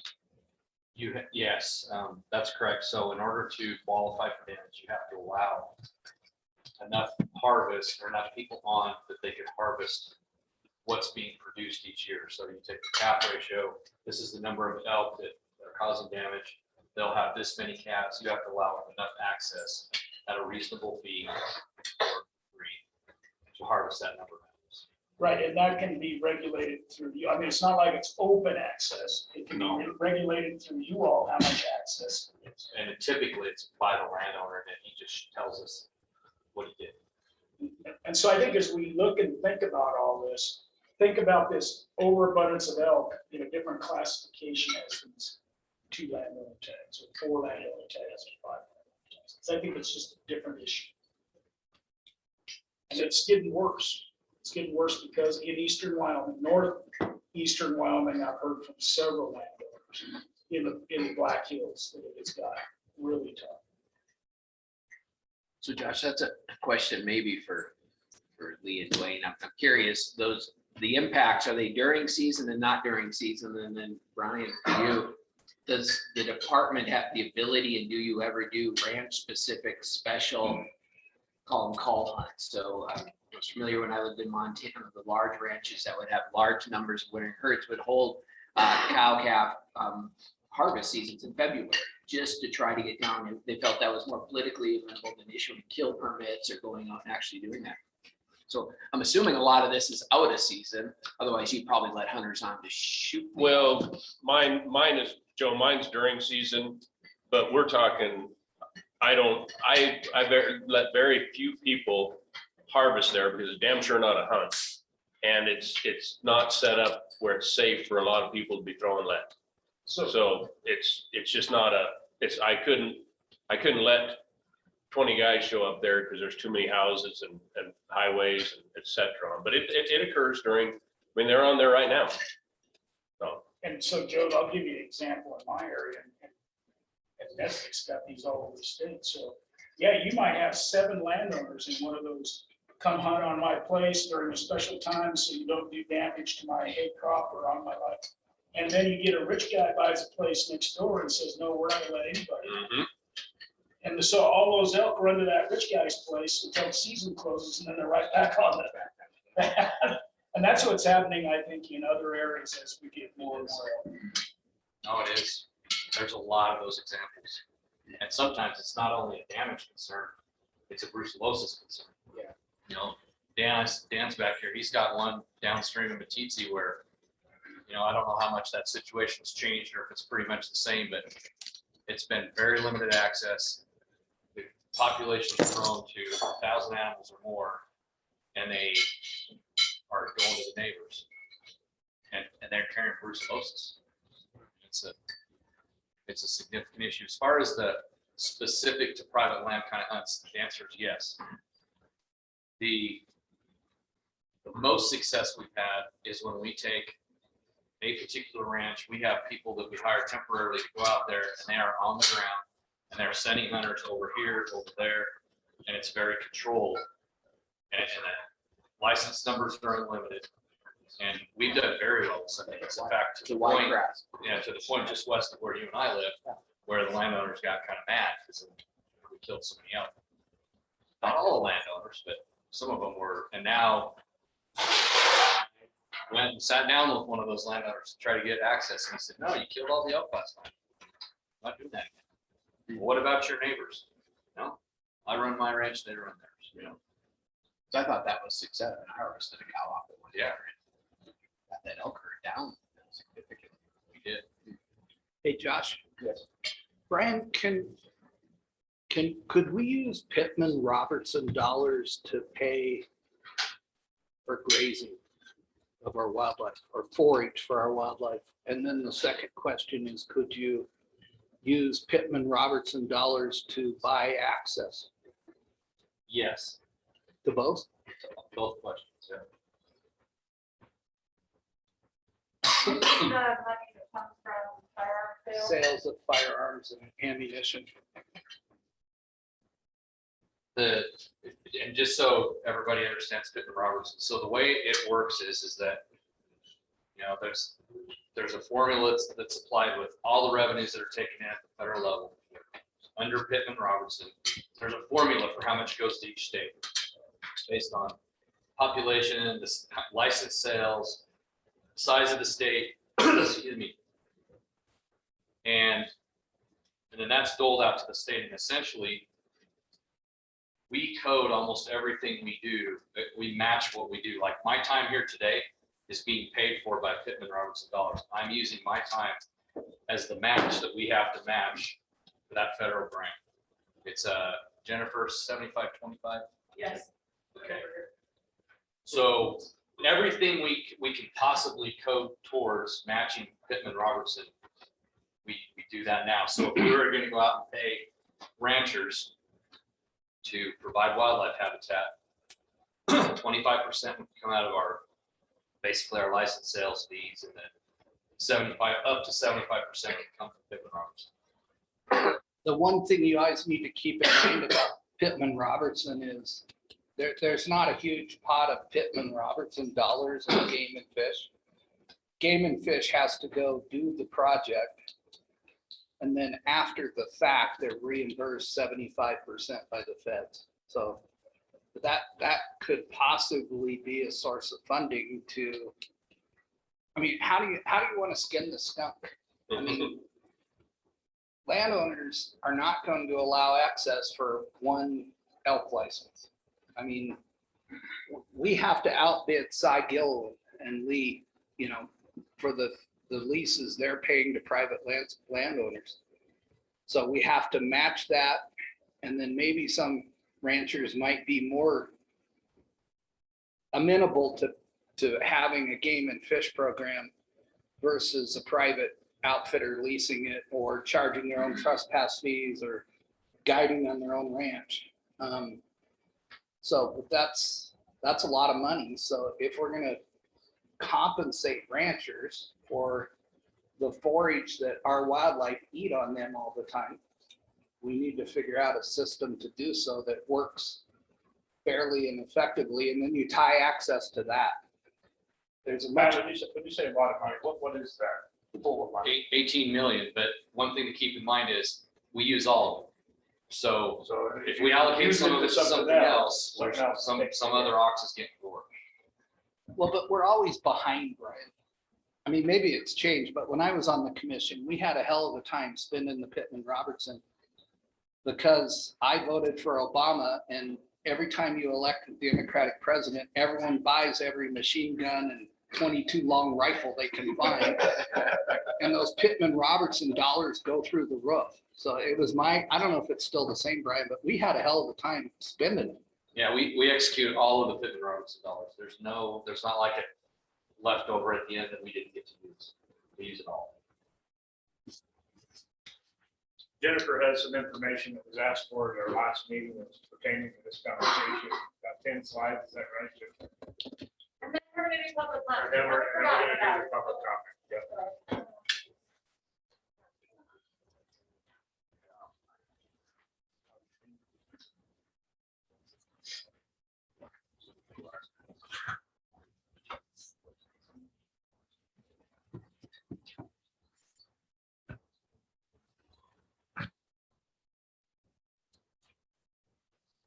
So I was asked several meetings ago and last meeting about landowner licenses and kind of the breakdown of how it's changed. The first question was, what was the landowner application allocation look like for 2021?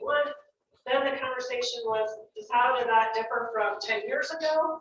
And then subsequently, this morning I was asked kind of, what is the percentage of breakdown, like in some of those hunt area types, what is the percentage of those licenses, or how many of them are going, like 50% of the number of licenses available are going to landowners?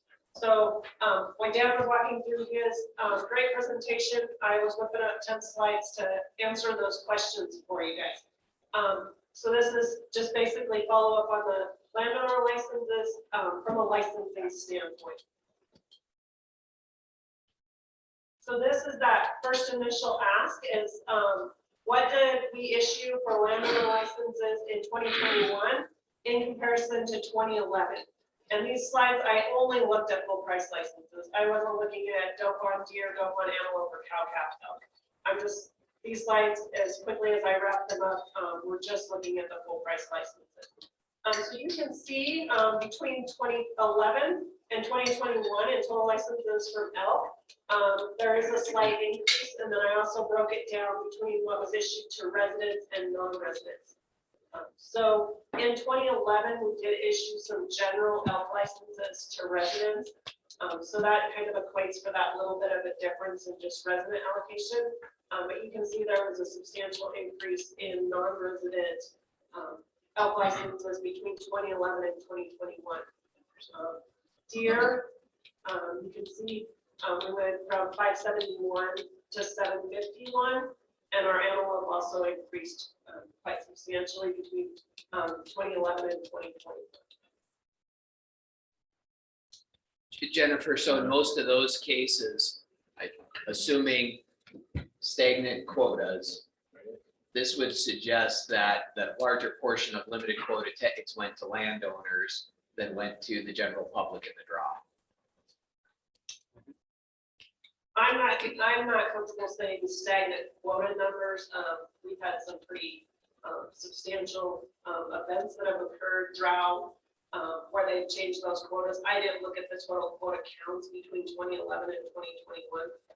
I believe the director could probably speak more closely to that. I can speak pretty generally in that I believe in 2021, the antelope license numbers were probably less than they were in 2011. And generally, the elk license numbers were probably higher than they were in 2011. So for elk, possibly it didn't have a net impact for antelope. It must have certainly. When I looked at that, that's the first thing I drew from it.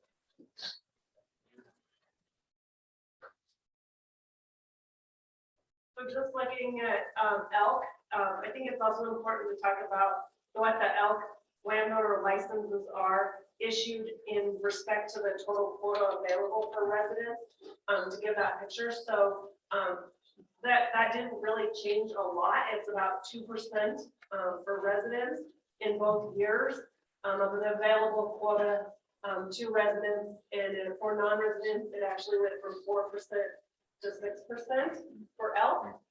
And so this would be what percentage of landowner licenses were available to the 80% for the quota for residents, and then the 84% and the 16% for non-residents.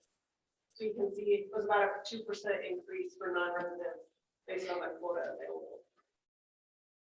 So this probably does get a little bit to that question. And looking at 2021 only, this gets to the question that was asked this morning as to what percentage of the quota is going to landowner licenses. So if you look at, there were 63 hunt area types that had resident landowner licenses in 21. The highest amount was 42% of the available licenses went to landowners. And so the table on the left, so area 124 type 1, of that 84% of quota licenses available to residents, 42% of those went to landowners. And so the top four on the left-hand side is that percentage. And then on the right-hand side, I just kind of broke it down into percentages, because I was asked, like, how many went 50% or over, 5% or over? And it was just pretty easy to work out the total. So if you look at the right-hand side, there was 4 licenses that Ontario type license areas where the number of landowner licenses was 25 to 23% of the quota. That 15 of those license area types went to landowners with between 11 and 19% of that quota. And then 27 of those license areas had 5% or less of the quota. And that's for the resident side of elk. On the non-resident side, we had 42 hunt area types that went to landowners, and the highest is that 70% of that total available quota in the non-resident draw went to landowners, and that was in also area 124 type 1. So you can see that breakdown. We had 8 where the percentage of landowners made up between 44 and 30%. And in this one, 16 of those broke down to 10% or less. I'm sorry, where's hunt area 2124? I didn't hear. Kenny Ren. Over by Bag, all the way over there. Thanks. Josh, Jennifer, could you give us, I know I'm burdening an overburdened person, but could you give us every area? Not today, but at some stage? Yeah, I can actually, I have it in an Excel spreadsheet that I pull these numbers from, so I can easily get that printed out or get it to Todd to get to the committee. Okay, so, and what I'm after is like go from hunt area 1 to hunt area wherever we end that are all limited quota and tell us what the percentage was that went to resident and non-resident landowners. Yep, I can do that. That's what those tables in the Excel is what I had to create to generate this PowerPoint. So that's not the hunch. And the non-resident quota comes out of the non-resident allocation, correct? Correct, that's out of the 16%. So in that 124 type 1 of the 16% or 70% of that 16% went in the landowner for non-resident. So people are frustrated with two men, two people working with a landowner. It seems like that's a bigger challenge for non-residents than residents. All the residents have, every resident has been too, but it works for non-residents. How much of it? And the percentage is Sorry. drastically higher for non-residents. Did I hear a question over here? Okay. So when we look at the same thing for deer, the one thing I want to note is the percentage of licenses for residents doesn't include the resident general. I dropped that number out to calculate the 5% and the 6% in 2021 versus 2011, because that number is kind of irrelevant in the total quota available to residents, because every resident can get it generally. So you can see that one is actually slightly decreased from 2011 for residents by 1%, but conversely up 1% for non-residents. So I did the same breakdown that I did for elk. So there was 37 hunt area type licenses that for residents that went to landowners, have landowner licenses issued with the highest available at 40%. The thing to note when talking about antelope and elk compared to deer is we have a lot fewer limited quota areas for deer for both resident and non-resident. So that 37% last day here is a lot less. Percentage wise, we have less limited quota areas for deer. So here 118 type 1 had 40%. You can see the breakdown. Those are the top 5. We had 2 that worked out at 30%. 10 of those hunt area types had between 29 and 20%. And in this area, we had 17 that had 5% or less of those license available quota going to landowners. Where is 118.1?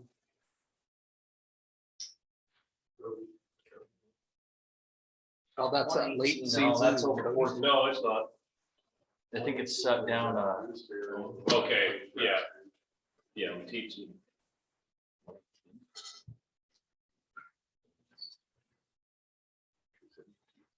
So when we talk about the non-resident portion, one thing to note, I took the percentages based solely on the 20% of the original quota.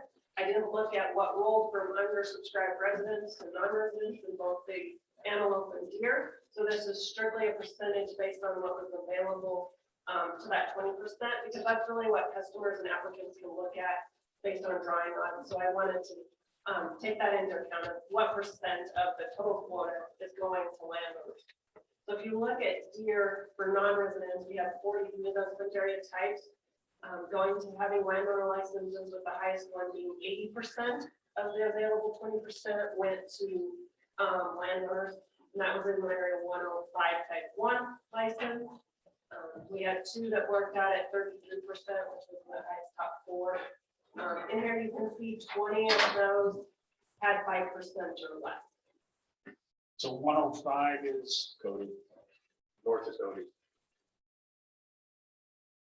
Jennifer, non-resident can get a regional general deer license if he's a non-resident landowner, correct? That is correct. And those non-resident region general licenses are counted in that 43 because they are a license. So region general deer licenses are counted in the non-resident license because there's a quota attached to those non-resident region general licenses. So those non-resident regional licenses that where we issue landowner licenses, they are in this table and breakdown.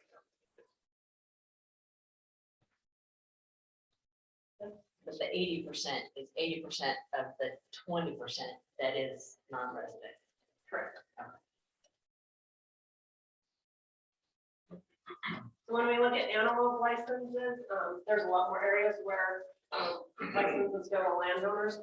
So in this instance, 94 of the hunt area type licenses had, for residents had landowner licenses, with the highest percent being 50% of those licenses went to landowners. And so if that was area 79 type 1. Not sure where that is. I'll have to get my maps up for those questions in the future. But you can see the top 4, 50% was the highest. The next percentage was 28, and there was 3 of those areas.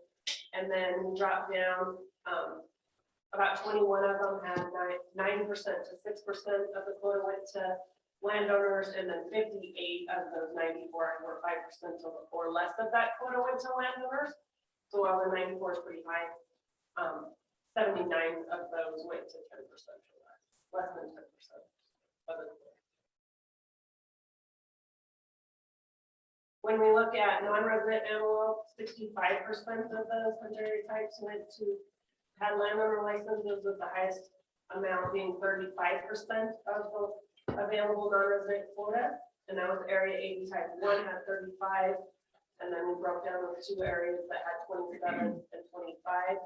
And once again here, a majority of those 65 fell between 9% and 6%, which had 12, or 28 of them had 5% or less. So I think 88's in my area, right? So, Yes. Yeah, it is. yeah, I think it's on my house. It's not much value I put in shooting an animal. You said you were a fisherman. So those were just some quick numbers to answer some questions that you guys had, and just kind of give you an idea of the areas and the percentages of the quota available to either residents or non-residents that are going in those, that landowner portion of all of those draws. Your house sits in Hunter. Any questions specific to Jennifer? Yeah, Jennifer, real quick, back on the, sorry, Mr. Chairman, back on the deer, you had 105.1 was, you issued, I don't know how many tags, but 80% of that. So that's, that area falls in the general area as well. 105 has a Region F season in it. But it also has a limited. But so it should have only, they should not have been issued, if a general was available, am I correct? Am I missing something there? For residents. For residents. That's non-resident. Oh, that's the non-resident. Gotcha. Non-resident can't, but I've got, a non-resident hunter can apply for a Region F license.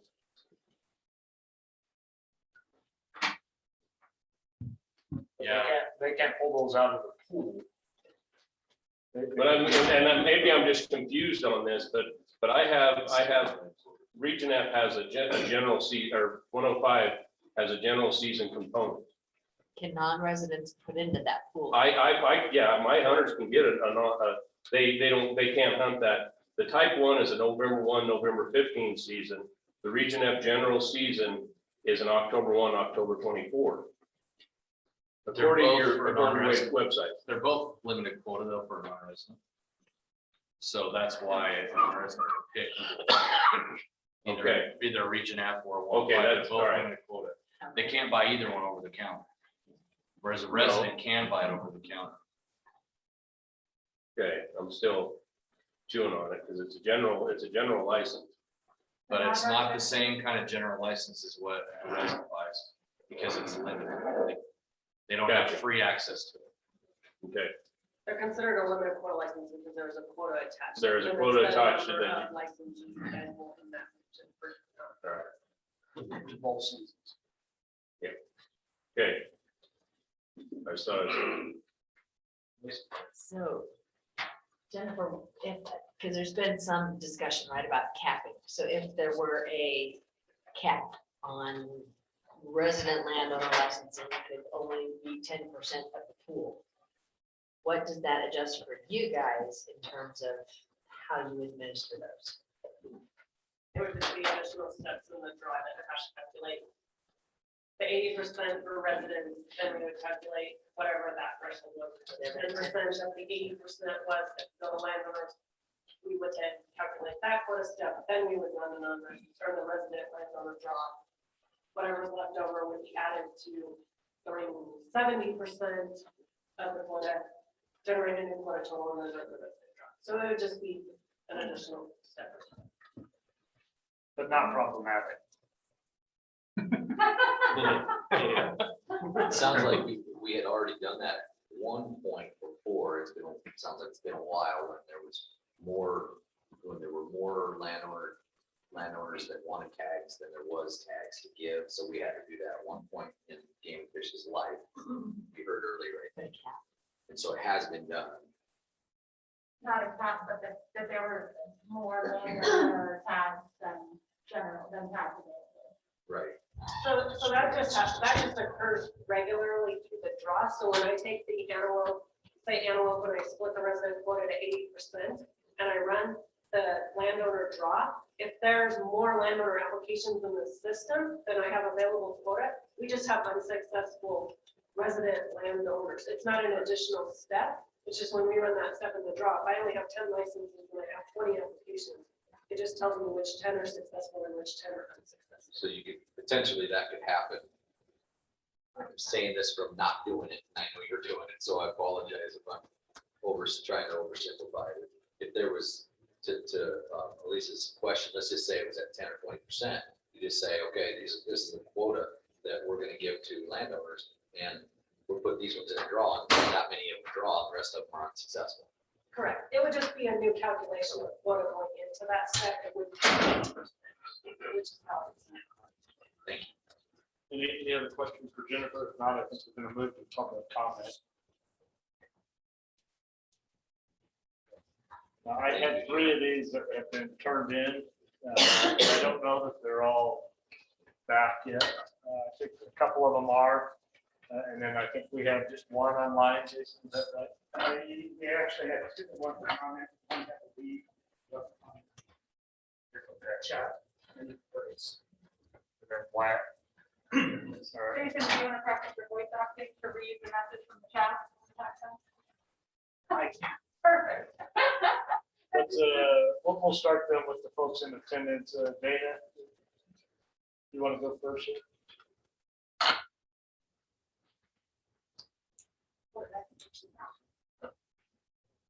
Thank you. My name's Dana Moore. I live in Casper. I don't think it's worth it. Hang on. Just want to make sure you.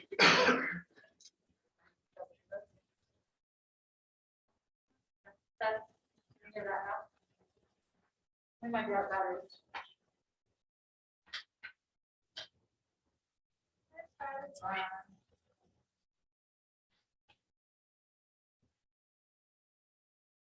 Thanks for your patience, everybody. Yeah. Voila. My name's Dana Ford. I'm from Casper. My family lives on the land in central Wyoming here. And first of all, thank you for the opportunity to comment. You all have quite a challenge.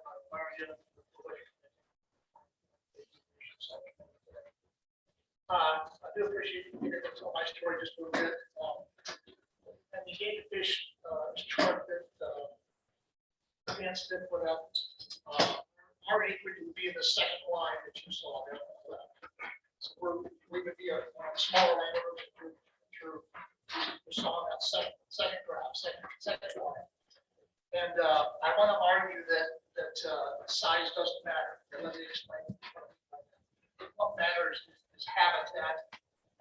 access. And I do thank you to tie those two together, because I think access is an absolute key here. 50 years ago, we were surrounded by all traditional Wyoming ranchers for agricultural usage.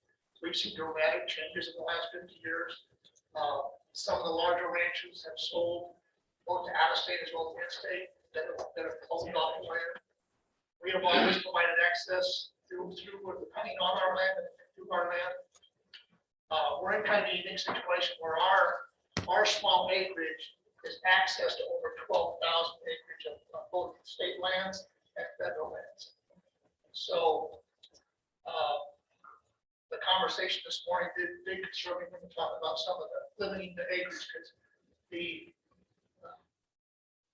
the amount doesn't matter.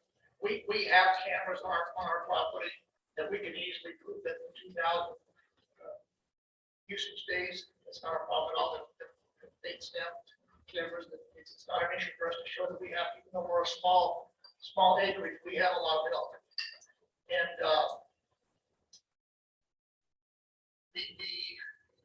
the access that we provide is, I can't tell you how valuable that is. I guess whether you're a small landowner or a large landowner, if you're providing access to thousands of acres of public lands, it ought to mean something. Going to Lee's comment about opening gates, well, our gates are open. We want to keep them open. The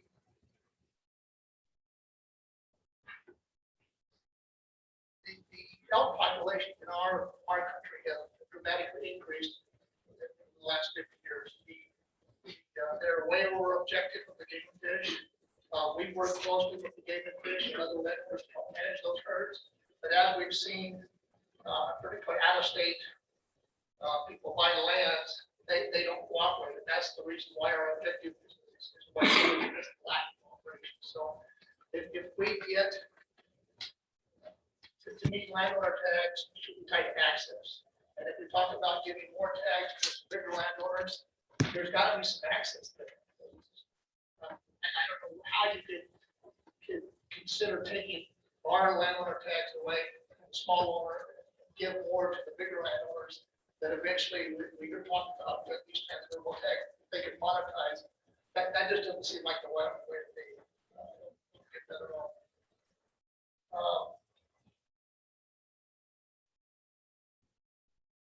To me, if you get tagged, you got to work with the game and fish. That's we've seen people that haven't done that for our management objectives for the birds. The deer populations too have gone down. I do think that there is a connection between the large elk numbers and our deer numbers going down. There is a connection. I believe somebody last night mentioned that. That's absolutely spot on. So I would encourage you to fix the loopholes that we talked about with some of these corporations. That's clearly wrong. If some of the smaller acres clearly can't, if they don't have the needed number of elk in their lands, then I think they need to lose their land. It's that simple. If they have the elk on their lands, they should get that. And if they're not allowing access, I don't think they should get tags either.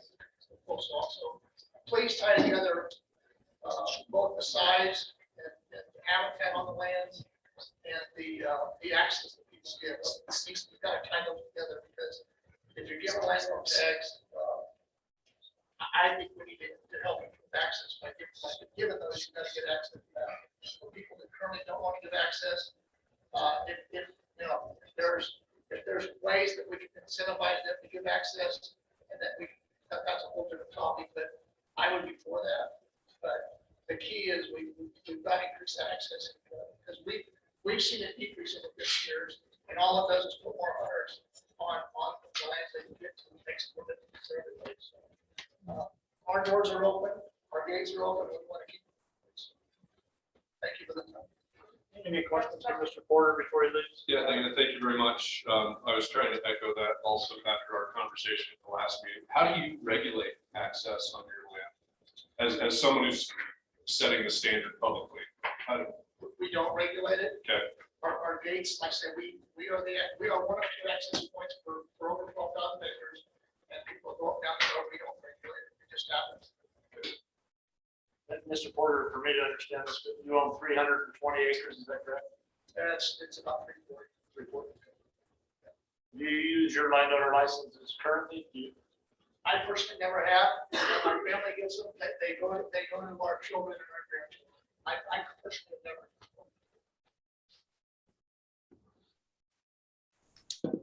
Mr. Chairman?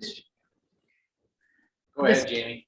Thank you. I have a question for Mr. Porter and with regard to management. If you don't manage it yourself, do you have any problems with fencing? I was just curious how that works without you managing it. I'm just wondering what your numbers are like. We do have problems with fences.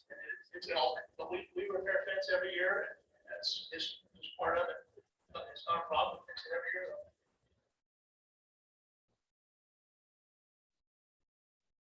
Yeah, but just in, I'm thinking out loud a little bit, but maybe Mr. Porter, you could help us with it. So we've heard a lot about small acreage sizes that have short duration intense use and they don't qualify. So I think of Commissioner Livingston's comment about his 40 acres.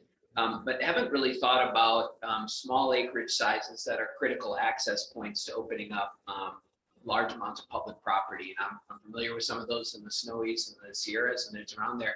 Any thoughts on how we might consider incentivizing those types of property owners, landowners in doing that? It's a curious thing. I hadn't thought about that, but I know up in your country, Tony, there's a lot of small parcels that charge trespass fees to get to the Forest Service up on Laramie Peak. But thoughts on how we might consider addressing that for those property owners to open up more access? We've never charged any access to the attention. That's just not the land in our opinion. And we appreciate that. Thank you. There's to me, if you're I don't want you to increase the minimum size, okay? To me, having the elk on our lands or needs to improve, providing the access we provide, ought to be enough to get 2 lights. That doesn't seem like that's too much. Okay? That access is more than worth 2 tags. And in our area, once again, we're only talking about 2% of tag total land. So but let's keep it in perspective. That's a pretty small number. And so, that for us, just the access we provide is worth getting to continue to get to next for our family. Mr. Porter, I'd be curious if the minimum acreage was 320 and the effort was to really try to target and hone in on those 160 acre pieces that have become a real marketing ploy for realtor firms. And that seems to be the real crux of this. Would that be something that you would support?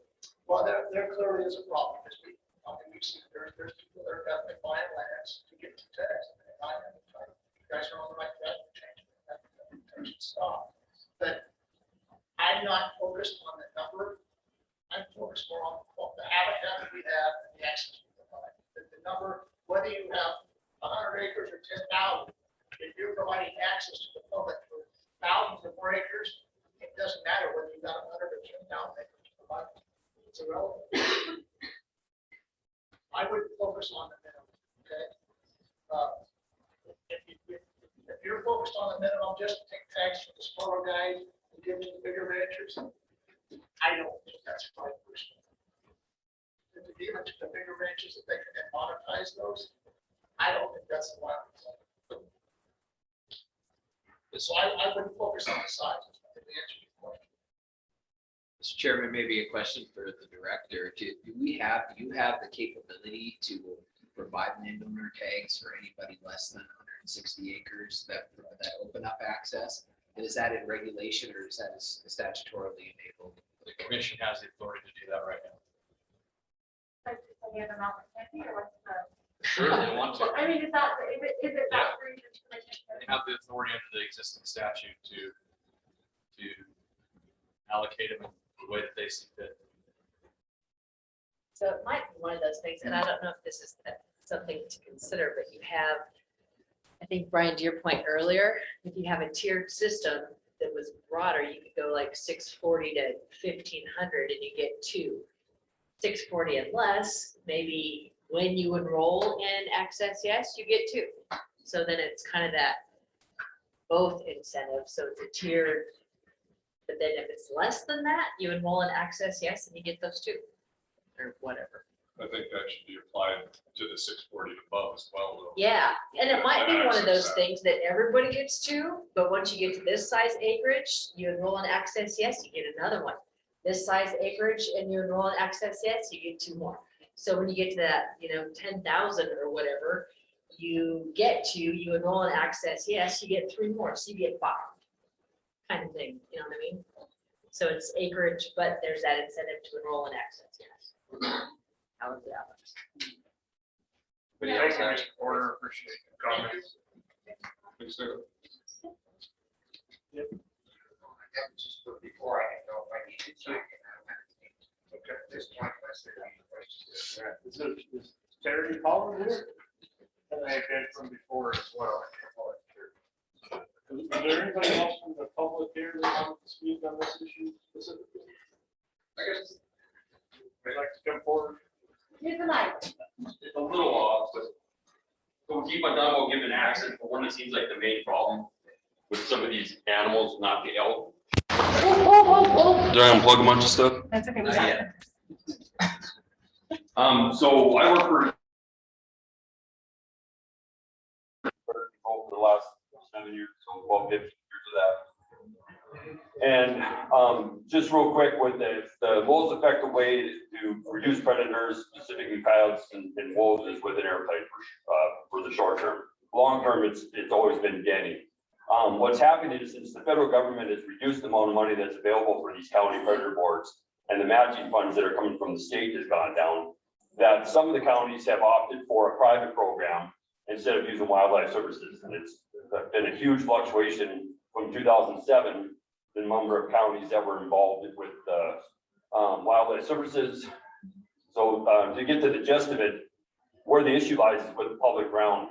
The environmental impact that was done for predator control with aerial was given to wildlife services to handle the aerial gunning on the federal land. Soon as the wildlife services was no longer being contracted within those individual counties, they were going to use private aerial programs to do that predator control, which the Forest Service will not let them do that because they don't have, each county would have to file an independent, I think it's a NEPA report. So the predator control that was going on like in 2011 is not the predator control that's going on now. And so just in my area, I take care of about 6,000 ewe lamb pairs year round, and I have an outfitting business on top of that.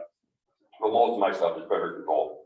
And so anyway, it'd be a lot easier to deal with some of these issues if our numbers were more reflective to what they were when these programs were set up. And there's a lot of discussion about providing more access and giving more opportunity, but the reality is we have less animals to work with. So those, you can give more access, but I mean, it's great that we have the elk, but the mule deer, and other than elk and antelope, everything else seems to be suffering a little bit, and everybody knows predator damage. So that's about it. It's just that needs to be addressed. That's an issue that's just kind of festering out there, that's just getting worse and worse every year. And if the counties aren't going to use the federal program and are going to effectively control predators within your counties for your livestock, they need to have something set up so they can get on that federal ground and actually do some work. Because the most cost effective is you're looking at about $150 an hour with an airplane to do predator control. Helicopters are around $700, $800 an hour. To catch a single trap or coyote in a trap costs about $450. So trapping isn't the fix.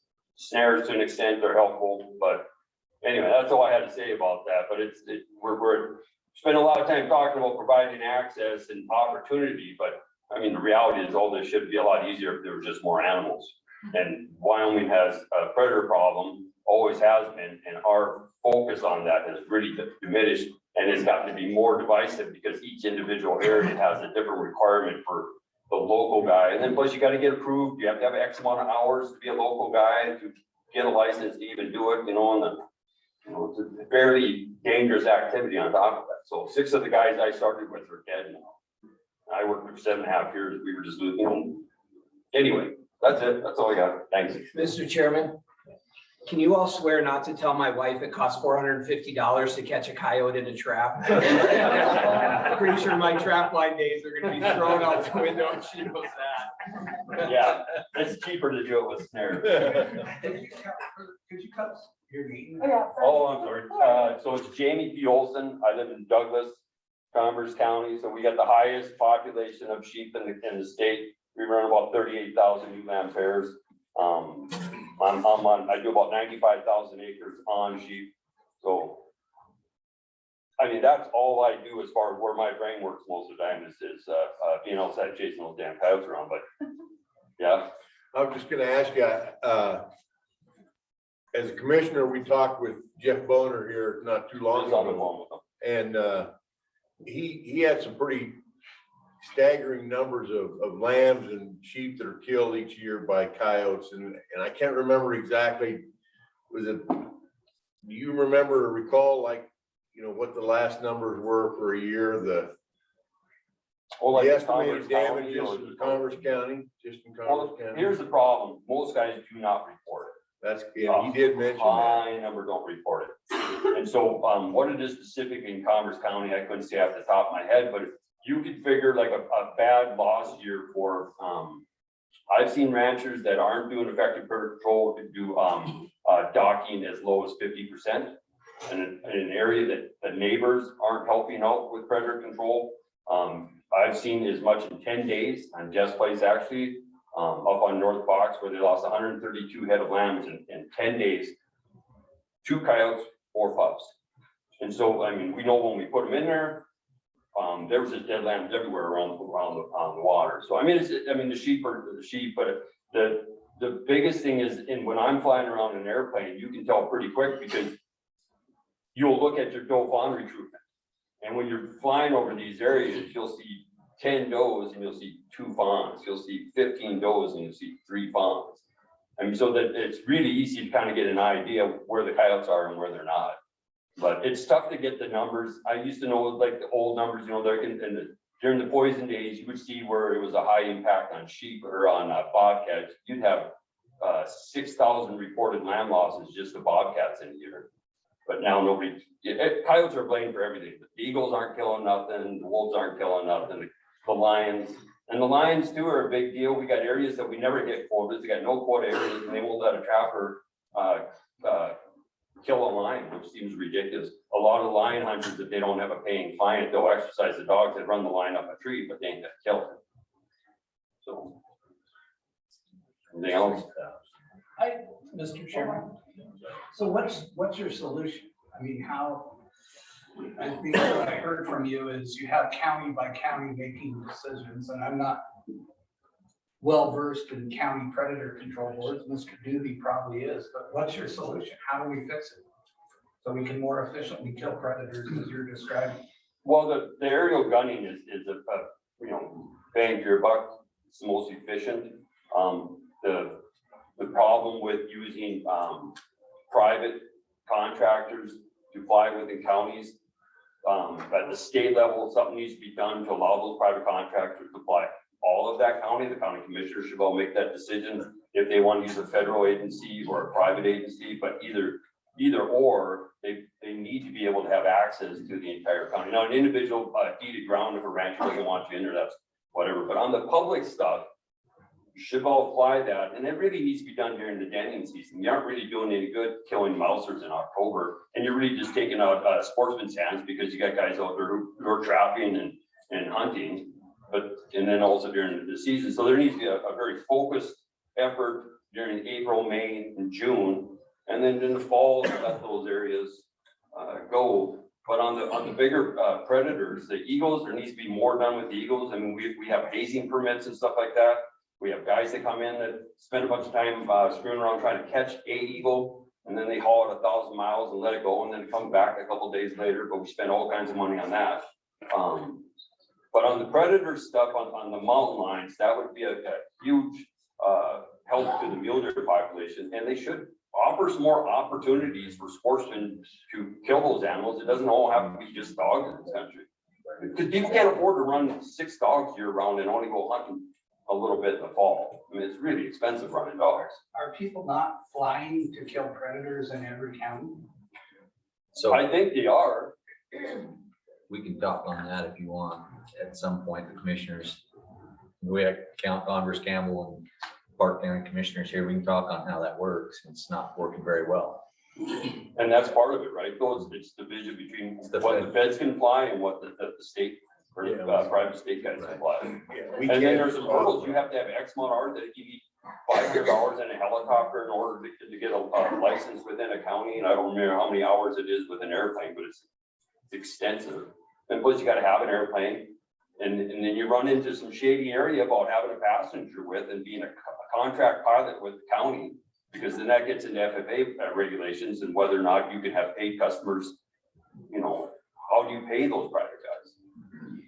And that runs into the federal stuff as well, as we're having a paid contract person, but it all can be handled, but right now it's just being ignored. There's nothing, I mean, they're big, huge, like Johnson County's really got a problem, right? My chairman is telling me to quit asking you. It does seem like the issue of predator control is something that falls under issue 2 and the abundance and access piece. So let's say that so we can tackle some of these other things. We got 2 folks online, is that right, Jason? We have one online and then we have a comment. That's right, and I'll give you the microphone for that. Let's hear our live voice first. I bet you it's Wyatt. You bet, you think? Okay, he's online. All right, Wyatt, I think we can hear you. Go ahead. The assumption's right, I guess. First off, very powerful statement from Representative Flitner about the public versus landowner mentality. I think equal access to wildlife is the best possible way to achieve one united front. We can take down the barrier and allow more public access and have equal access or equal and fair access to the tags. To Pat's comment about landowners not wanting the public running all over their land, leaving gates open, throwing trash, rutting up roads. I've talked about that previously. The Access Yes program is the answer to all that, I think. A landowner can allow foot traffic only with a designated parking spot on the periphery of the ranch. Walkers tend to haul less gear that turns to garbage. They don't rut roads and they open fewer gates, being more likely to close them if they do open them. Use the programs. Between the walk-in and the HMA programs, the landowner has the ability to control hunter numbers and behavior quite effectively. I don't think that complaint is about people impacting land is all that valid. Walk-in areas that have had issues have been those that allow vehicles. I'm not aware of any of the foot traffic only walk-in areas with significant issues. Landowner tags are intended to be an incentive for those that provide habitat. I'm curious why it's the assumption that just because the animals are there, the landowners are providing habitat. Those animals have to be somewhere. That's not to say a landowner has done anything to encourage that use or provide benefit to wildlife. A lot of times, wildlife are using very marginal habitats because they have no other option. Look at the study of the mule deer around the Buffalo area. Mule deer in our area are in an unhealthy condition with very little body fat. They have to come off the mountain, but basically won't cross the interstate according to collar data. They occupy private lands that they barely survive the winter on, or they perish on them. If we had limited quota tags, those landowners could get those tags just based on pellet counts and whatever else. I think we should put a lot more emphasis on the habitat and what it provides for wildlife. A vegetation transect would tell us a lot more than a pellet transect or pretty photos of 2,000 animal units. We need tag issuance criteria that incentivizes providing habitat with vegetation, species diversity, and ideal AUMs of forage available for wildlife, especially for critical time periods like winter. I do believe there is a need to reevaluate every year. During drought, the range doesn't produce much forage and livestock may take the majority of it. Drought conditions come and go annually. Some ranches have a lot of acres and rotational grazing, to where one pasture may have habitat one year and be grazed bare the next year. Elk may only use that one pasture due to geography.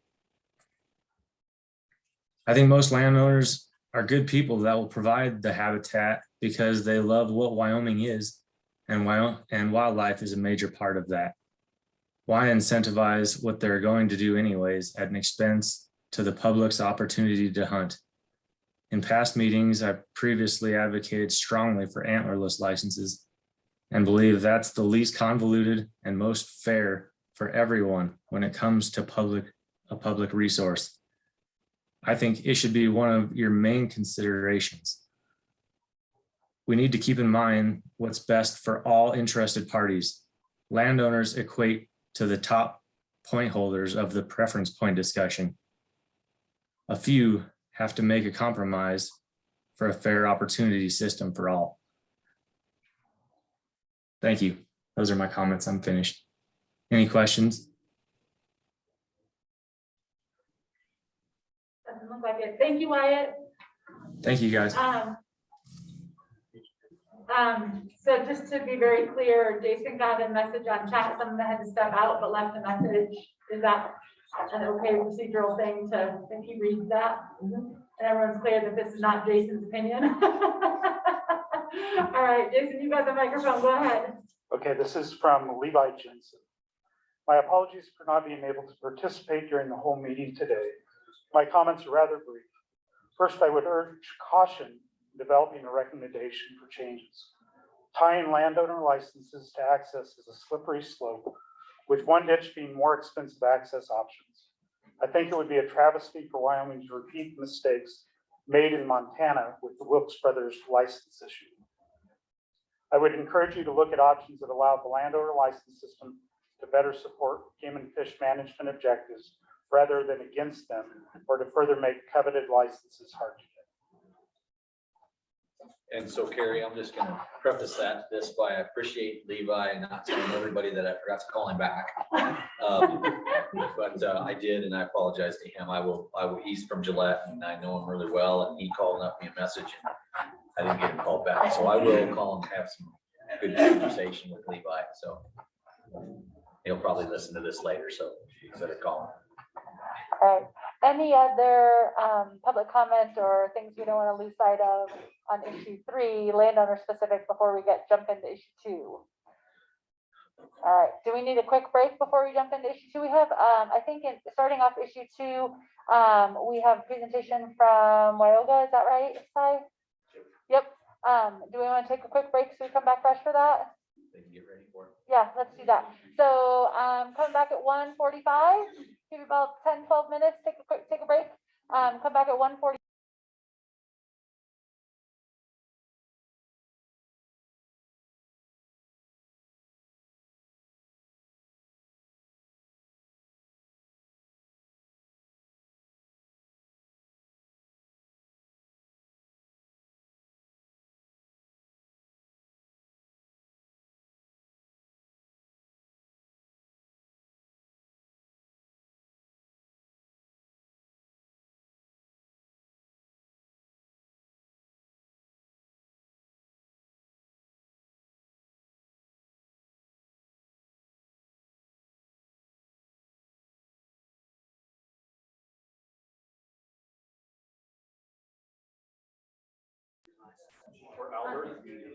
Hi, are you? We could always endorse order Operation? with a step. That'll solve some access issues.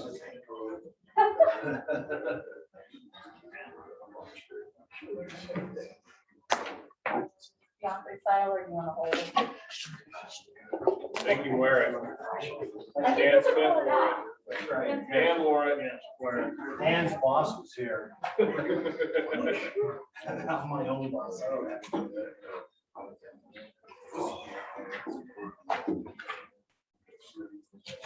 So I'm going to preface this with my discussion with Joe right before we got started.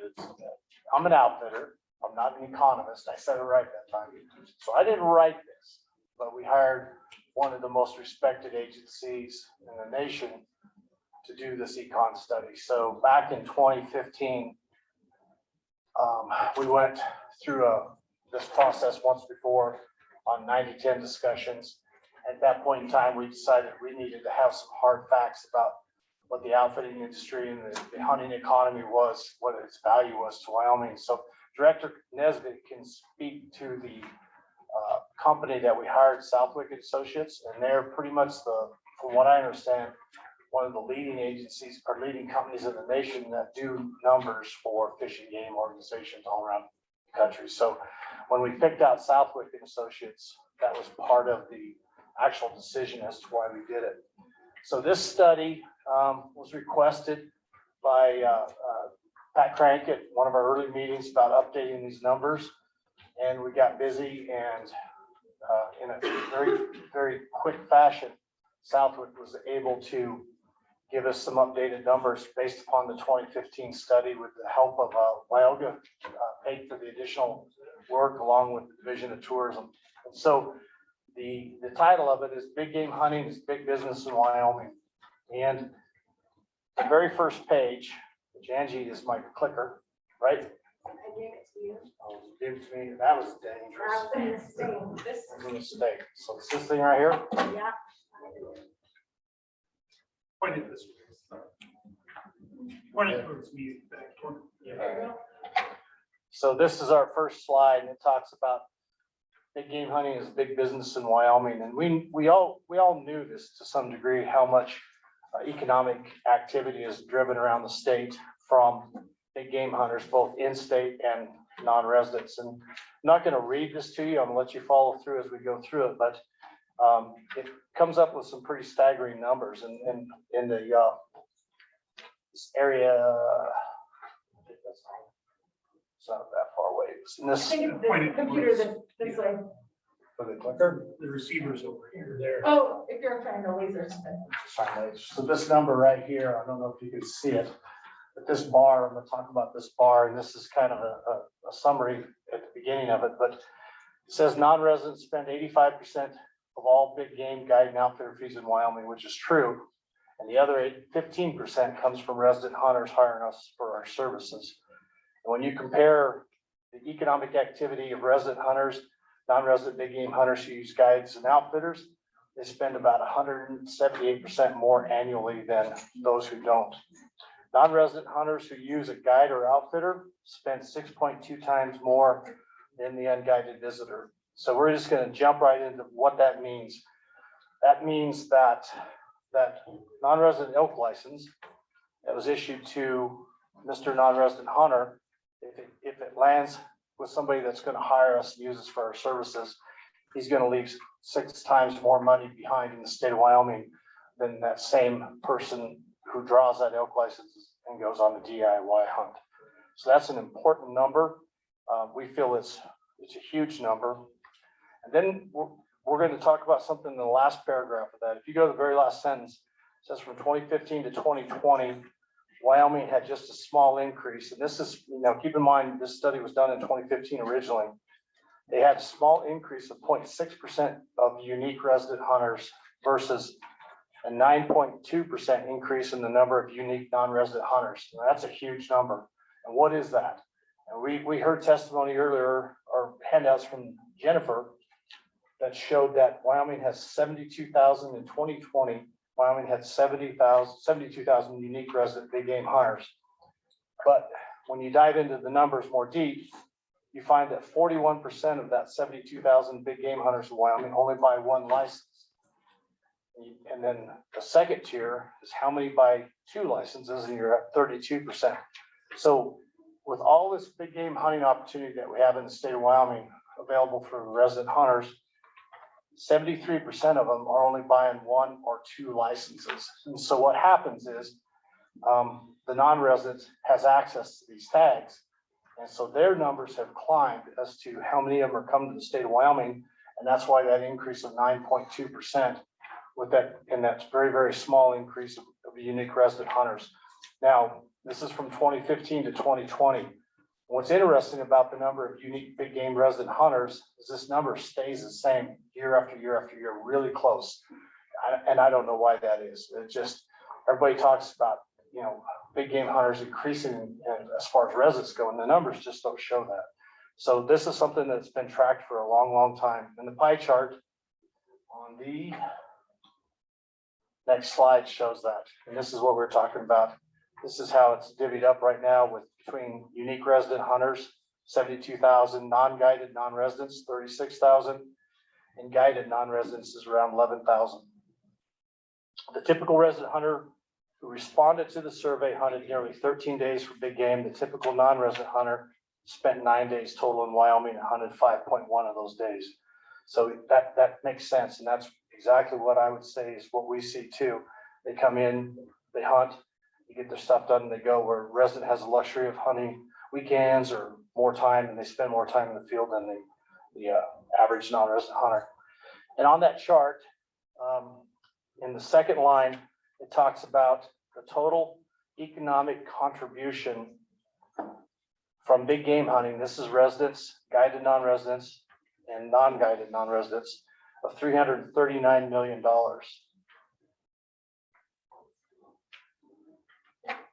That is an absolutely staggering number. We broke that down.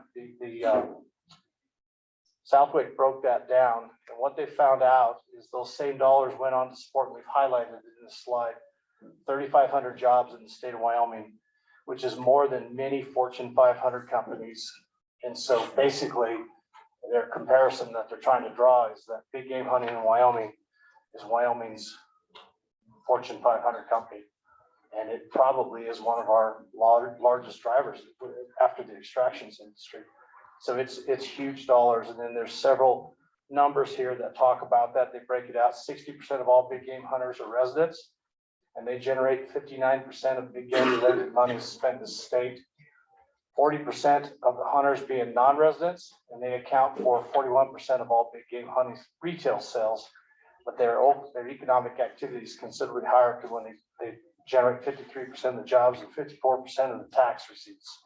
So they have a huge impact when they come to the state of Wyoming as far as what they leave behind. They do pay taxes. There's a lot of people say, well, that the non-resident doesn't leave any money behind the taxes, and that's just not true. They pay a huge amount. And then in the next slide, this part here has never been more evident than it is right now. And these numbers are just absolutely going to get more through the roof. But the non-residents, we've talked about it with the landowner situation, the non-residents are coming to the state and they're spending an awful lot of money. And many of those people that are coming here to buy ranches or buy second homes were our clients.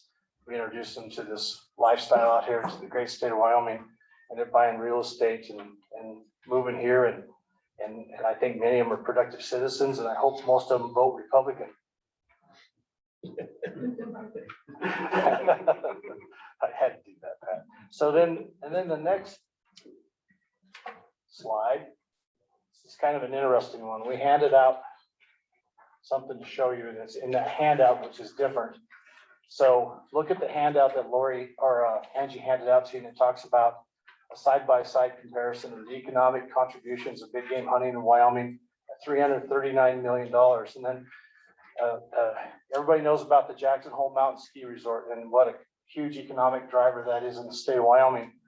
And it's huge in Teton County, and it's huge for all the benefit of all the residents of Wyoming and what they leave behind. But that's a $145 million business, Teton Mountain Resorts, versus the economics of big game hunting, which is a $339 million industry in the state of Wyoming. And then, we all love Weatherby. Everybody was so happy when Weatherby moved to the state of Wyoming.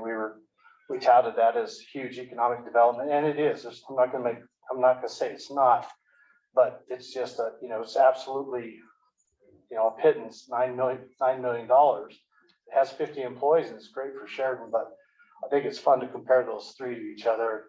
And everybody in this room that participates in big game hunting, whether you're a resident or non-resident, knows that you're leaving behind some serious dollars in the state of Wyoming. And that chart to the right breaks it down. And this is a kind of a interesting chart. And if you go through it, and you'll see that in the middle, it talks about motor vehicles. And resident hunters are, spending $22 million a year buying trucks and that sort of stuff. And the outfitter number is actually in there too. So when we get paid by a client, we go and buy a new pickup truck, we're actually considered residents. And so we're part of that 22 million. So that's why there's a zero there for what non-residents buy for guided non-residents for vehicles, that sort of thing. So those numbers are all broke down for you to take a look at. So they say that the top, that the outfitting industry, guided non-residents are leaving about $45 million a year in the outfitting industry. And then that's 85% of our total receipts. And so we're about a $51 million industry to the state of Wyoming on the initial payment of what they pay us. And then we distribute that money, obviously, into groceries and payroll and motor vehicles and taxidermy and meat processing, all the hunting equipment, all of that money that we receive is distributed out in those other various columns.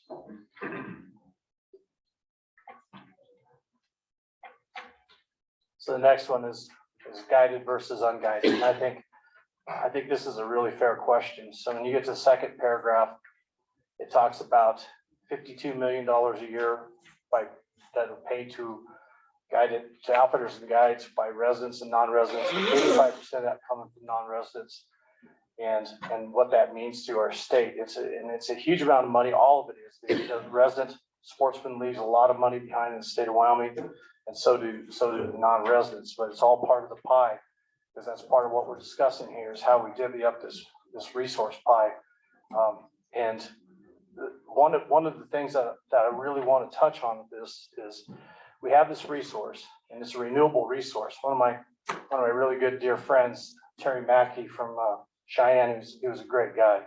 He was on the outfitter board with us for years, and he used to always say the same thing every time. And I asked him one time, Terry, why are you so passionate about the outfitting industry and participating all this time on our outfitter board? He goes, well, when we run out of oil, we run out of gas, we run out of these natural resources, we'll always be able to sell an antelope.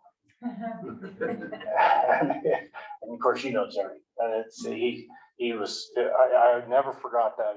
And it's really true. It's a renewable resource. There's a new crop of them that comes up next year. And we're really fortunate in the guiding and outfit industry. A lot of people don't really understand what we do if you've never guided hunters, but it's a labor of love, and it truly is a labor of love. When you're taking people from Pennsylvania or Connecticut, and they've never had the opportunity to enjoy what we take for granted out here, and you just see them light up and maybe wake up and watch the sunrise come over a 10,000 foot peak and meadow full of elk. And that's what we do. And we love showing people the lifestyle that we get to enjoy in Wyoming. But we are a huge economic driver. And then we also, that number of $11 million annually that's left behind to compensate landowners for access is probably really accurate, because it's said that we receive about $45 million a year from non-residents to hire us, and access fees from the outfitting industry are generally about 25% of a hunt.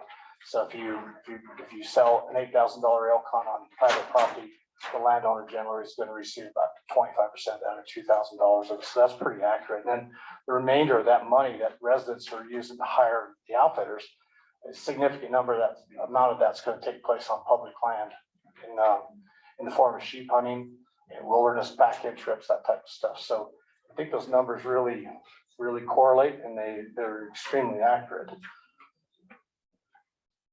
And then this chart here talks about preferred big game species, and it breaks it down from residents to guided non-residents to non-guided non-residents. And you see that the elk is the primary species that our clients hire us for.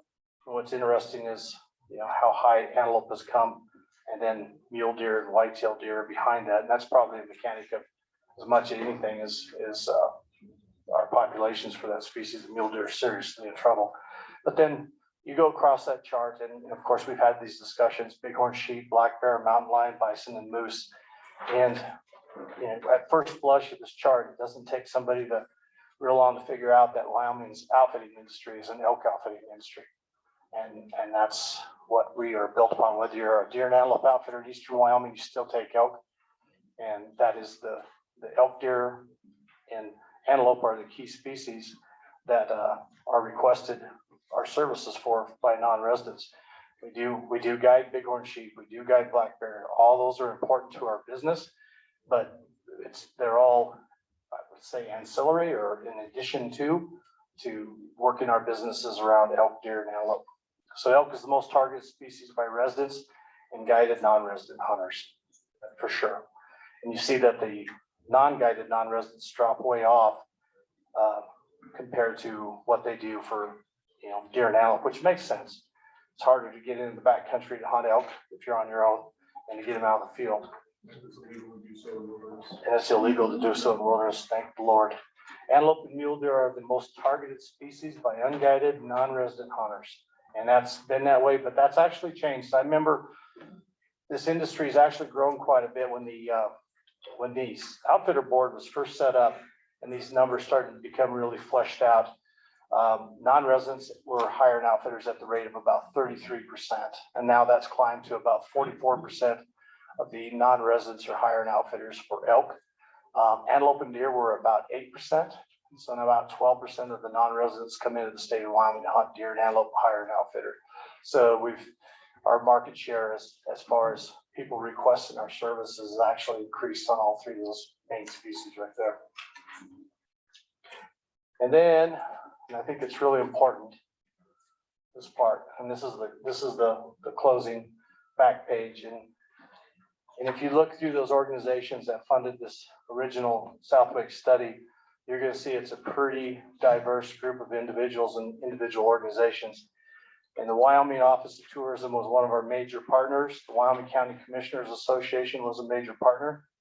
Stock growers, the Wyoming Outfitter and Guides Association, the Wyoming Game and Fish Commission, Wyoming Game Wardens Association, and the Wyoming Hunter Defense Fund. So those were all key instrument funding partners to this particular study, this first study.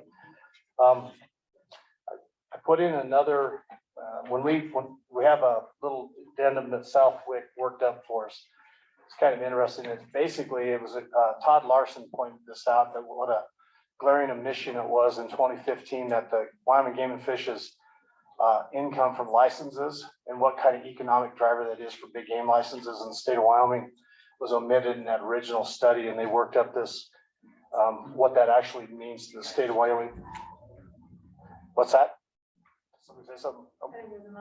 Okay, so basically it says that for every $1 million that's generated by the sale of licenses, that equates to 9.1 employees within the department, for 741,000 in salaries, contributions to state GDP, and the multiplier effect at state and local taxes. So our license revenue is really invaluable. It's incredibly valuable to the state of Wyoming.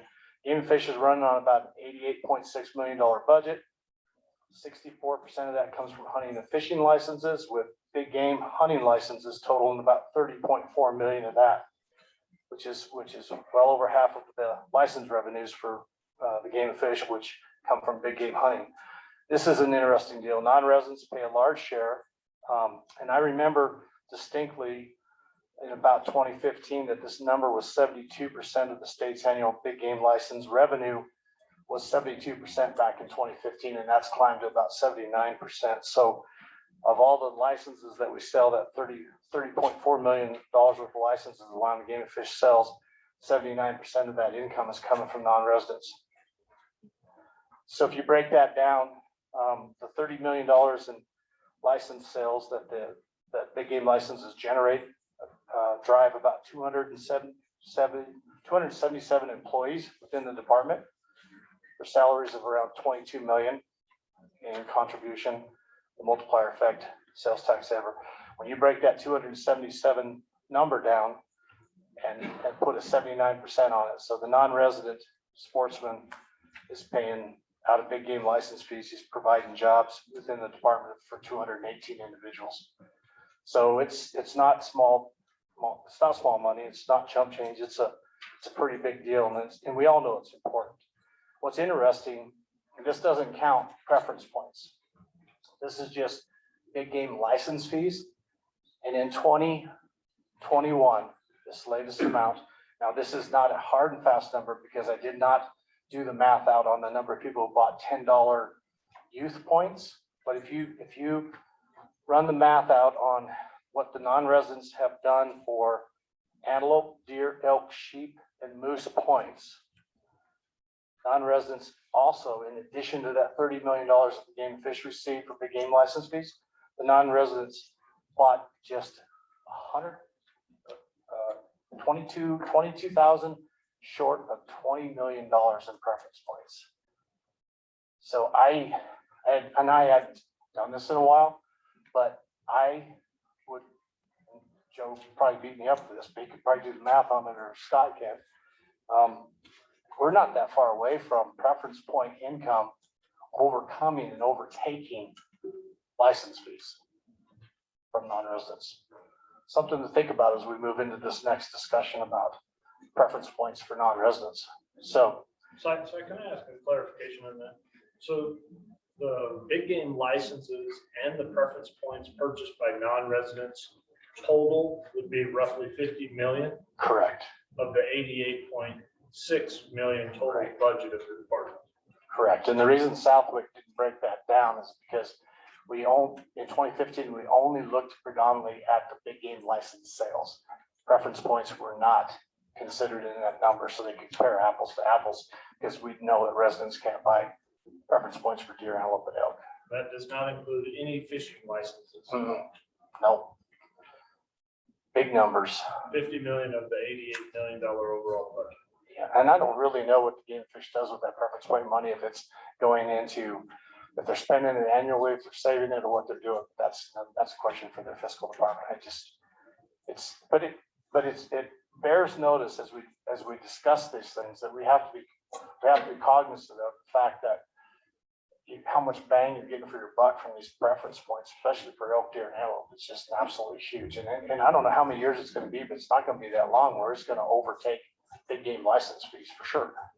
I mean, it grew by 4 million over what it was last year. I do know that.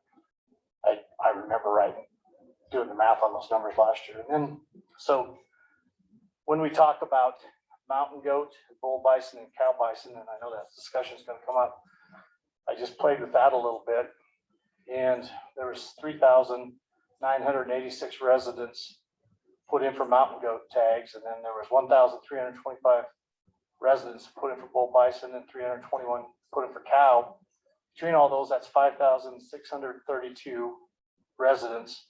If we went to a bonus point, that $7 bonus point system for those, and went and rolled them in, as Joe said, to continue with revenue stream, that comes to $39,000, which would buy about 30 sets of tires for the game and fish. So we just need to compare apples to apples. That's what we do at that preference point. Si, did you run the same numbers for non-residents? No, I just ran it on the I bet you it's substantially more. You could probably buy a new truck. We could buy one. But I just think it's fascinating to look at this preference point numbers. It's just something that's snuck up, and I don't think anybody, and the way the state statutes are written right now, and I'm sure Director Nesbitt knows this, state statutes have given us the authority to go up to $100 a piece for a non-resident preference point, I believe for all three species, for elk, deer, and antelope.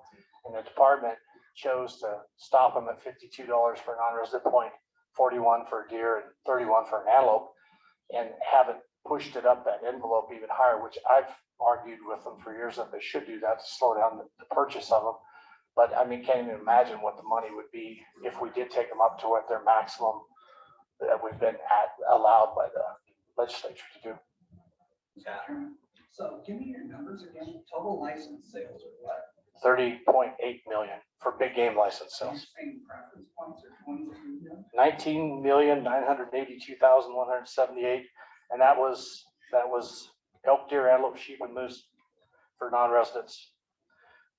I didn't add the resident numbers in there too at all, because for sheep, residents pay $105,000 for sheep points, and they pay $162,000 for moose points. So they're kind of that's not where the money is. That's a yearly vision.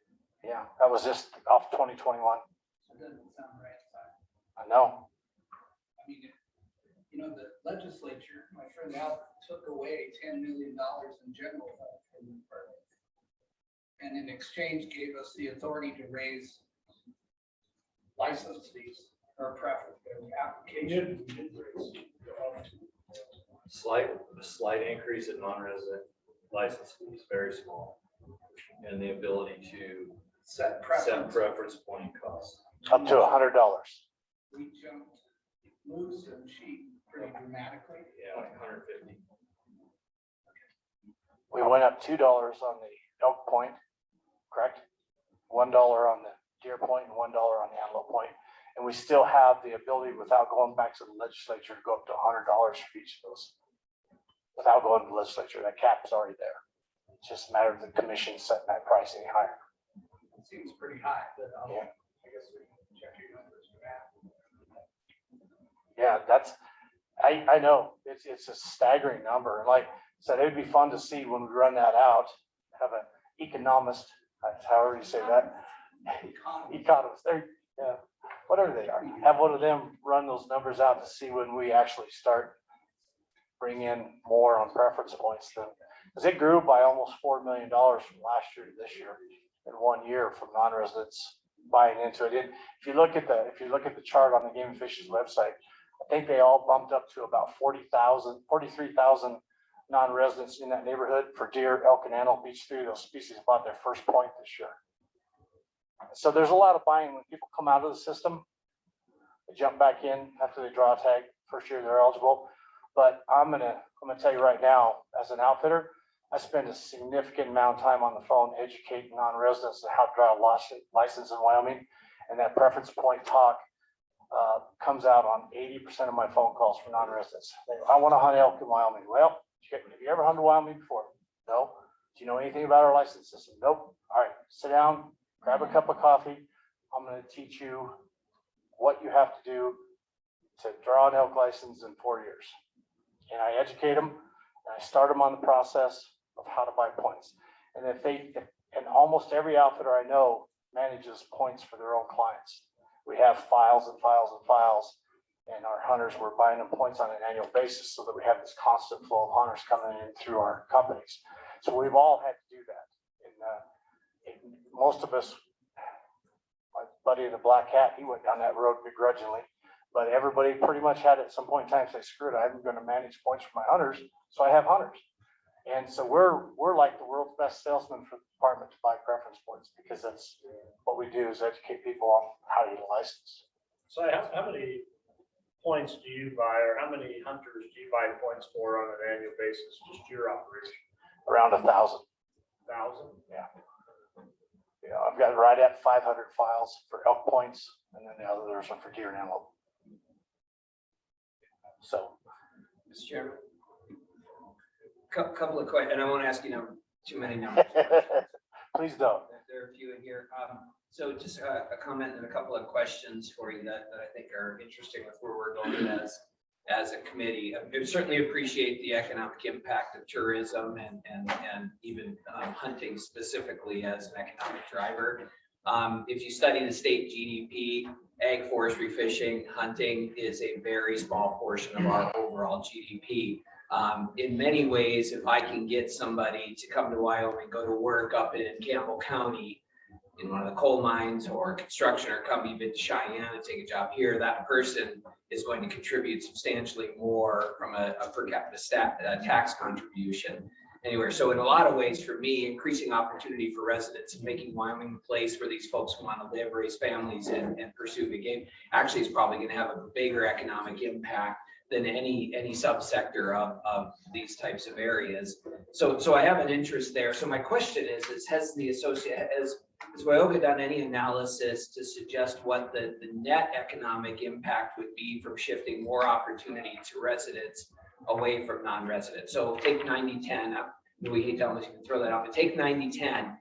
Have you done any type of economic impact on this to give us an idea of what would that net impact to this industry, what would the change here be? But more importantly, what's the actual impact to the state's GDP? And then the second piece that I would be interested in, and I don't know who studies this, is the price elasticity for non-residents. One of the things that's been interesting to watch in Arizona, Montana, I'm trying to think who else, Idaho just did this, right? Massive changes to their license structure for non-residents.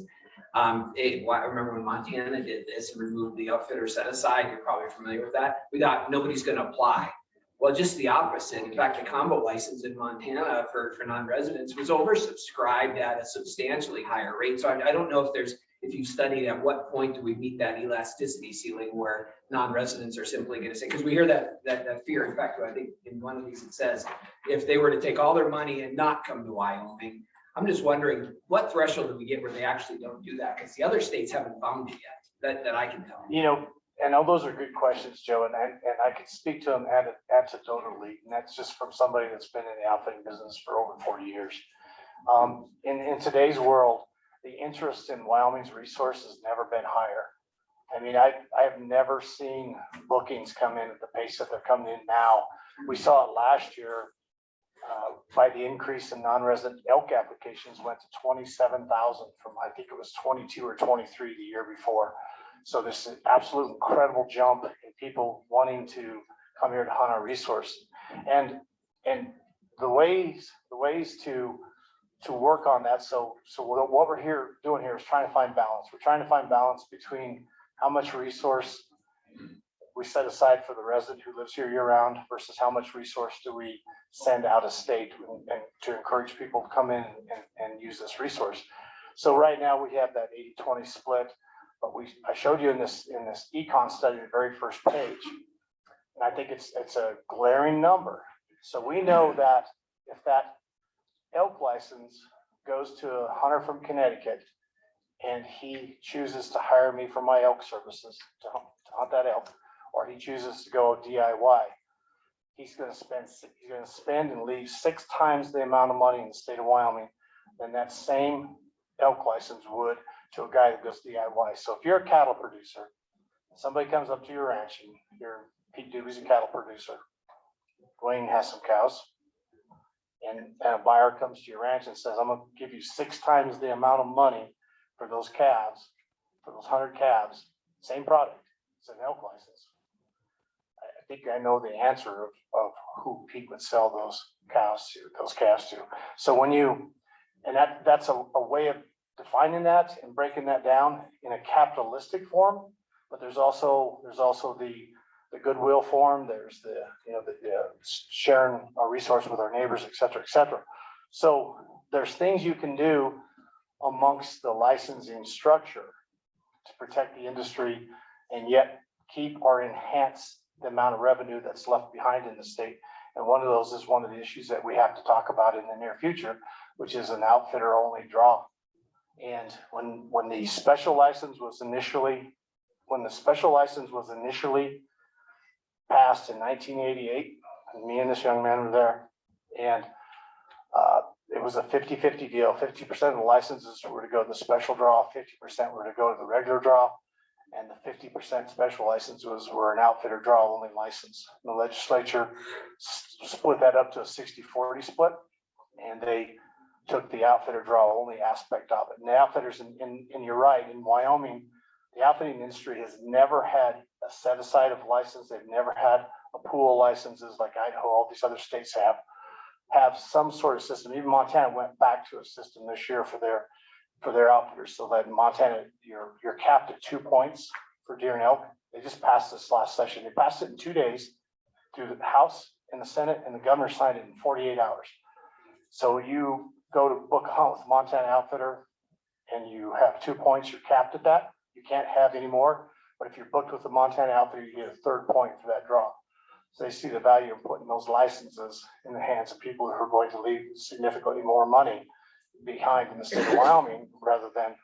So what we can do is look at innovative things like an outfitter draw only.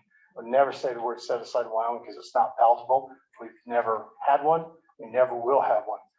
All we would say is that something like a special license only, that was an outfitter draw only, even if you monkey with these splits between how many licenses go to residents and how many licenses go to non-residents, and you play with that, you can run those numbers out and you can see you can maintain the integrity of this industry and possibly move on some of those splits if we had that sort of a system in place. It's not outfitter welfare. And that's a term that you'll hear. People love that term. Anybody who uses that term has never saddled a horse at 3:30 in the morning. Just a clarifying question, because you brought this number up again. That the non-resident hunters who use a guide spend 6.2 times more. Is that 6.2 the outfitter fee? It's the outfitter fee, and it's what they leave behind, because they do have some grocery purchases in addition to what we spend on groceries. That's the disconnect though, Yeah, right? they have- I'm gonna hire a guide and spend twice as much on food. It happens, so they come to Wyoming. A lot of our clients come to Wyoming 2 or 3 days early. They vacation, they go to Yellowstone, they stay at the Ramcota, they go to Lou Talbert's, drop money on their gifts to take home so they can come do it again. And all that sort of stuff. That's where they come up with that number, that they spend 6 times over what a customer that comes to the state of Wyoming that does it on his own. It's real they're real numbers. I mean, anybody that's in this industry understands. I mean, the Ramcota during the pandemic, the two September and October, my company's clients kept the Ramcota open.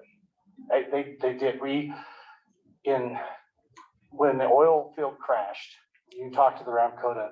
My business's clients provide more economic driver to the Ramcota on a year-round basis than the CNFR does and what Halliburton does. Now Halliburton used to, but we're the largest reason for keeping the Ramcota's doors open. I'm just not, the disconnect for me is a non-resident who doesn't hire a guide will also do those things. Correct. And they do them at a different level, but they don't leave that $8,000 behind it with an outfitter fee, which goes to horseshoers, which goes to hay producers, which goes to leases to ranchers, which goes to, my mechanic, all that sort of stuff, all the stuff that we it's amazing that it's such a complicated small business. It's shocking how many fingers are in that $8,000 elk fee versus the overhead if you own a shoe store in Casper. I mean, you're not buying gas for your employees to get to the shoe store. You're not, all the stuff that we have to pay for. So it's an incredibly complicated business. If I'd known this 40 years ago, I'd become a lawyer. Adam, you got a question for me? Yeah, I'm trying to decide if it's too petty to even word or not, but I'm curious about the breakdown for resident outfitters versus non-resident outfitters, and how that figures in. Do you have those numbers at hand at all? You can get that number from the state board, but I did not bother doing it. But I would say, this is just anecdotal. There's probably right now, we used to run about 350 outfitters in the state of Wyoming, and that number shrunk to about 330, although the amount of economic activity we have has increased. And the reason it has is because our margins have decreased. So what big outfitters like myself and BJ and Scott Danny and Jeff Smith have all discovered, in order to survive in this business, you have to be larger. And, when in the old days, it was about 28% was the profit margin off of a hunt. And those margins have shrunk to about 15% now. So 15% of $1 million looks a lot better to the wife at the end of the year than 15% of $300,000. So a lot of these businesses, these outfitting businesses, have been absorbed. I myself have bought 3 outfitters out, and those were 3 thriving companies when the profit margins were 28%. And now they're under my umbrella, which helps me make that 15% look better. So it has shrunk. How many of them are out? Say probably about 20 outfitters to 25 that are non-resident outfitters. And a lot of those are people that are coming in, and a non-resident buys a ranch or 2. And they just dealt with one of the state board the other day. There's a lady from Texas who manages the hunting operation on their operations in Texas. That corporation bought a ranch in Wyoming, and they wanted her to be the outfitter of record for their operation and manage it. So she's a non-resident outfitter. So there is that, and there's 1,400 licensed guides that are specifically that's about the number per year. And of that, you'll probably have 100 to 125 that come from out of state. Thank you. Real quickly, and this is just a comment. We talked about the money that this big game outfitting does for outfitters. There's a money out there that's not accounted for in my business, and BJ's got one, we got a summer business.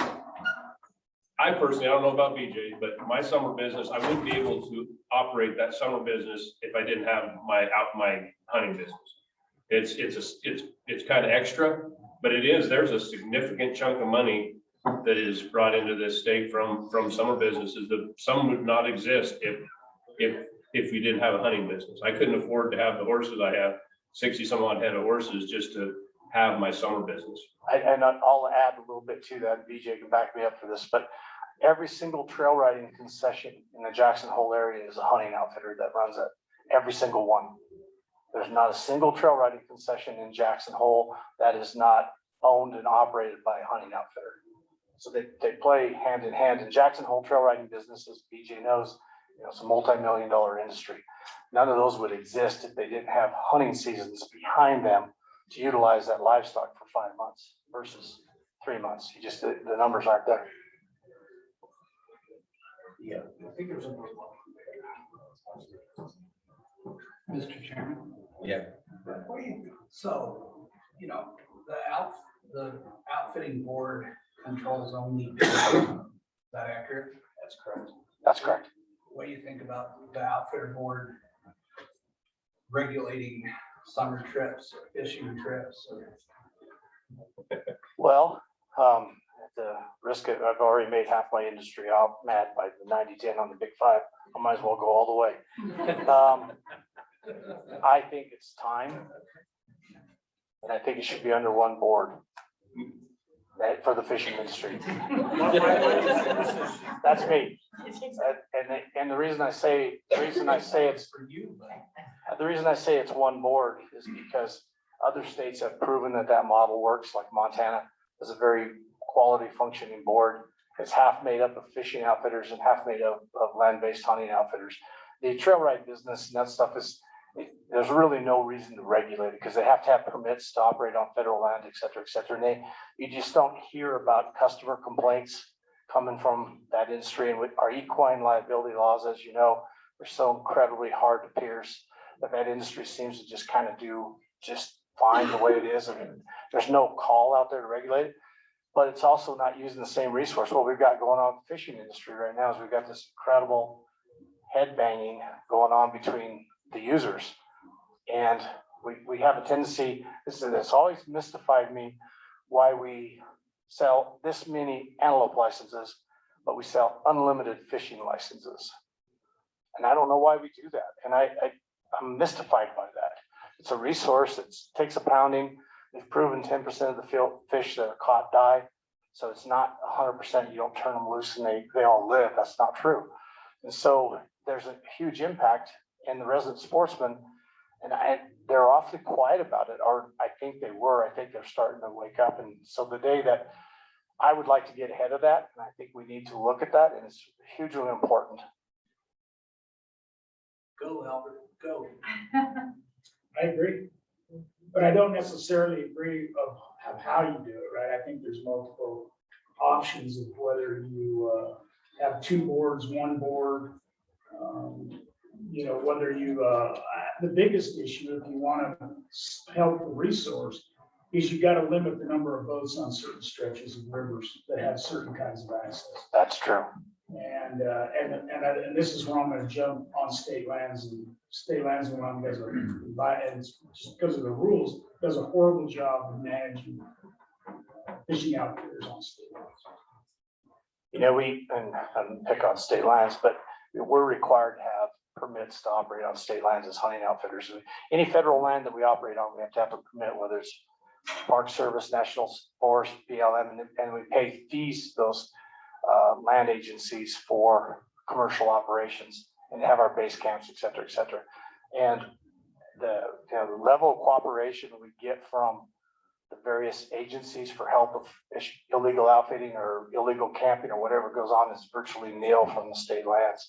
They just don't have a law enforcement capacity at all, where the Forest Service has LEOs in each district, and so they help quite a bit. The BLM has much fewer LEOs, but they're trying. And then the state, if anytime you have an issue, and most outfitters have just given up calling, they're just told to call the local county sheriff. The sheriff doesn't do anything, and there's just no there's just really no accountability as to who wants to take ownership of that. So by having, that's one of the areas, if we have a state board that regulates the fishing industry, that a big part of what their job would be to go to those trailheads or those take in and put out points and make sure that people are licensed that are going in and going out of there so that it's regulated. And that's what they do to us. We're an incredibly heavily regulated industry. We pay the most amount of money for a professional license yearly. Of all the occupations that are regulated in the state of Wyoming, an outfitter's license is the most expensive. And we asked for that. We asked to be regulated. We went to the state legislature, me and Pete Doobie and Kim Shell and the old guys, we talk about this all the time. The old guys are like, yeah, whatever, that'll never happen. You guys go work on it. And by God, we got those statutes passed. And we knew there was a problem in this industry and we knew it needed to be regulated. We were young and we knew that there was a huge problem out there. Stuff that was not cool was taking place. The first 7 years that I was on the state outfitter board, I was not one of the original members, but one of the close ones. The person I replaced went to federal prison. And so the governor removed him and put me on the board. And those first 7 years that I was on the state outfitter board, 13 outfitters went to federal prison for Lacey Act violations. And so we knew that this was happening. We knew there was problems out there. We needed it to go away. I'm not saying it's that same level with the fishing industry, but there's definitely problems out there and maybe more customer service. So just one thing, I know that when we throw Director Nesbitt under the bus or something, we always give him a chance to talk about it. So maybe at some point we give state lands a chance to answer some of these questions. I'm not sure I'm not sure Jen's the one, but. And I'll just reiterate what Si said. We don't have any law enforcement capability, so there's nothing we can do. And while we love Representative Summers, we'd love to be able to be out there and make sure, that people are doing things correctly with fishing and whatever else, but we don't have any law enforcement authority. So we have to rely on Game and Fish if there's a game warden out there, or we have to tell people to call the sheriff, and they've got a laundry list of things that are higher priority to them than somebody who's outfitting illegally or whatever the case might be. So it's not that we don't want to do it right. It's not that we don't understand the frustration with it, but we don't have any authority. And I hate to You say have that. the authority to limit the number of outfitters you let in any particular spot that you have. You choose not to. We don't have somebody to go out there and check every day. We can't have like a check stand out there. We don't have the, we just don't have the employees. We don't have the manpower to do it. Appreciate that. Thanks. Thank you, Jen. Those are great clarifications, and Albert's correct. That's where that regulatory authority, that part of the puzzle is missing. And the reason I would advocate for a single board is because of the cost saving and then being able to utilize investigators. So the hunting season is seasonal, the fishing is seasonal, and you could have a situation there where your investigators could work fishing in the summer and then switch to hunting season in the fall. So we could actually have more investigators being able to be funded by a broader base of users, which would be because the board is 100% funded by license fees. There's the Wyoming Outfitter Board receives no funds from the state. It's all our license fees that pay for that board. Yeah, the challenge will be as you know, that there's this conflict between fishing guides and hunting guides. And sometimes they're one and the same. And I mean, how many fishing guides is there in the state of Wyoming compared to how many hunting guides? And nobody knows that answer because it's unregulated. There's no license sales. And see, when this board was originally set up, the hunting outfitter board, fishing outfitters were included in that. And we were marching down through the legislatures, and a couple large fishing outfitters in Jackson said, pull us out or we're going to sink this thing. We walked away from it. We dropped it out of the statutes to get the bill passed, which is really unfortunate. But so then the Game and Fish just washed their hands of it and said, we're not going to sell licenses. It's just like big old free for all. And it's nobody's fault. It's just nobody knows how big the industry is. And it's grown significantly, especially like in this Casper area. And it's to the point in this Casper area where there's huge conflicts. I've quit fishing the Platte myself personally I just don't like to play bumper boats. I'm just not interested in bumping into other boats. Some days there's 200 boats going down that river and it's just not fun anymore. And so something needs to be done. Sounds like public land, antelope and deer hunting for DIY hunters, same situation. I'm not going to argue with you on that one. Any Well, other questions? Any other questions? If not, that was easy. Thank you. Thank you, Pat. We have Christmas presents in the mail. All right. Get my Britney Spears turned the right way here. So we're seeing the added layers here around issue 2 and the broad idea of increasing opportunity and access. And also I can hear the enthusiasm for tackling fish. I think fish is like in issue 5 somewhere of the other topics. But let's look at with issues 2 and 3, the landowner issues, and then also access to deer, elk, and antelope. We've wrapped our heads around the economic pieces, the complexities of the landowner issues. I think we're ready on these to move out of the story phase and jump back into interests and options. We've touched on these before and we have beginning lists. But I think we're ready to move on from the story. Does that seem fair? Like we have, for now, enough background information to start wading through what might we do? All right. Throw some things out there and see what sticks. Right. So I have a list from our past meetings of the options, and there's been new ideas that have been thrown out today. But before we start messing with those, I want to take a pause for folks to think about, as we view any of these topics, and as we start to move towards evaluating possible solutions, what's important to us? What are the interests or the values that we want to hold on to when we think about making improvements? So these ideas are what I pulled off of the charts from past meetings in trying to capture what I heard was important to people.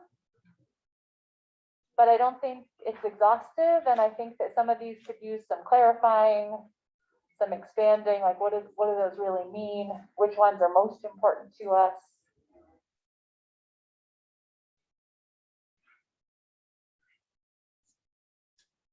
Mr. Chairman, so why don't we pick one? I mean, they're related, but let's pick like number 2 or number 3 and drops my do.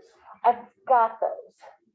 I've got the list of ideas already ready, like the ones you've made before, plus some new ones. And I just want us to pause before we start evaluating them to think about our values with it. And I know we really have to do that. We really have to do that. I know you do. And I'm just going to ask you to pause and just say, as we wrestle with these things. Pat wants to vote on landowner license. I know he does. I know he does. And know, Pat, that I hear you. And I am also hearing feedback from task force members that say, let's pause and like focus on what are we really trying to accomplish? What are our core values here? So we can use that lens before we start arguing about the solution. And we're there. In fact, it's the very next handout. Is a list of options to start with, and then we can keep going.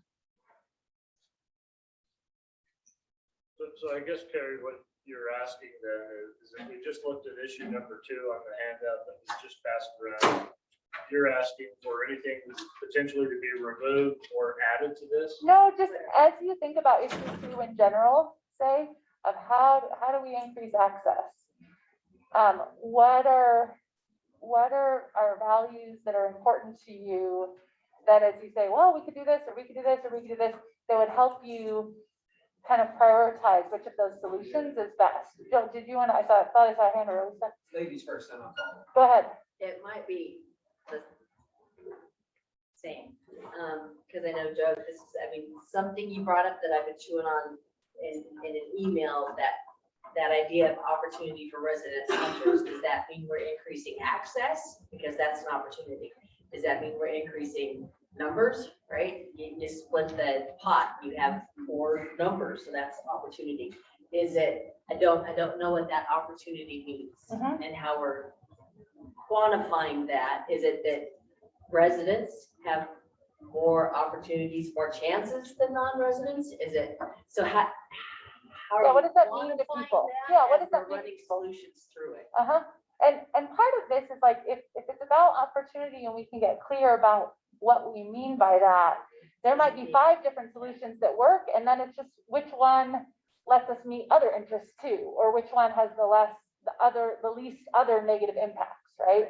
So how do we get the most of the best of things? What do we mean by opportunity? Yeah, let's start with that one, because that's a big driver of this topic number 2, right? What does that mean, increasing opportunity for resident hunters? And I think within that, I think there's also the quality of the opportunity. So I think that, right there. I think that, to me, when I see that, it isn't about let's issue more license and give more to residents or less to non-residents. I think the interest there is the quality of the field experience. So with under that, I think that's where the ideas and the topics that we have identified, whether it's choose your weapon or increased type 9 licenses or multiple rifle seasons, I think those all fit underneath the quality of opportunity. So a part of it is about the quality, that you're not just playing bumper boats in Antelope Hunting World. It's not just about the numbers. And I think what really drives that, what drives that is the same thing we've talked about with sheep and moose and goat. That is that the more animals we have, the better the quality is going to be. And in order to do that, we have to talk about what improves the numbers. Is it the habitat overall? Is it, what are the things that we can do to improve that resource? And I think that's a really big thing that we can help tackle. And whether it's something that was brought up earlier that seems like a low hanging fruit is supporting some of those migration routes through funding for wildlife crossings. I think that's easy. And I think some of those, I'll just say, I think not harvesting doe mule deer is easy. I'm just throwing it out there. I think there's some of those things that we can say that we support, or there's some, I don't know what kind of policy things I need help with that, but what are some of the things that we can help that spreads the message and gets that education out there on the quality of the experience, because we're increasing the numbers through habitat management and trying to make the resource more abundant. Good. So once we're clear on these things and what we're trying to get to, then we'll look at those, like, so what's the best way to do that? Is it about wildlife friendly fencing, or is it about whatever? But let's expand on these a little bit more. So we've touched on access, or not access, we've talked about the opportunity. Are there other flavors of opportunity, of what that means to people? Is part of that just like your luck in the draw, and like your likelihood, like how long you have to wait before you get to have that experience? I think you just said it. I think particularly in this part of the state, central Wyoming and in other parts of eastern Wyoming, access is synonymous with opportunity or lack thereof. So like physically, do I have a tag and do I have a place to use it? Can I be an active hunter? Is that the biggest problem that people are frustrated with, or is it about, I think about how many general tags are available for things. Is that where it gets back to the quality of, I don't want any old hunt, I have my eyes set on a really special experience? No. Okay, tell me more. The access issue is very much, you look east of the Bighorns, that's a center divider north and south border of the state. You deal with a place to go. Licenses are plentiful. We know, we've talked with residents and non-residents alike. You look at non-resident license breakdown on the eastern half of the state versus the western half of the state. Non-residents are much more prevalent on the eastern half of the state because residents aren't putting in for those because we don't either want to pay the trespass fees to go on private land or don't want to compete in the Sayus bumper boats for fishing, but it's bumper butts of a rifle during the animal season on public land use for the big ones. I mean, anecdotally speaking, I don't take my kids on opening day because 14 to 25 other orange hats out there is a risk I'm not going to take with my kids. Okay, go ahead, Tony. Well, and the same thing in our east central Wyoming, Converse, I'm sure parts of Natrona and Platte, in those areas, the same thing. You have general deer licenses available, and so a lot of people buy the license and then have nowhere to hunt.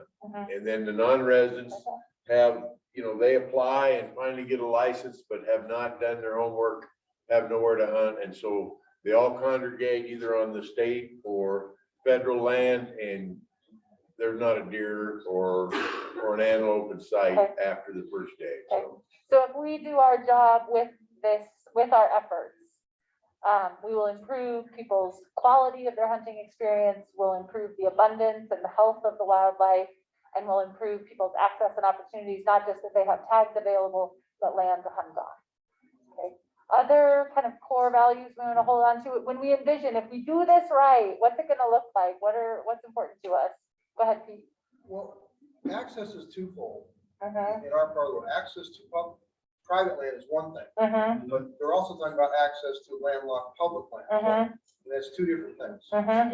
And two different sets of issues. Yep, different solutions. And, it's not like this is a new thing. Right. There is resources for access, yes, in hunter management areas. We just had the legislature just passed an increase in the conservation stamp for money to go towards this type of thing. So it's not like there's not a priority for it. You just have to continue on that road and trying to find avenues to provide incentive, once again, for the landowners to allow those things to happen. And the department is very active in that procedure. I know I was just asking Brian, I think they're going to present to us in January a big new plan on access across the state. And we plan to do that. So are we supposed to, what are we supposed to be doing right here, right now? We're supposed to come up with things that we want to change? Or we're gonna get to what we want to change or what it might look like. But this is thinking of like what can we use, what lens can we use to like evaluate those things? So if an idea comes up that we can say, yeah, that does great for increasing the quality, but shoot, that's gonna decrease access, or oh, this would be great for abundance, but it has some other, so we can kind of use these as criteria to start evaluating these ideas that come up next. I think you've got to remove quality hunting experience because that's going to be entirely subjective based on the individual. But there's an element I think that's common. I mean, the crowding and the that aspect sounds pretty, like some people might love desert, some people might love woods or something, but the crowding aspect of it, it sounds. But the crowding is solved by access. And even then, that still may not provide the quality hunting experience that hunter A wants, that hunter B would love to have. So when you define quality, you're shooting blind. Josh, I'm turning back to you because I feel like that came from. I think we might be better served, Gary, to skip to what the ideas are. Okay. And just remembering that what is our goal? What is this task force goal of thinking about some of these things when we're moving things forward? That's really what Carrie's trying to get to. Joe's really good about saying, hey, you know what, we really need to, what is the goal or we're trying to get here? And if you want to go into that a little bit, Joe, that would be great. This work with groups is always the most frustrating because usually when we get a group of high performers around a table, they want to get stuff done and they can do that. But think of the hours we have spent debating aspects of the things to get to where we're at today. And it's because we all have a different philosophical orientation of what we want a solution to do. I mean, to your comment, Pete, we're here to solve problems and make recommendations of how we can solve those problems. how do we know if those recommendations solve those problems? If we don't know, does this recommendation increase access to resident hunters? Does it give them a better chance or an equitable chance to a limited entry tag compared with other Western states? Does it not negatively impact the finances to game and fish? We've got to have something around ideas. Otherwise, it just becomes who can argue the best. And that's what we've been doing, is having rhetorical debates until, honestly, I think we get worn out. So I know this is painful. I appreciate you keep trying to do this, Carrie, and thank you for listening to me. But this will help us go faster down the road if we don't do that. Otherwise, we'll throw ideas out and somebody's got to say, okay, does it accomplish what we want it to accomplish? And that's the piece that we haven't. So when I think of quality, what I hear from people around, particularly deer hunters, is overcrowding. So if you want to change it from quality, then I say it's like overcrowding is the issue. Yes, I don't know, that's not a value. I don't know. It's a byproduct of a lack of abundance and a lack of land, essentially. But in my western Wyoming, you do not have a lack of land. There's thousands and thousands of acres. You have a lot of people on that land in a very short period of time. That's exactly right.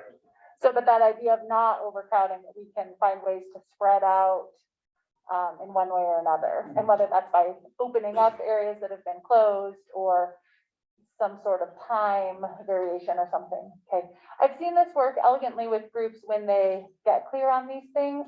We make a matrix of like, all right, these are 5 ideas to solve X problem. Score each one on these values, and you can get a number that says how strong of a solution is that. And that number doesn't tell you everything, but it can work effectively to avoid just who's arguing best. It gives you a starting point of, wow, this number scores high across the board, or this idea does. Maybe that's a place to start. Mr. Chair. So I'm going to push back on Joe. If you're on an idea, if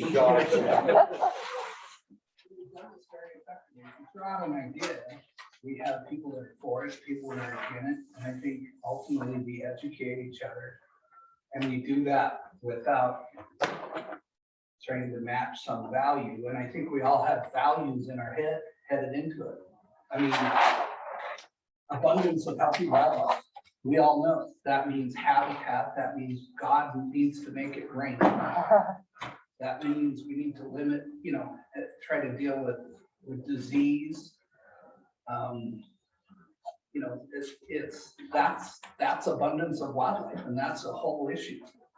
And I think we all know the values that are important to us. More deer on the ground, more mule deer, less elk, more antelope.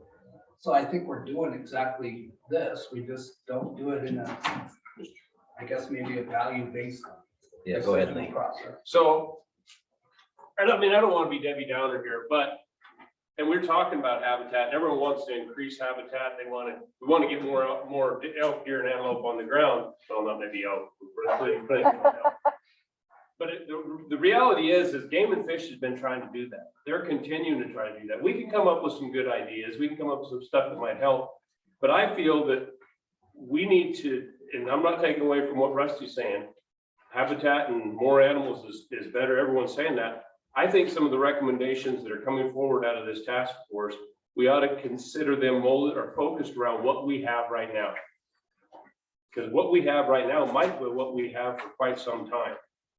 And so the recommendations on how do we improve the quality of the experience, how do we do that?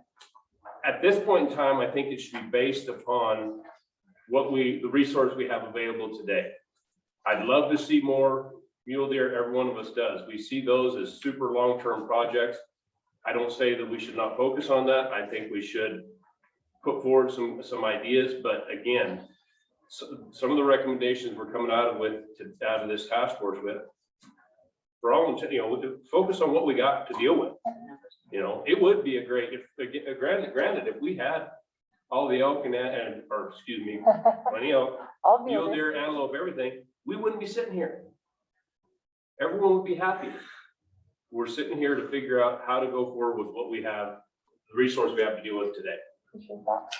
So I want to give an overview of what's here, let you look at it, and then I'm going to suggest we take a break so we can come back and decide where you want to start with offering things up. Sorry, did the packet make it around?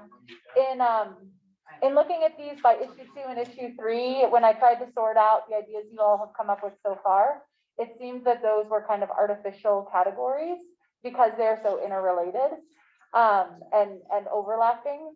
So I tried sorting them out into 4 new buckets. This is just based on conversation so far. It doesn't include new ideas that have come out today. But to me, I saw 4 main categories. One is how do we inform or improve and sustain habitat and to grow more wildlife? So that's landowner issues, but specifically thinking about how do we do that without bankrupting farmers and ranchers, right? Because there's an impact there. So this is like specifically how do we improve habitat? The second one, this is letter B on your paper. How do we get more hunters access to otherwise inaccessible land? And I put legal, thinking about trespass issues with that, right? So how do we improve access on land? Obviously connected here. So this is growing good habitat, growing good critters, getting more hunters access to it. The third section is on the next page, section C, and it's actually here. How do we ensure a fair distribution of the resource? And I put the caveat without bankrupting game and fish in the state. So thinking about the economic impact of this, but is there a different way that we should distribute the resource, license allocation, et cetera? And then lastly, to me, which is an outgrowth of this or a flavor of this strategy, which ties back into here, what do we need to do in adjusting landowner tags? Thinking about abuse, fragmentation of the landscape, and whether or how landowner tags are taking too large a portion of the quota. To me, this like very neatly circles back into landowner tags as a piece of this, but not the whole piece of this, right? And where you could make lots of changes here to satisfy people here, but perhaps have unintended consequences back in this category. So this is purely just to break down what is otherwise a large list of possibilities and say, can we start with one in one area and start trying to put together ideas from there. Does that make sense how I reorganized? And maybe it's cosmetic, but as I saw and listened to people at the end of the last meeting, there's like so many different things to do. Where's a place that we can start? And which problem were we trying to solve? So just trying to put it in these 4 buckets. Other ideas that have come up today don't necessarily neatly fit into these. Preference points for non-residents on deer, elk, and antelope. Outfitter licenses could fall here under how do we ensure a fair distribution of the resource. There's new ideas that may not fit in these 4 buckets. We can certainly add to them. What do you think of? Take some time to read these and then take a break. And when we come back, you can tell me where you want to go next. Yeah, Is that sounds fair? good. Yeah. Okay, so I think of this as like the salad bar of possibilities. Our idea is to move forward with picking things off the salad bar and see if anybody wants to eat it. So we can start getting some momentum on things. And if that means, I don't remember what landowner issues, what was somebody saying you want to, the landowner tags, wherever it is that means you want to start, we can do that after a break. Let's give you time to read this, chew on it and digest. Come back at 3:15, 3:20. How long do people want? 20 minutes. 20 minutes? All right, so 3:20, read, take a break. And when we come back, we'll see where you want to start with tackling these and offering them up for consideration.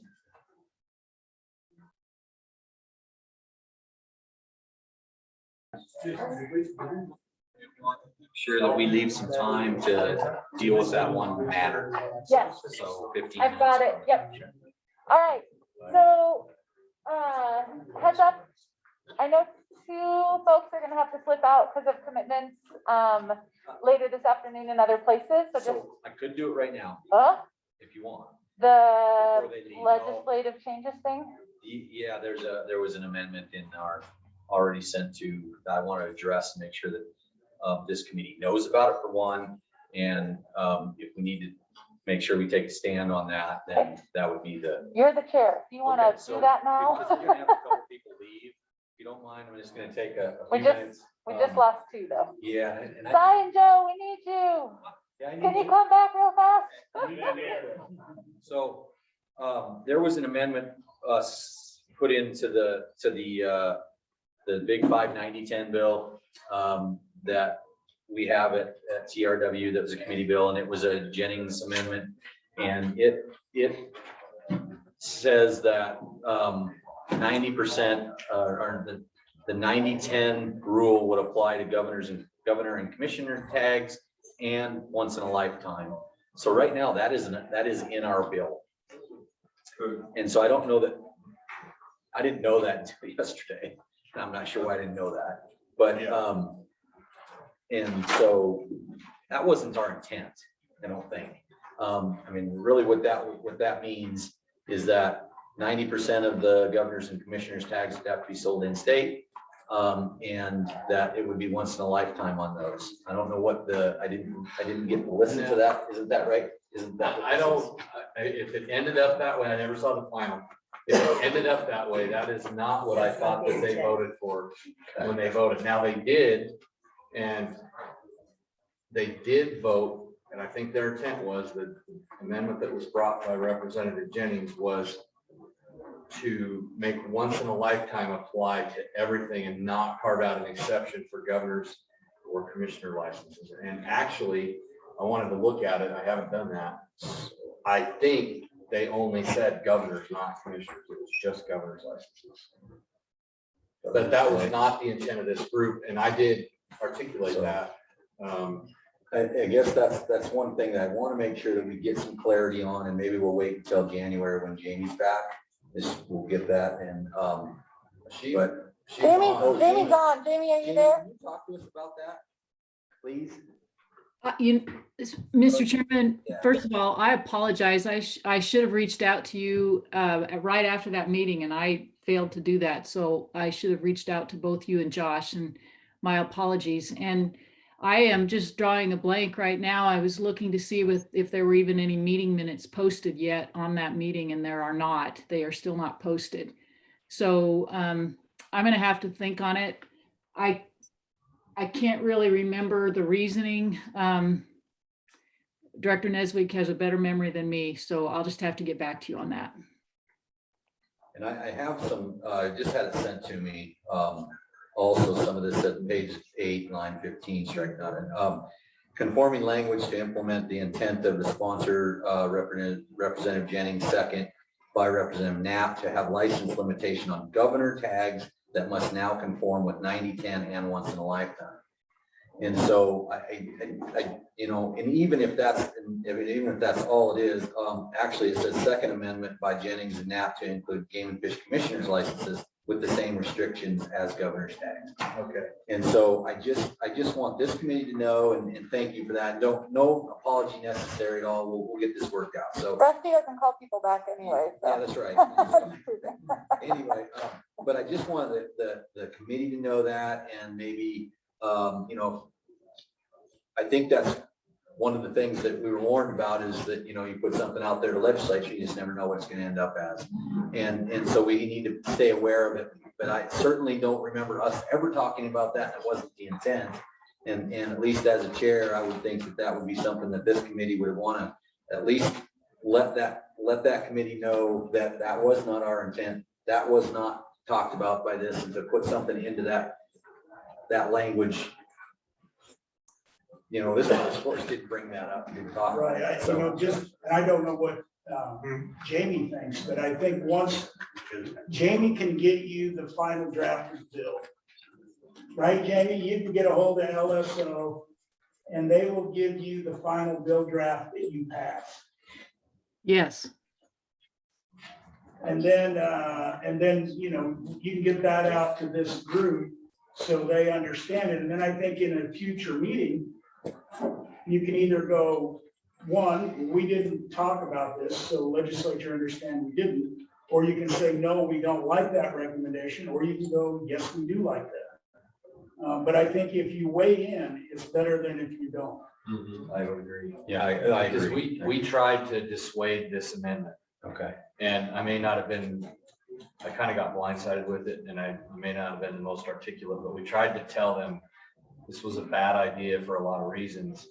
And Representative Jennings carried the day. So And I don't know, I guess we'll find out what, in the meantime too, I know Representative Knapp and I will talk to him. I didn't know that today that he was seconded that. So I will make sure that he understands how I feel about that and the work this committee's put into that to do something like that and make an amendment like that to slip into that bill is, I mean, I realize it's their prerogative, but I don't like it. It's not too rusty, just to be aware, is it couldn't apply to commissioner licenses, because the commissioners don't have any of the big five. Yeah. They're all deer, elk, and animal. Okay, Yeah. appreciate that. Mr. Chairman, so what I would suggest is we put that number 1 on the agenda for the January meeting. Okay. By then we can have a draft bill from Jamie and we'll know exactly what was said and how it changes our intent and we can weigh in. That sounds great. Does anybody have any objection to that? Is that enough? I don't know how fast any of these things Yeah, move. no, I think that's. Is that timing wise okay? Jamie, is that okay with you? If we take that up, number 1 on our agenda at our first meeting in January? Absolutely, yes. And we have not yet Mr. Chairman, we have not yet set our January TRW meeting date. I think based on consensus, it may be toward the end of January. So ideally, yeah, if we will meet in January prior to that TRW meeting, that would be great. Wonderful, thank you. Yeah, please. If discussion, whether it's under 2 or 3, discussion comes up about 9010, is that something we need to be mindful then, as far as commission tags and governor tags? I think it doesn't hurt if we put something out there to legislature to know that we could be expecting this in the future. I think that's fair. I just thought of that because you said it's not big 5, so it doesn't count. I think once you open up a statute, I think anybody knows that once you open it up, you never know. And I think this is something that happened with the first thing. I think from now on, pay very close attention and maybe try to have some folks there with Brian and when we're at those meetings. So anyway. Okay, so we don't need to take any other action on that. Nope, I think we're good. Thank you. All right, so issues 2 and 3. That's just one other thing. Yep. And Jamie, I assumed you took a roll call vote on that bill.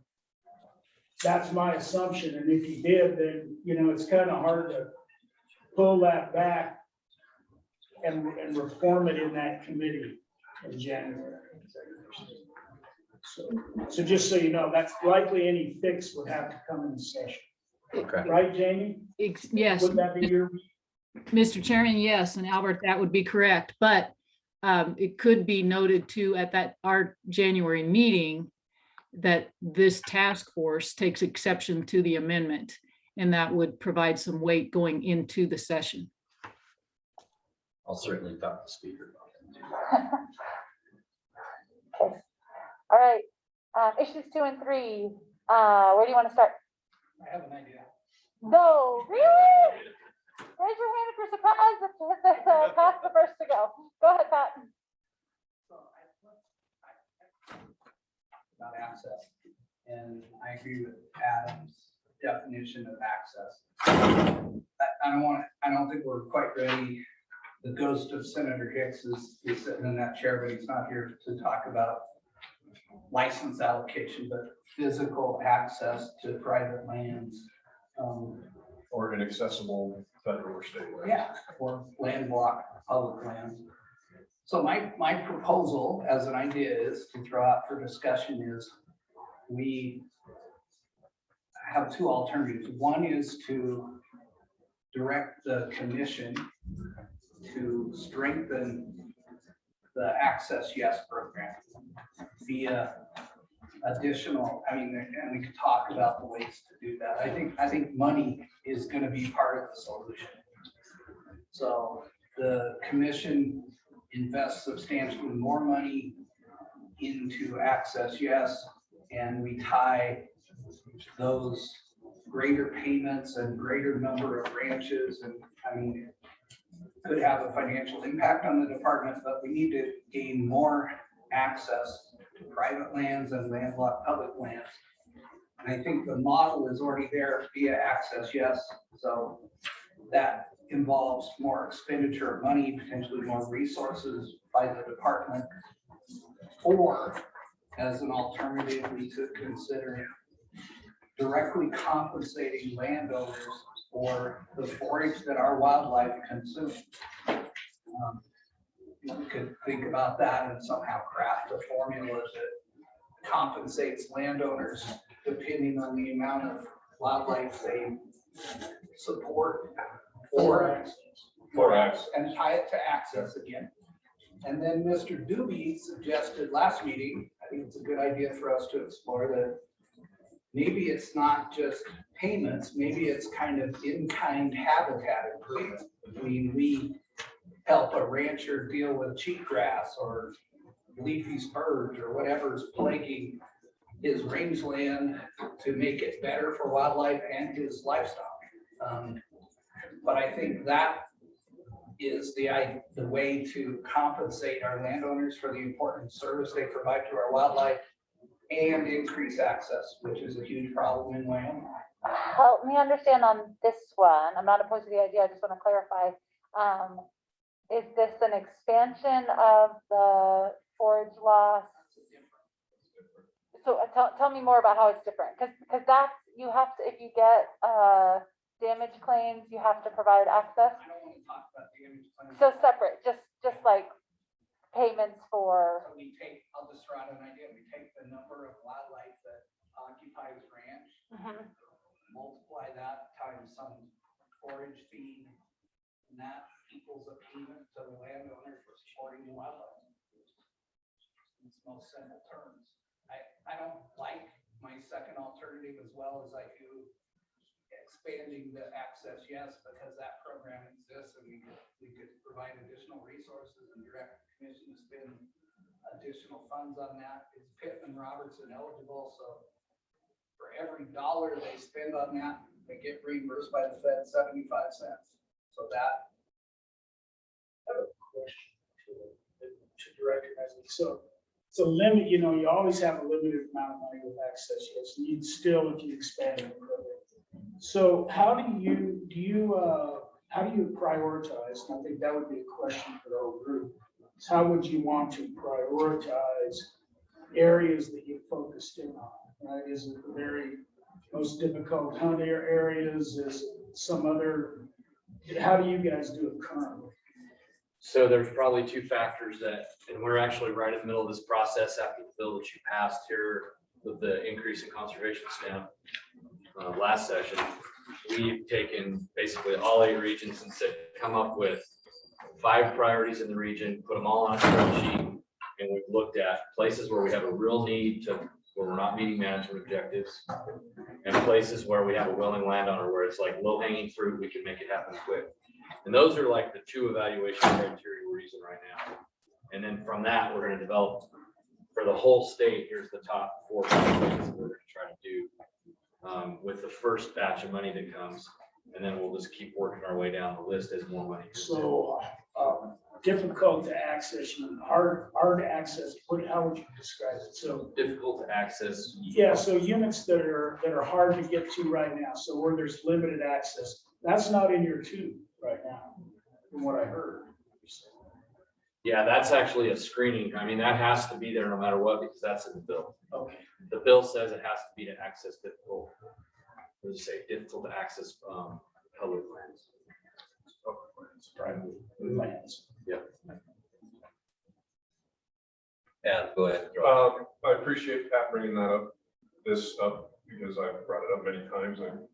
I think I'm a broken record. I also think there's some options that I know are going to ruffle feathers, but we need to consider them. Corner hopping and corner jumping as a means of accessing chunks of public land. Wyoming's waterway access laws currently are written and exist as means of accessing public or state lands. Those are both areas that, I mean, whether we endorse it or not, or make a recommendation on corner hopping and whatever the legislature decides to do with that. Representative Summers has already provided me his opinion on what his vote would be regarding a corner hopping piece of legislation. what that would do for access. In the southwestern part of the state, the railroad checkerboard becomes available to everybody. There are wilderness study areas that are accessible by 3 miles into corner hopping in the northeastern part of the state.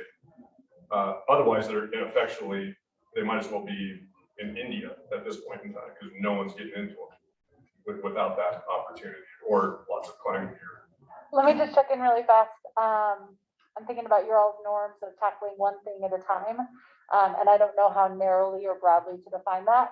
I wonder if we want to flesh out the details of one of these ideas before we delve into another, or if you want to take a whole package of them at one go. I'm good with either one. I just want to be mindful of what's the best way to get recommendations pushed forward. Well, I think, Gary, that we can throw a lot of these things out there, at least if they're in the same kind of classification. I think that's fair. And then. So we can pick the pieces of the salad bar and offer up the whole plate at one go for I think so. a temperature check? I think so. And it also gives us opportunity for some direction on what our public comment we want to hear on next time. And let's hear what people think about some of these things and stuff. So I think that's fair. I think there was one that Pat brought up that you don't have on there, and that would have been helping landowners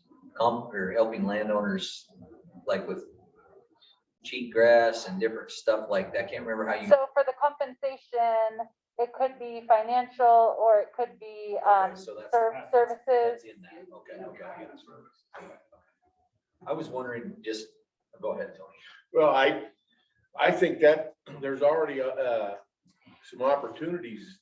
I think we already do that in some cases, and Brian can let me know if I'm off base, but there are programs with weed and pest in all the counties, as well as conservation district programs, grants, matching grants and so forth to help landowners with cheatgrass, and the Game and Fish participates in some state land cooperation with weed and pest and the conservation district, in fact, even the Forest Service, to try to eliminate or improve forage in those areas as well. So I think there's, maybe just increased, I guess, effort to work with some of these other state agencies to help us with that. I don't think we have to start all over. I think there's some opportunity and some programs out there that we can build on to help with that. In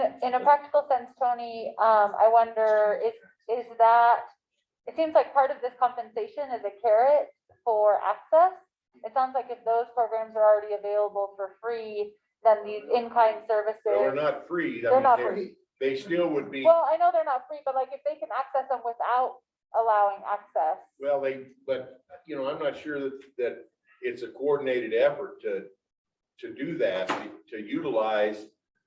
Again, some landowners just, are either not knowledgeable about it or just choose not to get involved with it because it involves paperwork and working with state agencies. And that sort of thing. I think you go down a kind of slippery slope here. If you want to help improve wildlife habitat on private land and you make that an access condition of that, that's going to be very difficult. I'll give you a simple example on our place. I didn't approach Game and Fish. Other partners approached me. They wanted to do a forward planning along a ditch for sagebrush. So I go, okay, sure, we'll do that. I provided the seed and they provided the planter. And that, it was their idea to improve that habitat on my place, not my idea.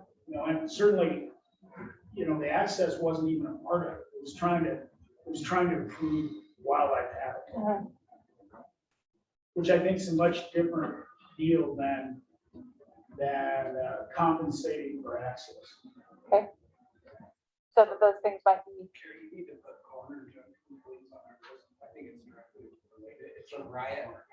So we're coming out. Right, and I think the other one he said is the high water mark. Or whatever that looks like. Fight that to the death, but I think he's absolutely right. That's an issue that comes up all the time.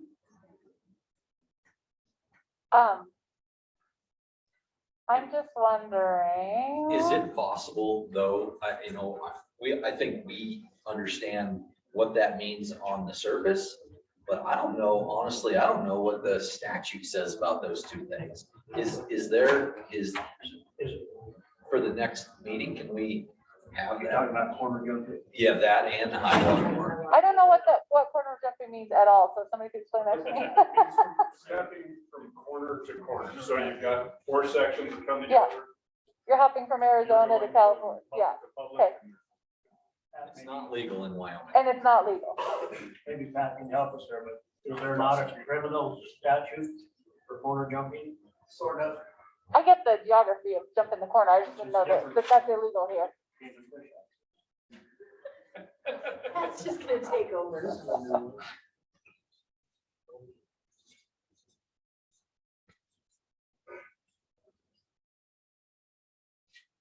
How is this enforced?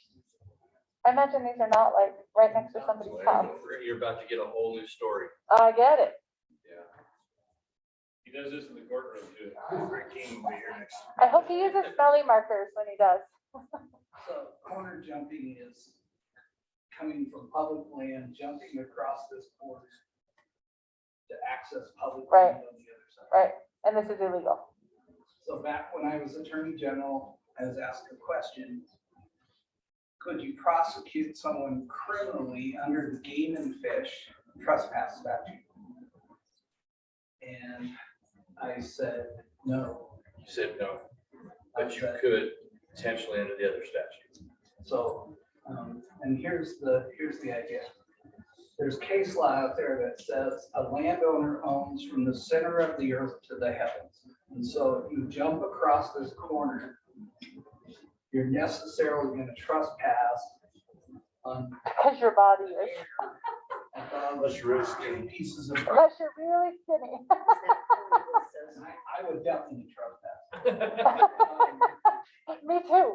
Prosecute that under game and fish statutes, because game and fish trespass statutes say you trespass with the intent to hunt fish. I did say that I thought you could prosecute someone for corner jumping under the general criminal trespass statute of Wyoming. And because that has different language. And I said, if someone's going to write a ticket for that, the sheriff's office needs to do that. You can imagine how popular that was with sheriffs, because now this landowner can't call his local game and fish warden, who will show up actually and talk to him about it.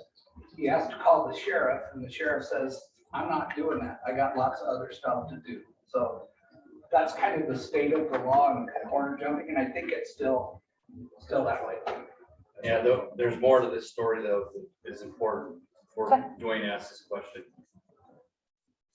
So even though that's not necessarily the law of the land, that's an opinion that we believe after we got it from the Attorney General at the time that it's the right opinion. However, prosecutors in all 23 counties have all looked at it a little bit different. And some of them say, no, we're still prosecuting people under game and fish trespass for corner jumping. And some have said, don't you dare bring us a case. And so it's very inconsistent across the state right now. In this county right here, you don't write somebody a ticket for doing that because you won't get prosecuted. And if you go to Johnson County, the last I knew, yes, you will get prosecuted for it. I can see the wheels turning in Adam's head. You just said where I live, you know where I'm not doing it. Coming to Casper, I guess. Yeah, that's what I'm saying. Join Park County. And Brian, isn't, you're probably aware, I mean, there's a case now in Carbon County where there is a prosecution in the works. I heard about that, and it'll probably get elevated. I'm just trying to elevate us to like, what's the most important work that we do? And I know the checkerboard is real, is fixing this impactful, like the hunters would be like, yes, now. 2.8 million acres impactful. Okay. And that these corners are in places that people will, They're all over. okay, okay, I just want to make sure this is. Mr. Chairman, I just add that this is a huge issue. I mean,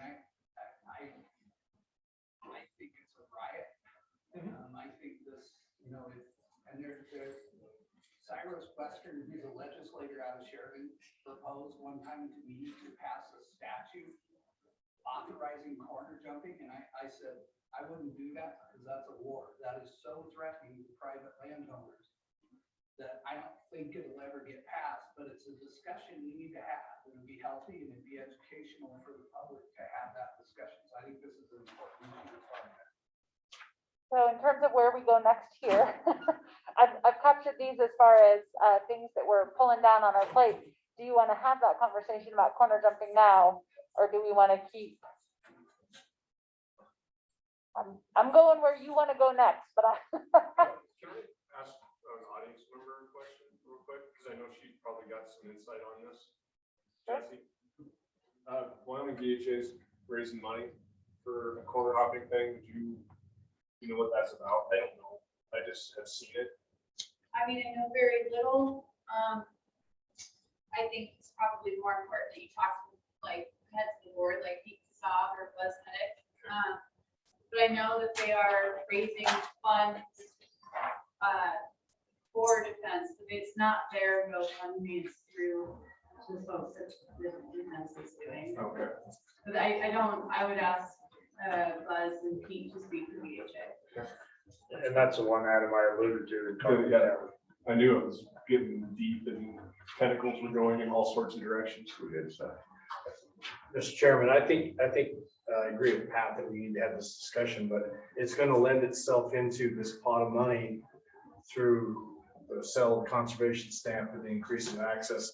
That there's a large part of that money was intended specifically to buy access through private property into public land.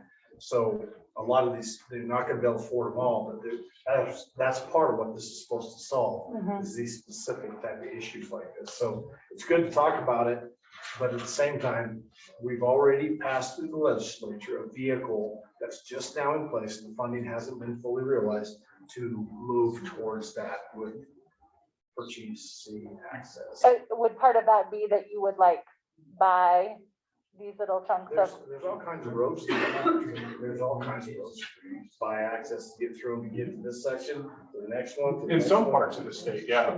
In other parts, you've got to do it via You're gonna have to good old quads. because it's not gonna be enough money to buy access and everything. You know, they have a willing buyer, willing seller in every situation, but you're gonna have to pick that's the whole idea. But you can't buy access into every 40 acres of beyond grass in Wyoming. You have to figure out what's The bigger picture solution there. Tony, you've had a hand I'm up. just gonna, I guess, go along with Cy there, but there are some baby steps. I mean, there are places here in Converse County, we've got a couple of places where, again, I don't know if it's through Access Yes or just an agreement with a landowner, that there are some corners there, some pathways you can get from private to public. And, you know, as Adam said, most of them are walk-in, but you can access a large area of public land right along a fence line. You only go, you may only go less than 100 yards. You may only go 50 yards or across a road, and you would be on public land. And so there are some baby steps where there is agreements with landowners to have that jump across. And I think, those are the ways to start, because I don't think you're ever going to change that law. I just don't think the landowners would ever give that up. But I think through Access Yes or through some negotiation, whether even to buy some access or whatever, I think we can make some ground on some of those in other places and maybe improve that as well. So one thing that I would want to ask is just for general information. I was just asking Pat, and he's not sure. Is one, what rules that corner? Is it state law? Is it federal law, or federal court case, which is federal law? Because like he said, that was a Bremer case, which means that was in a federal court, not a state court. So Mr. Chairman, if I might, it's common law, which is decisional law about real property rights. And it's probably changed dramatically since I wrote that opinion, but my memory was that Judge Bremer in the Red Room case, if you remember that, where there was a fence put up and all that, this big hoorah, ruled that, you know, cornered that this idea about landowners owned from the surface of the earth to the heavens came up. So it's a decision, and there's probably hundreds of them out there. You know, maybe it's something we want to have the departments assigned attorney general look at again, but. And do other states, and maybe you guys know this, but I simply don't, is do other states allow access across these public-private corners? I don't know the answer. That's a good question. I'd like to know that. They, in North Dakota, they do. That's where I'm from. You have to provide, as a landowner, you have to provide a gate. You have to provide access to these public lands. You can't close it off, at least in that state you can. That's a different issue. Well, you don't have to jump a corner. They're not forcing you to jump a corner. They're providing you a road, from the main road, all the way through their pasture to that landlocked piece. The jump in the corner isn't even it. There's a gate. Now, Would that be- we'll do some research before next meeting, and I got it written down, and we'll look at it. Thank you, Chairman. Brian or Pete, do you have any other comments, having wrestled with some of this before? If there's an interest in how much land that might open up through changes, do you see another viable path forward? Or is we just maybe need to collect more information? I wonder if there's other glimmers of like, mechanically, how do you make that happen? No, I mean, this really comes down to the law, and at the end of the day, I mean, Pat's exactly right. This could be a significant issue on both sides. I mean, it's of interest to sportsmen. It's of interest to landowners. I don't know if we want to have the right or not, but it's a right if we have it. It's a right. It'll ruin every relationship that exists. Heaven.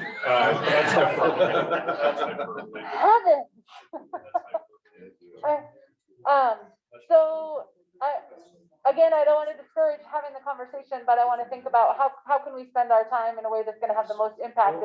If this is. Yeah, I think that's good, and I think it's good to have some of this conversation. Yeah. I also think it's good to see what other states are doing around us. Okay. And, you know, especially the states in the West that have a lot of checkerboard and stuff, that we're not the only one. And so I think it's important that let's look at that. Let's get some information on how that, and why we're doing it. Let's find out what those states around us are doing on their high water mark laws. Lee, you got a question? Yeah, and back to Tony's baby steps, it's something I've thought about, because it's not common up in my country, but there's a lot of public land, obviously, that's landlocked. But when you've got a piece of a corner of a school section and a corner of a school section, what if you approach the land management agency, either state or BLM, about doing land swaps? Might not happen very often, might not happen in many places, but if you could flip that to a couple of those school sections and create a larger parcel. So if you're exchanging like land for like land, there's no loss. If there's a little bit of, if there needs to be some compensation, maybe that's where some access money kicks in, but you get rid of the corner. You create a big parcel versus versus having a whole bunch of them checkerboard all over the place. I appreciate that. And that actually brings up something I talked to Jen about earlier. At the next meeting, we'll have her, and this kind of fits right into some of this stuff, is have her do a little presentation from state lands on how lands exchanges work and how they're implemented, who brings it up, how hard they are, how long do they take, what maybe are some policy issues that we can suggest to make them easier, if there's any, and go that route. Because that's something I actually don't know.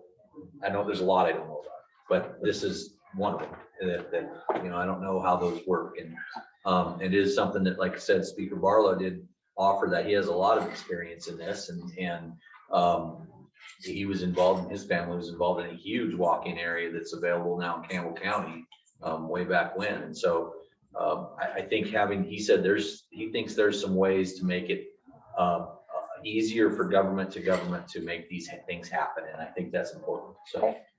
So we've got, with several of these ideas, we have places where we want some more information around corner jumping, high water mark, and land swaps. Back to some of these other initial ideas.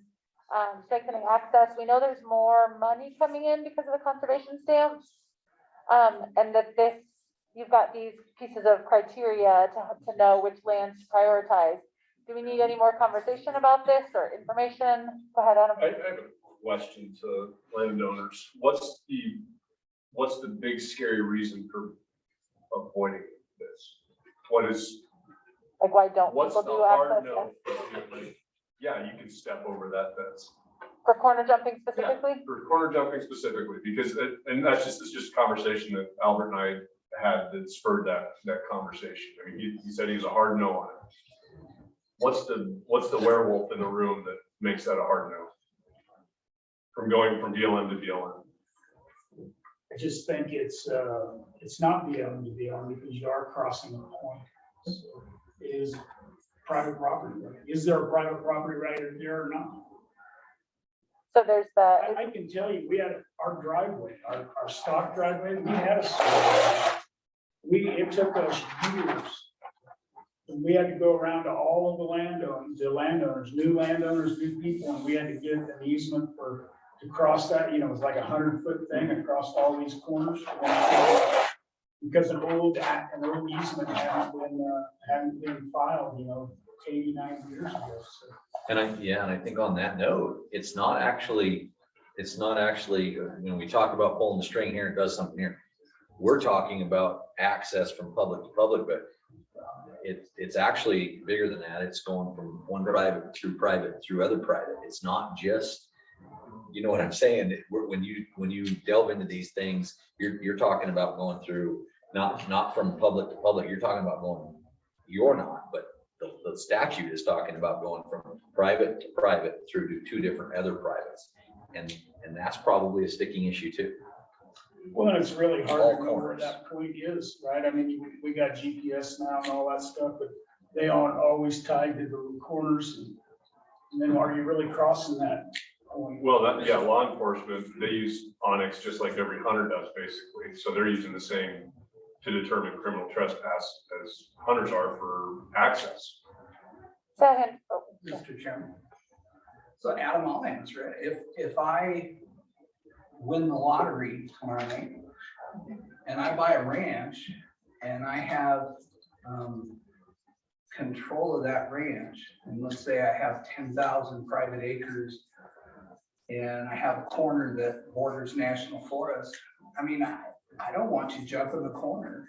And I mean, as a landowner, I probably want access to that public land. And if I can keep you off, I want to keep you off. I mean, that's the, and if I can rely on my private property rights on a corner to say you can't jump that corner, I'm probably going to do it because I've never owned land of that magnitude, but I'm going to be selfish.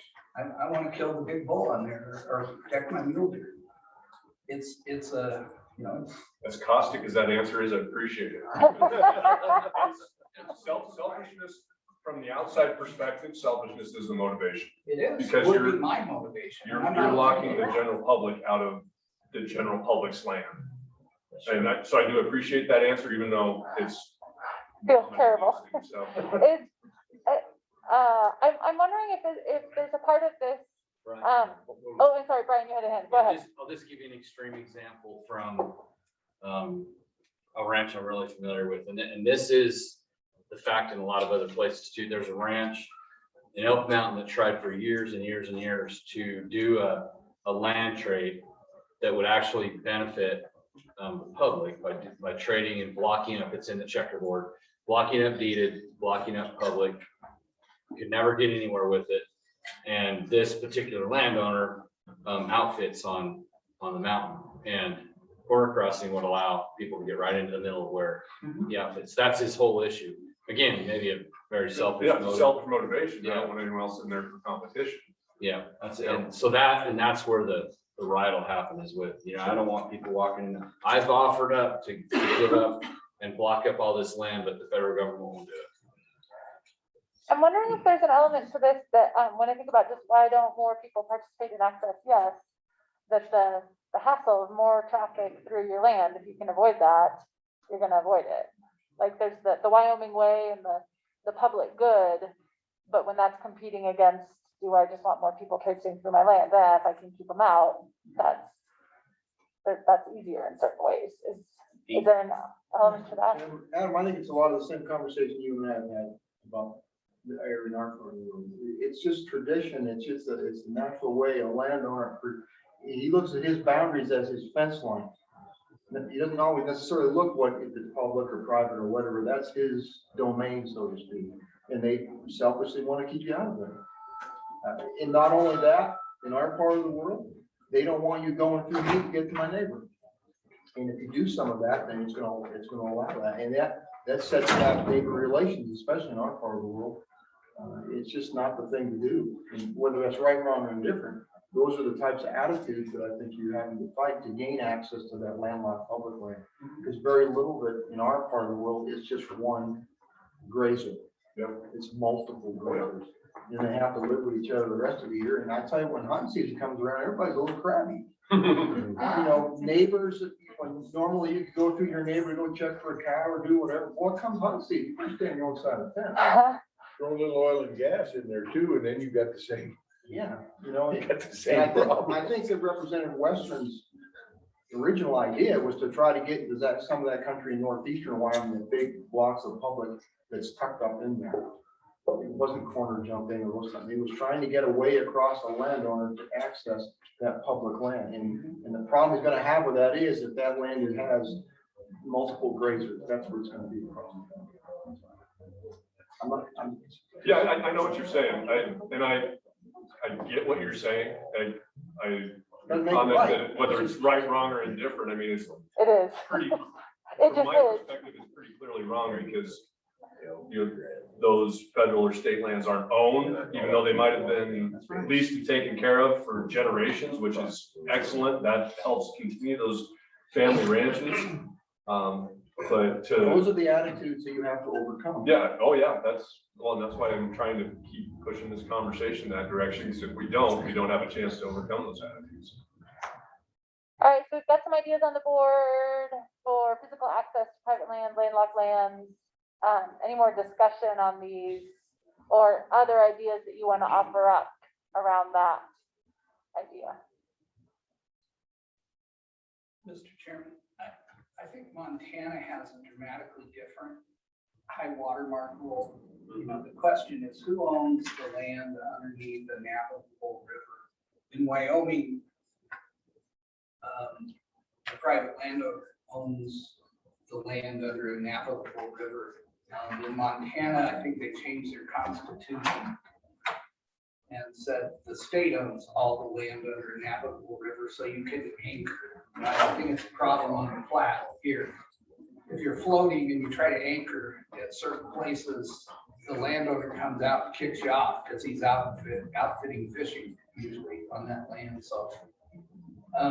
So maybe if you want to look at high watermark, Montana is probably the best example to look at how they do it. And then Brian's attorney could tell us how we do it. Yeah, and I hate to sound like the guy I know, but there's so much case law in Wyoming on this. It is extremely complex. It's been battled over for multiple times and it's it's worth the discussion, but it's a big lift. Mr. Chairman. I was on Governor Mead's Outdoor Rec Task Force. I can't remember when that was, 4 or 5 years ago.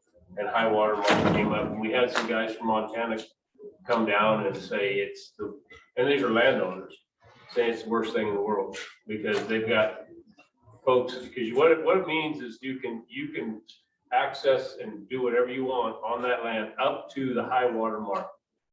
And they have trash camps, they have people trespassing, anchoring and coming up and trespassing.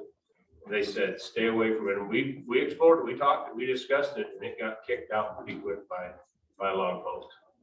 And it was the right, wrong, or indifferent. It was the few bad apples that spoiled it for everybody. Other ideas we want to take from the salad bar on this topic, or do we want to move on to a different one? Let's move on to a different one. Okay. What was that? Did you want more? No, Go ahead.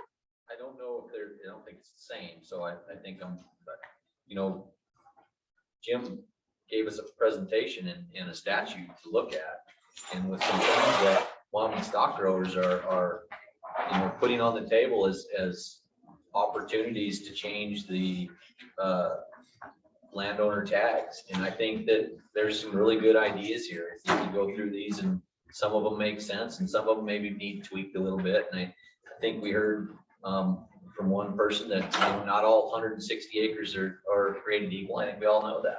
I also think we heard from the director that they have a little bit of leeway on how that those landowner tags can be distributed, especially if there's something like access or something like that. So I think there's some opportunity to clean up some of that, give some direction in cleaning up that. I think that, you know, just this conversation probably is doing that, you know, and the department's probably looking at that, and that maybe they, you know, can re-look at the certification of that maybe more often than once and forever.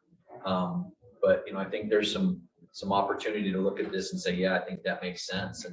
And I don't know, I'd like to hear what the committee thinks about these, because Josh and I both had a lot of notes on these. I think that there's some of these things that really do make sense. I don't know that the scale up of licenses to 2 to 5 is not sure where that's going to go, but there's some merit in the fact that the more you do, the better, you know, the more licenses you get. Maybe, you know, maybe we have that discussion about 2 tags and then some cow calf doe fawn tags or something. I don't know, but I think there's some opportunity there that we can look at these and kind of find some real common ground that makes sense. Yeah, I wonder if there's, and I'm normal facilitator me would have you like work in a small group to see what ideas rise to the top, but I'm not going to. I wonder if you look at those list of options and having heard the discussion either under letter D from the list that I gave you or from the stock growers presentation, if there are ideas that you think, you know, that makes a lot of sense to me, and I think that the group might support that. Go ahead. Mr. Chairman, so to get an idea on paper, I think look at possibly increasing the acreage necessary to get a landowner tag. But I think we need to be exceedingly cautious. I mean, Mr. Porter made a great case why 640 probably doesn't work, at least in that instance. So if we were to draw it at 640, I think we need to make an exception for guys like Mr. Porter who let unlimited people drive through his land to get to 12,000 acres of public land. So if we go that way, I think we need to really think about it. But that's an idea we ought to think about. So do we go, and I'm just, again, throwing stuff out there, sticks. I think you're making a very valid point, Pat. Do we want to look at something that 640, and then if it's going to be smaller, you're tying it to access? Well, or you're tying it to, let's be honest, there's 160 acre parcels that are irrigated property, or 320s that are irrigated that support a ton of animals. And so, you know, I think there's and I think that's where, you know, where Jim, the cultivated cropland and those kind of things, I think I'm good with the cultivated open ground, but if we're doing 640 just open ground, 640 rangeland, let's look at the ability to bring the acreage minimums down if you tie it to access. You might want to do like branch land. I mean, you're gonna have to define all this. Yeah. If cultivated doesn't include a meadow, then you might want to figure out, because that's not enough upland. It's not a Wyoming defined word, really. Yeah, that's just ranch land. So it would be Well, I got 70 acre ranch. increasing the minimum to 640, but then anybody less than 640 could also qualify for landowner licensing if they allow access. If they allow access. Yeah. And that's, again, these are just ideas, throw them out. Yeah, no, we got to start somewhere. So under the general idea of increased total number of acreage, specifically, we're saying maybe require 640 acres of rangeland. We need to find that a little more clearly as a minimum. And then if you allow access, you may qualify with less acreage. Well, I don't know. It's not necessarily access to hunt on the 320. Yeah, I think we give the department some discretion on what access means on that. I think there's gotta be some leeway on that, because, you know, are you giving them access to 40 acres? You giving them access to 12,000? And I think there's a big difference there, and there's gotta be some value equated for that. There has to be animals on the stuff you're giving them access to. You know, there's some things there. Access to the rock piles. Right. Free access. Tony, you had a hand. I was just gonna ask Brian, how, you know, I don't think we want to lose that discretion of the commission to make, you know, make some exemptions or make some exceptions to the rule. Even if we increase the number in general principle to 640, I would definitely have, and I don't know if that would be more difficult than what you do now, or if that's something that you could do on an individual situation basis, but I think you want that kind of leeway for those smaller areas that do open up, you know, access to public land or whatever. It's fine to tie it to access, but I don't think we want to make it hard and fast. I think the commission needs to have the flexibility to make some exceptions when because there's going to be some exceptions. And There already are. just to clarify, you already, I was gonna say, you have this authority, right? So, yeah, we don't want to change it. I don't think we want to change that. Right, right. Yeah, but if somebody has to sit there and make that decision, it'd be nice to have some guidelines, because it could go anywhere. Right. You could have 20 acres. It could be all kinds of different things. Yeah, I So still we could think, bog up our whole commission meetings just going over these things. Right. So there has to be, I think, some type of guidelines, and I'm not speaking against it. That's not my position, but Having some there has to criteria be some type of guidelines for it. And because, you know, in some cases, maybe the Game and Fish Commission would be better off just paying for the damages. And say, great, thank you. We'll pay for the damages, as opposed to trying to do it this way. I don't know, but if you don't have some type of site conditions, it's going to be extremely difficult. Am I understanding the intent of this right, that changing landowner tags, you're trying to reduce the fragmentation and perhaps adjust how much of the quota landowner tags represent, but also trying to encourage access, like trying to address some of this issue? Is that what we're trying to accomplish with this plan? Yeah, I think it's kind of all of the above. Okay. I'm thinking about what we're trying to, Yeah. Yeah, go ahead. So I think we need to look at the current regulations. Give the Game and Fish Commission a recommendation how we would modify those, because I think with some definitional work, we could fix this idea that you could transfer one share to your buddy in Pennsylvania and he gets 2 landowner tags. And I think we could look at percentages maybe. And so what I might suggest is maybe if you want to, Mr. Chairman, maybe we appoint a subcommittee that works on some ideas on how you might change those. And Brian, I'm not trying to tread on your turf, but I don't think we're managing this as well as we can. And I think, I said it very gently, and I'll say it very gently again. The Game and Fish Department is hesitant many times to make decisions because of that delicate balance they have to walk with landowners.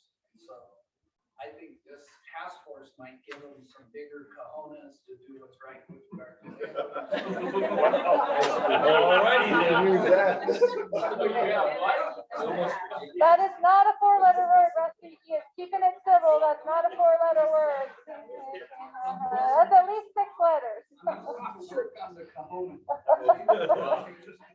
So then the commission gets to decide, do they want to adopt them or not? Maybe they think this is fine.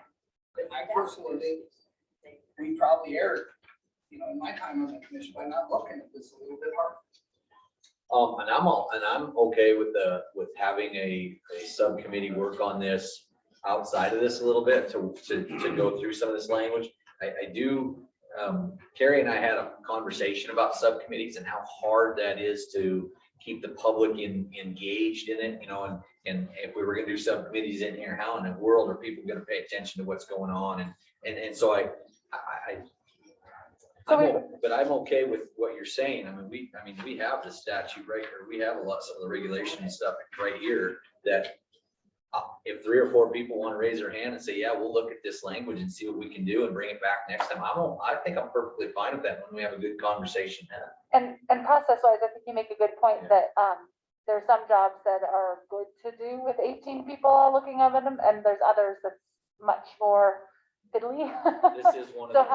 having a small group. This is one of those that has to explore some of those definitions and some of this language that, yeah, I mean, if we're just gonna cross this out and put that in there, what is that gonna do? And I think that's important. I think Pat's right on that. And I'm glad he volunteered. I always appreciate when you get the lawyers writing the text for things, you get some clarity there. I think it'd be good if the department kind of helped outline what are the loopholes, right? I mean, we're talking about one, but there might be some other loopholes you're aware of. And ultimately, I think what we want to do is tighten up those loopholes to prevent abuse. And so we just need to understand the world of that loopholes that exist. And what I'm hearing in Pat's comment too is that where the Game and Fish has to walk that fine line, this task force can be bold and can lead to reinforce maybe what they would want to do. But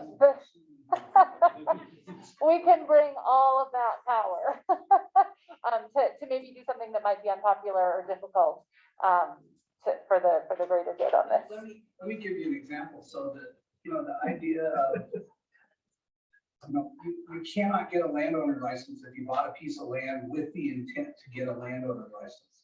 I think with some thought and some process, you could craft presumptions or, you know, a rule that made that enforceable. I mean, right now, it's just not enforceable. Is that a real estate commission, something or other, where they can't market properties as landowner tag eligible? I don't know exactly how you do it, Adam, but I think if some people sat down and thought about it, you could say that, you know, if it's marketed is one factor, and if you carve your 1,000-acre ranch into 4 160s, it's presumed that you're doing it to obtain landowner licenses. You could give the departments better tools to try to enforce that provision that right now is unenforceable as far as I can tell. And I think that's right. I don't know how you would prove that, as Dan said. Those are the kind of things I think maybe we can look at in the regulations and close some of the abuse that maybe occurred. And unfortunately, we're dealing with probably a very limited number of landowners that are abusing the system. And that's bad that you always have to do that, but I think we do need to do it. I'm 99% of our landowners, I'm sure, are eligible for landowner tags and they do it right. But there's some people out there that apparently aren't following. They're following the rules and they're getting away with it, but we need to close those loopholes. Well, and the other, go ahead, Dwayne. I know Dwayne's been waiting. I forgot what I was.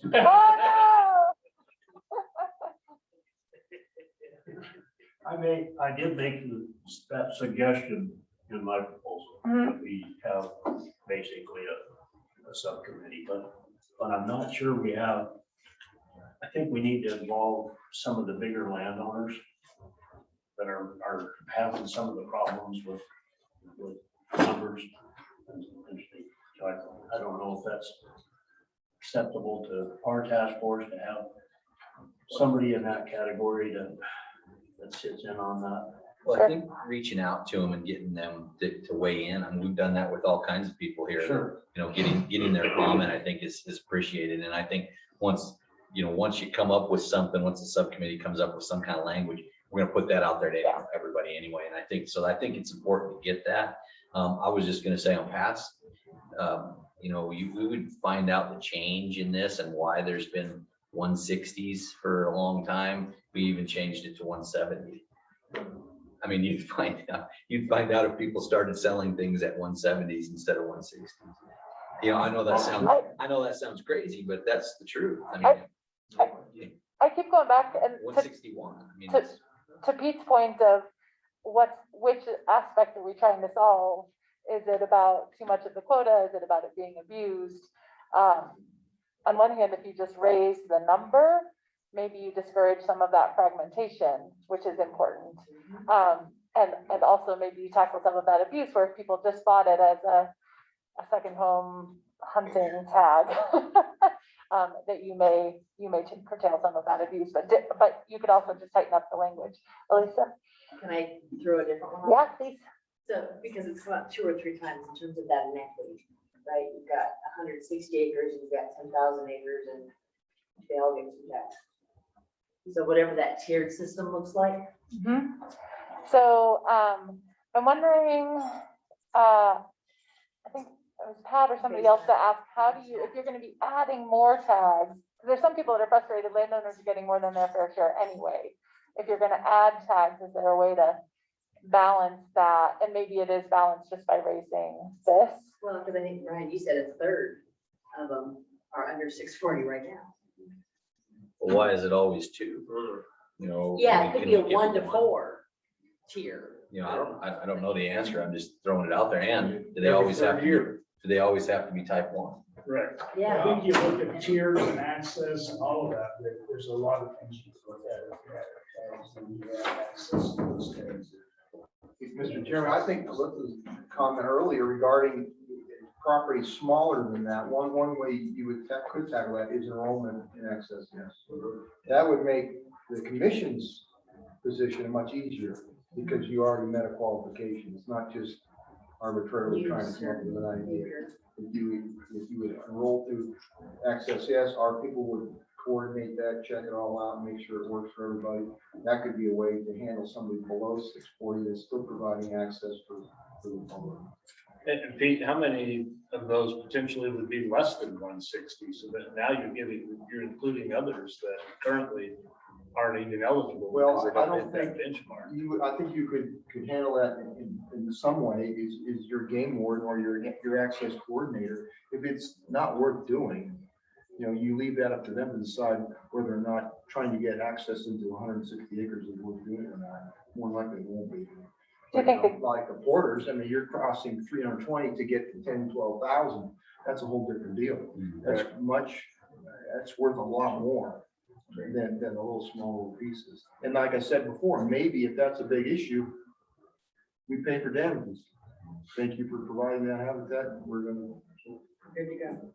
Yeah, I think there's also something to be said for animals that are harvested on your property, and you know, I realize that that's not always the case, but I think it's certainly more accepted that it's harvested on your property than you know, somewhere else in the area. Now I realize that that's, you know, it's not always the case, and it's not ever going to always be the case, and it wasn't the intent, but there's options there, it seems like. Are we still going to consider the 2,000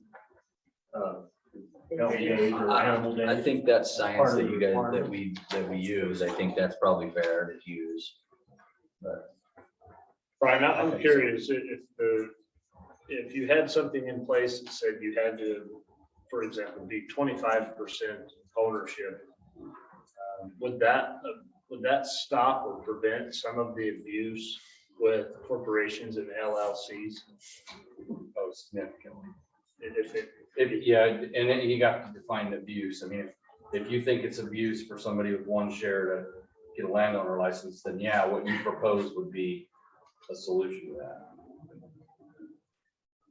The majority owner, as far as I'm concerned. Mr. Chairman, so this is, Dwayne has suggested this. I think it's a riot, but we ought to have it. Once again, is transferable landowner tax. I mean, we might as well have that discussion. The task force can weigh in one way or the other, but we need to have that discussion when we're talking about landowner tax. Would you want to put conditions on it? Well, there's got to be tons of conditions on it. Right. Yeah, I actually, on McAgna's presentation with the transferable landowner licenses to full-time employees, I think you could easily carve that out to stop the abuse of someone being hired in June to be able to hunt that fall. I mean, you could put a minimum of 5-year employment stipulations there, or, you have 5 years of W-2s as a full-time employee. I mean, there will always be someone looking to find a loophole, but I think we could plug enough of these to stop that. It's unfortunate, but a lot of ranch employees are very transitional, so. No, transitional, it's rare to have one last 5 years. Well, then does he deserve a landowner tax? Exactly. And I think that's what McGagne's intent was to reward those employees that have been with the operation and riding for the brand for longevity, not someone who was hired last year. So this year they're rewarded with the license. Well, when we look at the regulations, we could try to craft the definition for, when I read Jim's stuff, he says a full-time employee of the landowner, we could define that. But what I'm talking about is even broader than what Jim suggested. I mean, you get, like Colorado does, you get 10 landowner tags and you can sell them to the highest bidder. Let's have that right. I'm opposed to it, but I mean, that's what Chip Nyman suggested to us essentially. So we need to have that discussion. Can we make that is that into this same landowner tag issue, or is that a management thing with inside a quota? You know what I'm talking about? Is that, I mean, it seems like it's not exact. It's not really. It's in this, I think it's in this block, yeah. Okay, all right. Let's do it. And then the other thing that was mentioned, I think that was talked about, you want to limit, if you got an area that's got X number of tags, you want to limit the landowner tags, the pool of landowner tags to some percentage, 50%, 60%. I mean, we saw the, and we saw the data. 10-20%. Well, you've got 4,000 people putting in for 100 tags, 50 of those are already spoken for every year by the same 50 people. Why not have, I mean, you can still have a guaranteed set aside of landowner tags. It just wouldn't be that all 50 landowners are guaranteed the same high coveted tag every single year. Drop it to 10 or 20%. They still get better chances than the other 4,000 of us put in. Well, No, go ahead. Carrie, you were good. You were right. I was just wanting to call out to the group that I noticed the ways that you're kind of trying to create flexibility and opportunity for landowners with this, but still balancing it. Like, you could add these tags and also make a cap to make sure that they are not getting too much of the quota, right? So just appreciating the ways that different solutions meet different goals and are balancing one another perhaps. And before we get away from it, I do want to find out who wants to be on. We'll this. get that in the next steps. Don't worry, I won't lose it. I don't want to forget this little subcommittee that we're going to. I won't. I've got it on our agenda with our subcommittee, the next steps, and I'm after I hear what Lee has to say, I want to suggest we take public comment. Okay. So we have adequate time to address that in the subcommittee, the next I steps. will say to this point of landowner tags, but there are areas in Wyoming that has a type 2 tag already, which has to be used on private land. Well, it's just a little bit different step that we already have. I'm not saying that I'm, Aren't they really problematic? no, they're actually not. They're not. Okay, this is where I thought you had There's tags some with that no are land. problematic. There's some that are problematic, but there's some that's not. It does free up some of the public land that gets hammered. You think about this, Carrie, since I'm not gonna say you're totally uneducated. I am. Let's say there's 2,000 tags, Right. and they used to go to this area. But All they can go. 2,000 can go anywhere in the area, and now you carve off 1,000 of them or 1,500 of them, and you say now these ones can only be used on private land. Think about how many fewer people can actually use that tag now on public. Right. I mean, it has worked to it. I think that the allocation and where that needs to go has been moving a little bit, but I think in a way it makes sense. I was just thinking more to your comments before where people get that tag but don't have anywhere There's to that use too. it. That's more what I was thinking about. There's Yeah. that too. Okay, but possibly a way to think about these transferable tags or something like that. Lee, what else do you want to add? I think we really need to look at limiting the type 1s if another tag is available there. My case in point, when I was uneducated about the 105 type 1s, is they have a general season. they have a Region F tag, and so do we want to look at limiting the allocation of type 1s if there's a different tag available? Okay, and I put, because I thought I heard this, and I think this is related, changing some landowner tags to Dauphin. I thought somebody did that, was that not something? Well, I think maybe as supplements. Yeah, I think If there's supplements. additions, that's been Yeah. brought up as type 6s or type 4s or Okay, whatever. okay, I thought I had lost You know, that. I think there's some merit in the fact that we hear about now, or some of the seasons have ended a couple days ago, and now all of a sudden the animals are there. And, you know, what if they had those cow-calf, Dauphin tags available through the department or through whatever, that they could distribute to people that they could find to come out and help with that issue? I think there's some merit to some of that. And you know, I don't know how widely it would be used, but I think certainly in northeastern Wyoming, it would be used or could be used if they just said, okay, landowner, you know, we know you have 200 elk on there. Here's 10 tags to start with. I don't know what, you know, I really don't know. You know, I just think that there's some ways to do that. And at that point, they're going to look for probably some more resident folks that would be able to come out and access that. Good. Tony, Albert, and then I want to shift this into public comment. Yeah. I know in Area 7, you can hunt cows and calves all the way up to the first of the year. So that season goes from October, well, actually starts in August and goes all the way to January.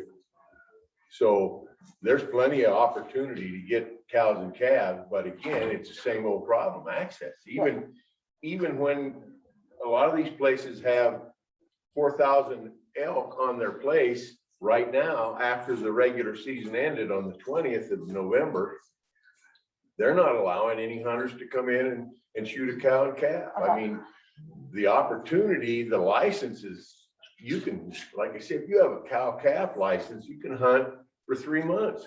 I think you're talking about Area 34. But it's so it's already there. It's still a matter of the land. So I don't think giving them the landowner extra licenses is going to do a damn thing for them, because you can't get on there now with your regular license. Yeah, but I think also, Tony, it's not only year dependent, but it's also area dependent. Yeah, I really do believe Well, that. and I know the Game and Fish does that already. I mean, do they not allow much longer season and give more licenses to try to get those numbers down? But it's, you know, I just don't think you privatize the landowner and make them into a licensing person to sell to somebody when got all these elk, you got all this resource there, and you don't give the people who are already there an opportunity to hunt. Okay. Albert, I'll give you the last word on this. Yeah, so I think, and we saw the graph, right, that had, you know, how many acres and how many licenses. But some of this is, okay, you know, which ones of these will solve the biggest problem. So if we go to 1,000, I'll just go. So if we went to 1,000 acres, for example, how many licenses? We need to know, we need to see that graph again in a little more detail. We go to 640, we go to 700, 800, we go to 1,000.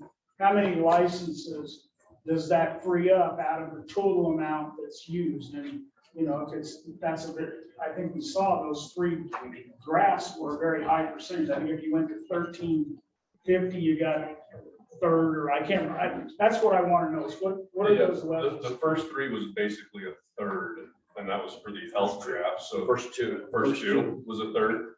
That's like. Okay, and so that was everything under 640, right? Right. Yeah. 40 to 640. So if we have a little bit more granular on that, just so, I mean, ultimately you want to look at these and what's your biggest bang for your buck with the least impact to everybody. Yeah, so if that would maybe help address fragmentation and having too big of a part of the quota, but if it has other negative impacts, is there another, would just having a cap do better? You could look at it, have the numbers to evaluate that better. All right, so I've got those questions captured in orange. Any other questions that we want information brought back for January?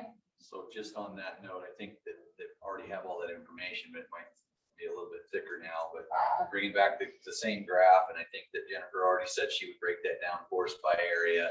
But then maybe by area, how many of those 160 to 640 chunks in each area, does that help? Well, I think if you go, like 500, 640, fine, 640 is just a number because it's a section.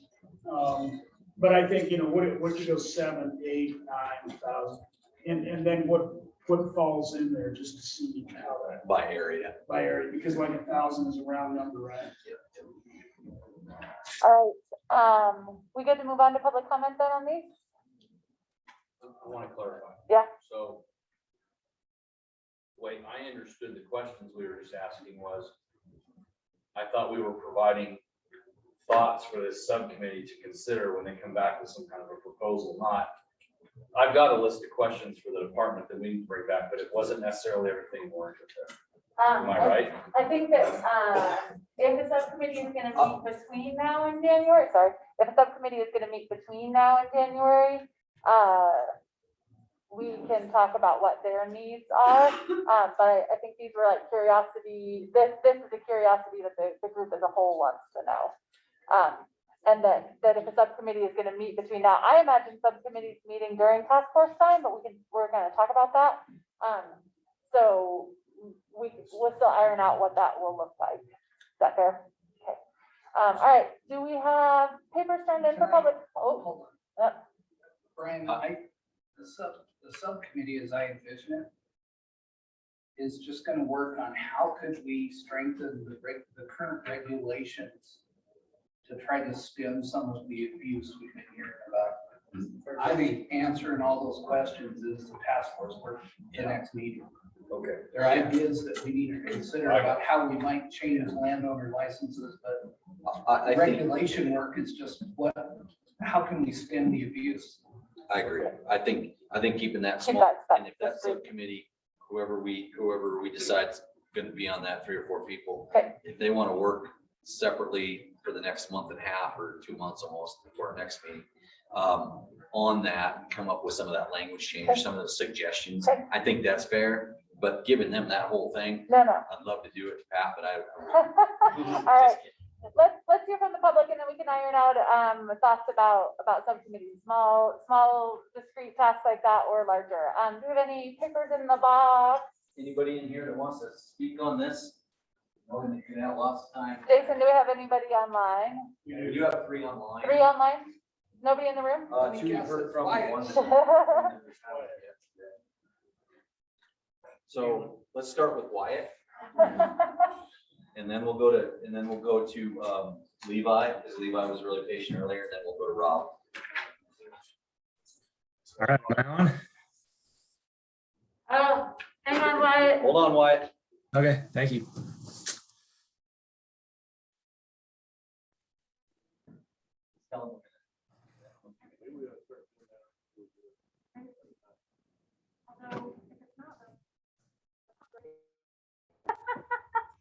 Wyatt, just a second. We're just reconnecting our speakers so we can understand you.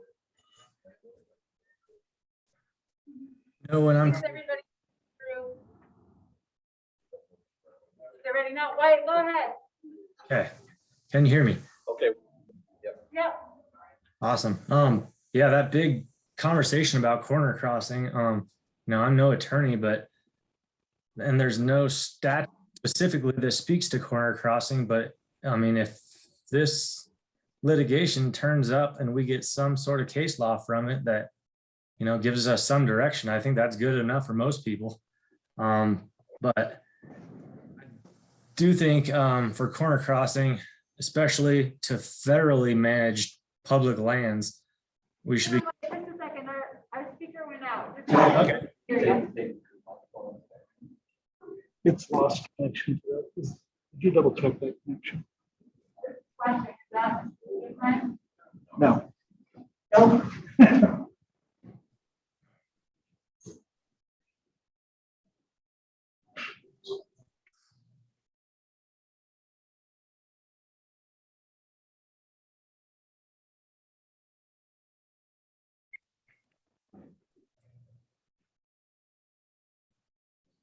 We send out the disclaimer on any Zoom invite.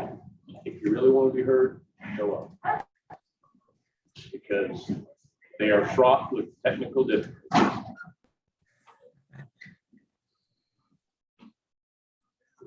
had one conversation where half the group was online. I didn't know this was, and people had their phones on speakerphone. And then there's video, like FaceTime, so they could see the charts as they walked around. It's so dynamic. The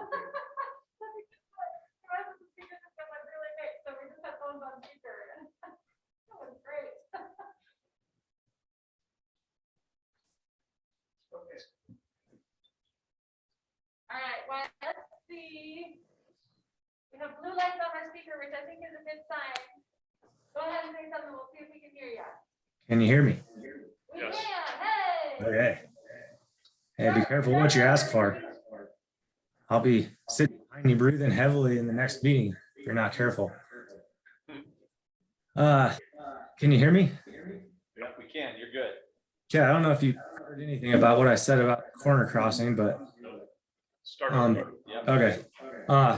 So this litigation, I guess, that's coming up, there's no specific statute that speaks to corner crossing. So, I mean, this may at least give us some guidance in terms of case law to go by. And I know for a lot of sportsmen, that's going to be plenty good enough for them to have the green light. In terms of corner crossing, especially to federally managed public lands, we should be consistent across county lines as well as state lines. So it's good to wonder what other states are doing. And guidance should come at a federal level, probably on that sort of thing. Speaking of federal guidance, and thanks to people digging up and looking for answers, found some literature that says in asserting a right to cross the private lands at the corners of the checkerboard parcels, the United States refers to the 1914 case of McKay versus the Uinta Development Company that noted that odd-numbered sections touch at their corners and their points of contact, like a point in mathematics, are without length or width. If the position of the Uinta Company were sustained, a barrier embracing many thousands of acres of public lands would be raised, which is exactly what we're dealing with all that landlocked public.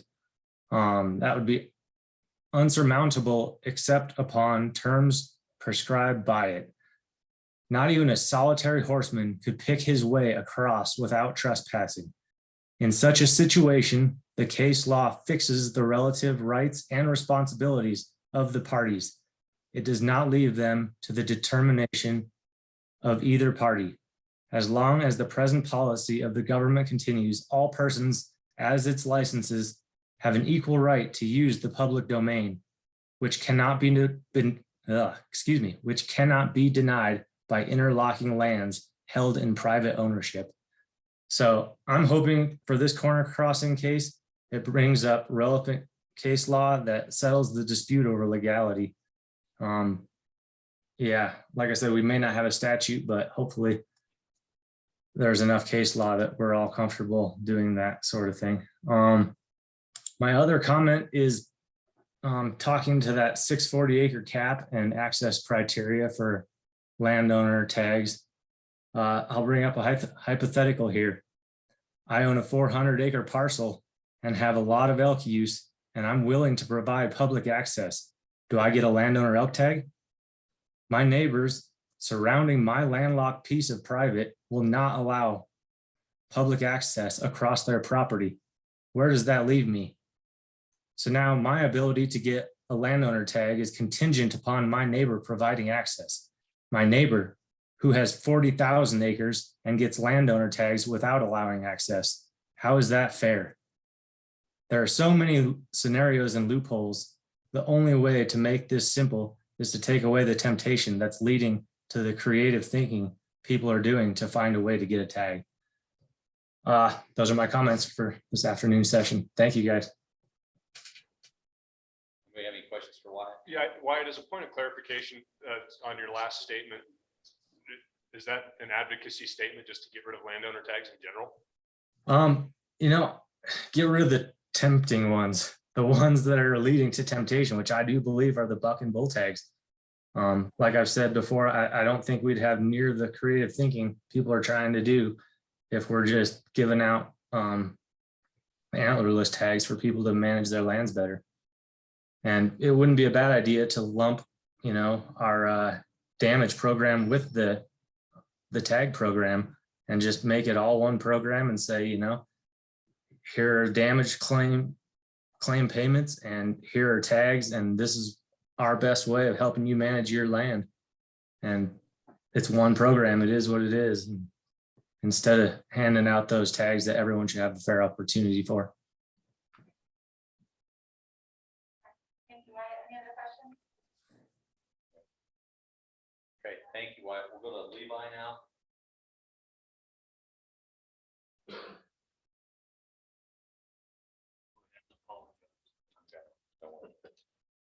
While we're waiting for everybody to get promoted so you can speak, when we finish with public comment, I know everybody's tired, but if you want to push through, figure it out, detail of the community, no worries, just. Levi, are you on? Looks like you're muted. All right. Can you hear me? I can hear you, and I don't believe Sorry, you can I didn't see call you me. back. Can you hear me? Yeah, I can. Sorry, I didn't call you back. This is Rusty. No problem, Rusty. Good evening, members of the task force. Thanks for taking public comment again. And I tried earlier and I just couldn't get around some work obligations to leave public comment earlier, but I do appreciate the opportunity. I'm trying real hard to stay up on what you guys are doing. And I think you're doing some, you know, really good, hard, honest questions, you know, going to make some progress on this. I will say that with also, I guess the caveat that with some of the subcommittees that are coming up, to do that in a way that helps us keep engaged on this stuff. Like with this particular meeting, some of the meeting materials came out pretty late, and it was hard to both disseminate that information and try to carve out time to stay involved with the agenda to make good public comment and to digest that information to give you guys, you know, our input on this. So, you know, however you do structure those subcommittees or upcoming public meetings, I would encourage you to keep that in mind for those of us that can't make it down to Casper for those meetings as much as possible. I'd also echo the comments on the corner crossing issue. It's a complex one, and I'm not an attorney. I don't know the ins and outs of it. I don't know all the legal jargon and case history, but I've kind of come down on the side that people are saying that it's not a legal option to access public land, but nobody's saying definitively that it is an illegal way to access public land. And I think the case law is what's going to determine what that is. It seems like it's a non-starter in the legislature to develop any constitutional or legislative changes that would rule definitively in that. And I think it is going to be up to the courts. You know, whether it's going to be in a district court or it makes it all the way up to Wyoming Supreme Court. So I'm glad you guys are having the conversation. I just think it elevates the importance of it and the need for it to probably be elevated to the Supreme Court in Wyoming. I'm not sure if that Carbon County case will or not, but we'll be watching for sure. And then the last thing I would say is in regards to the landowner tags. One thing that has been kind of touched on in this meeting as much as I've been able to stay engaged today is the motivations for the landowner tags that are issued.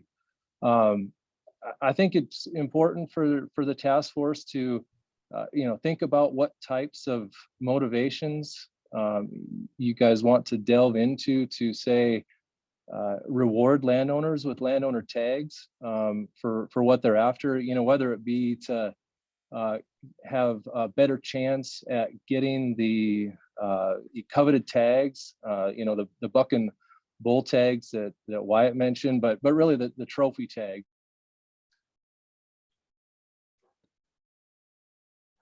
The game and fish manage the herd objectives within each unit. I think the Fortification Creek elk area, I think it's elk area 2, provides such a good example of some of the issues we're talking about, where we have herds that are over objective, and the Game and Fish can't issue a high enough quota to get the herd to an acceptable number of individuals that works well with the agriculture community out there.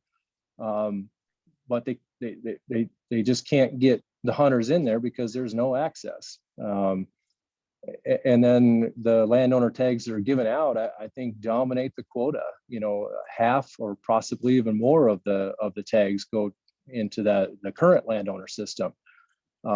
Making that more accessible isn't going to help the Game and Fish manage that herd appropriately. We'll have a worse problem with numbers, and still the coveted type 1 tags, the trophy tags, are going to the landowners, and the numbers aren't coming into objective. So, you know, any of these different proposals, I really think it's important to look at the management objectives and just see if we can help the Game and Fish manage in a way that helps them. I'd stand for any questions on my comments. That's all I had for now. Thanks, Levi. Any questions for Levi? All right, great. Thanks, Levi. And Jason, I think Thank you. Yeah, thanks, Levi. Have one more, right? Rob.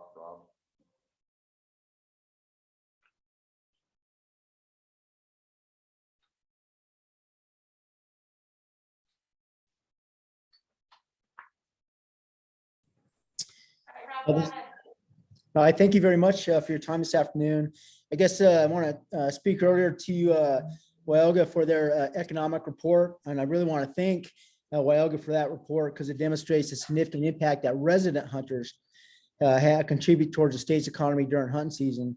The report found that 59% of all big game related money spent in the state comes from resident hunters, and this is just during hunting season, not counting the rest of the year. To Dr. Schaefer's point earlier, the best benefit to the state's economy is the increased tag to resident hunters. In terms of retail sales, the report found that non-resident guided hunters expend 5 to 6 times what DYI non-resident hunters do. And resident hunters spend 2 times what DYI non-resident hunters do in the economy every year in retail sales. And so in terms of what's best for the Wyoming's economy, increase the number of guided resident hunters and increase the number of resident hunter tags. Turns out that 90-10 for deer, elk, and antelope for resident hunters does this. Just to review, Senator Hicks' 2020 bill for 90-10 included a 30% set aside outfitter tag set aside of non-resident tags that the outfitters opposed. It seemed that the Wyoga has changed their position on that today, and that's certainly a compromise that we would support. 90-10 in exchange for non-resident outfitter tag set asides. Also, one thing that hasn't been discussed in terms of this issue is the impact to the state Game and Fish Department in terms of tag sales. That was gone over today, but Senator Hicks' 2021 bill brought up tag prices, non-resident tag prices to market levels, and overall was an $8 million revenue increase per year to the Game and Fish Department. So 90-10 for deer, elk, and antelope with the addition of compromise of outfitter set-asides is a win-win-win-win for Wyoming. Wins for resident hunters. We get more of these coveted tags. Outfitters get an increased number of non-resident guided hunters. The Game and Fish budget goes up and Wyoming's economy improves. Again, our neighboring states already have 90-10 for deer, elk, and antelope in the big 5 species. So why does Montana and Idaho treat the resident hunters better than Wyoming does? I ask you that. Also, Montana and Idaho have outfitter set-asides. So why does Montana and Idaho treat their outfitters better than Wyoming treats ours? Again, 90-10 for deer, elk, and antelope is the most immediate and effective and obvious way to increase opportunity for resident hunters. Approximately 9,700 tags would be going to resident hunters that are going to non-residents now, including 3,600 buck antelope tags, 500 buck deer tags, and 750 bull elk type 1 and type 2 tags. These are really coveted tags. And this doesn't even address another issue that would help, which is resident preference for leftover tags. Please don't forget this.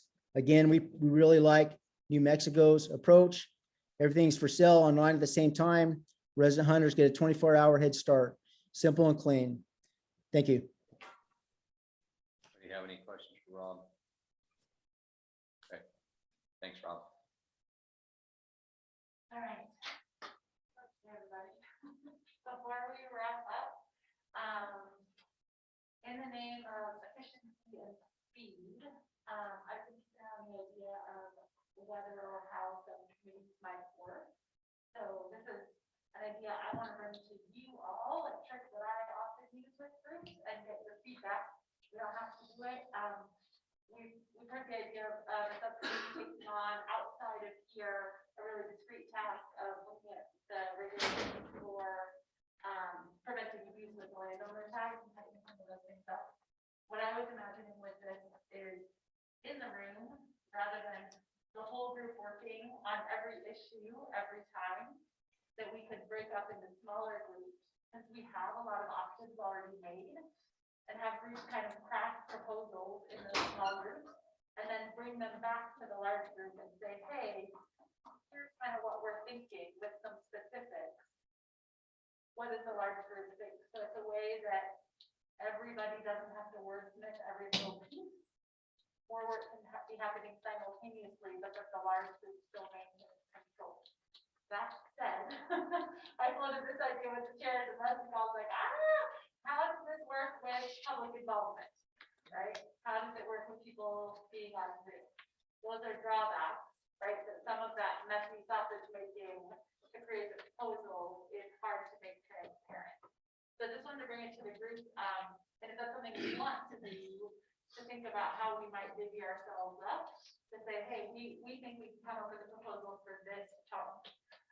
And who might, how we might manage that in a logistical sense. It's something I usually do with groups. We haven't done it with you all, and I'm not sure if it's the right way to go, but I wanted to bring it to you and see what you think. And this, what you think about that does not preclude like discrete subcommittees like we have language for this language on building on the town.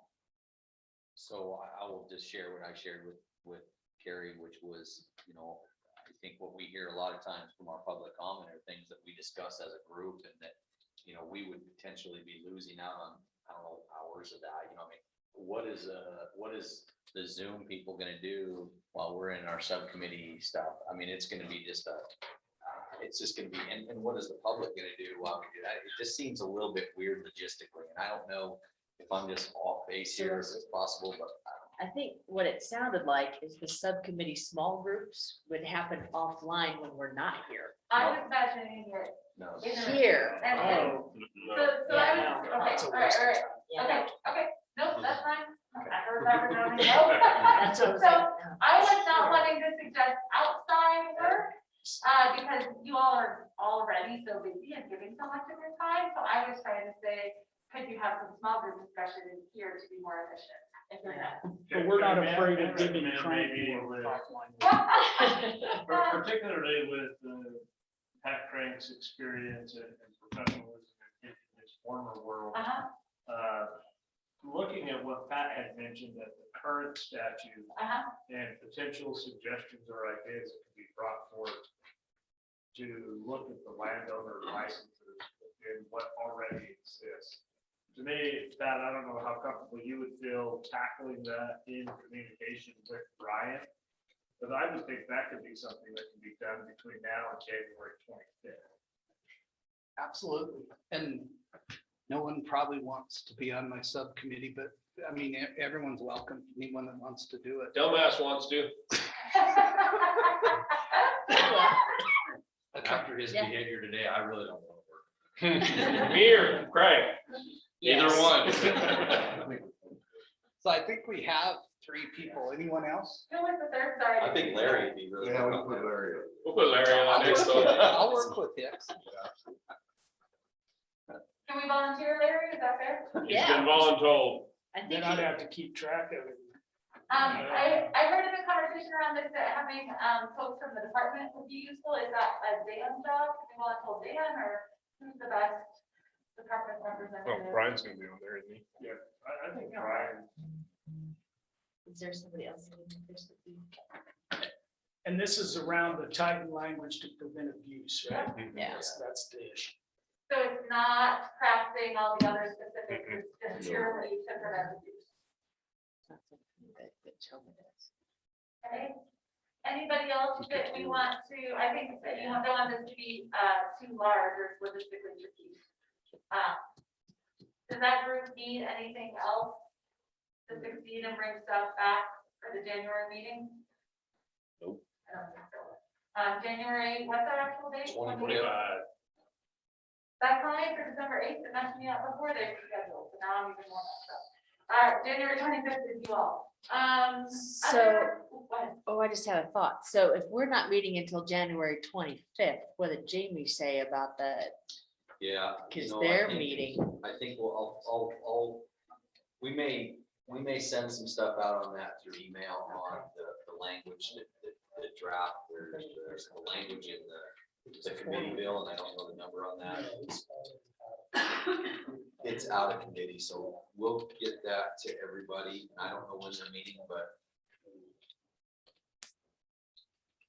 I'll reach out to her. We'll reach out to her and see what that. Yeah. My sense in the room was that when people heard that amendment, they're like, oh, that's not, that the general will of the group would be to oppose it. I wonder if the timing is such that we need to have something out before the January 25th meeting. Maybe that's why I say we'll coordinate this with Jamie on the when their TRW meeting is, but it really doesn't matter because this is already through committee. So it's gonna happen at that's actually at legislature, I'm sure. So we don't need to.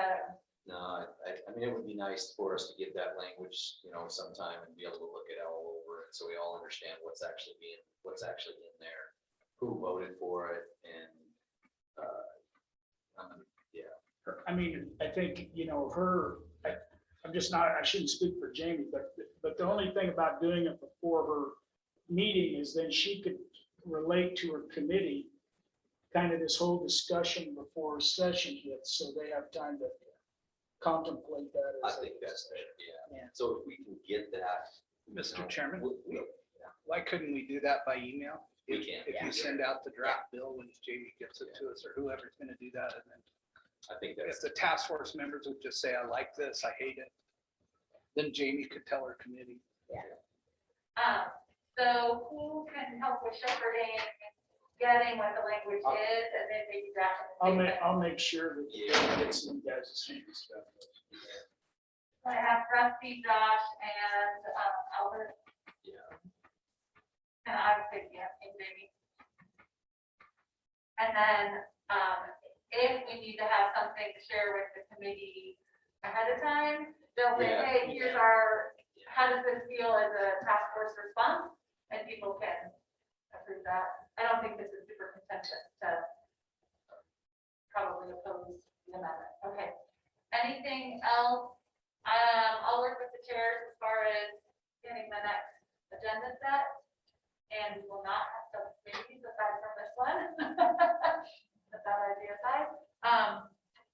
Human fish folks, we've got questions identified on the PDF, and we'll have minutes from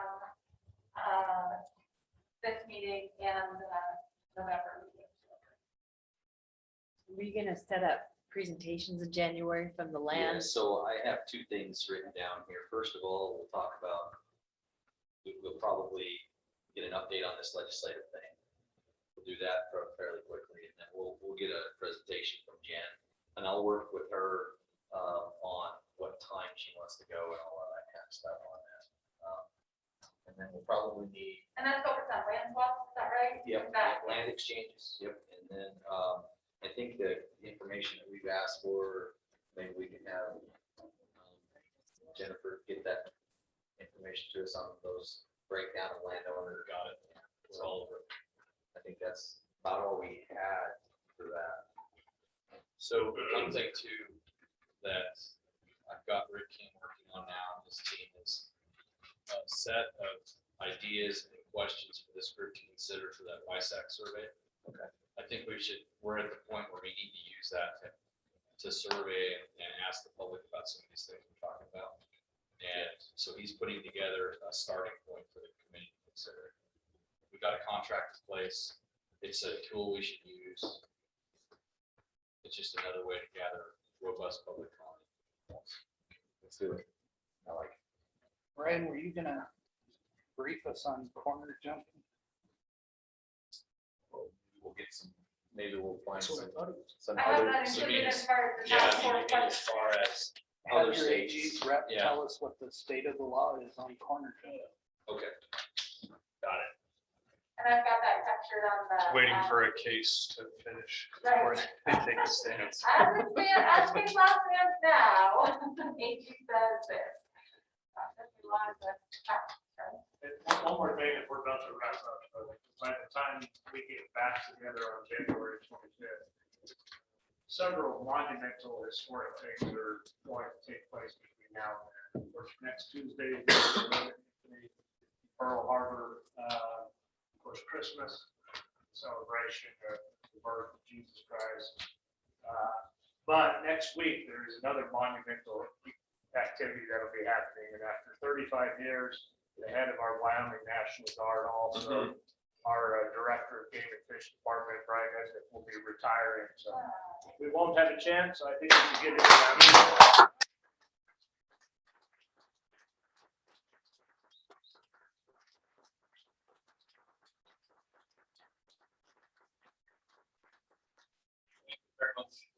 Just retiring from the guard, right? Just retiring from the guard. Yes.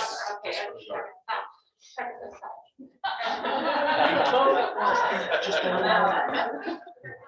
When the big boss is, when my time transition from roles, it gets really complicated. I'm glad you're doing this. Good job. Congratulations. Great job. All right. Yeah, and I just want to make sure that, you know, the things up there that we've talked about, and I know the people that are paying attention on what goes on our website and watching this, that public comment is very open. We're taking public comment on obviously a lot of things right now. So I don't know that we need any specific things right now that we have really specific, but there's a lot of stuff up there with landowner tags and access and some of those things. So Hey, Sarah, along those lines, I don't know who's going to be putting up a new form, but do you want any other guidance in terms of shaping that? If we're focusing on issues 2 and 3, landowner tags and access on private lands, do you need any other guidance? I'm asking you kind of after. We'll get going. Okay. Just use that line all the time. It does sound like we want broad comment. Nothing is like formal proposal stage here, but like keep telling us what you think. These are, if you've been paying attention, this is what we're wrestling with. Just tell us what you think.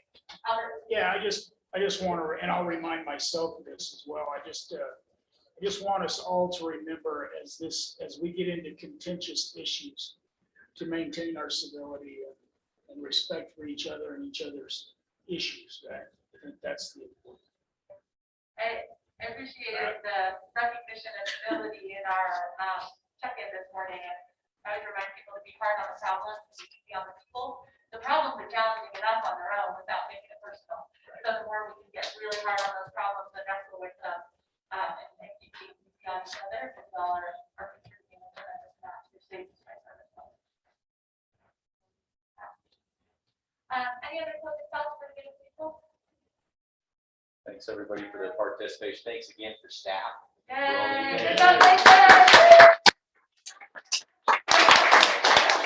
Everybody travel safe wherever you're going. Merry Christmas. Merry Christmas. Happy holidays. Thanks, everyone.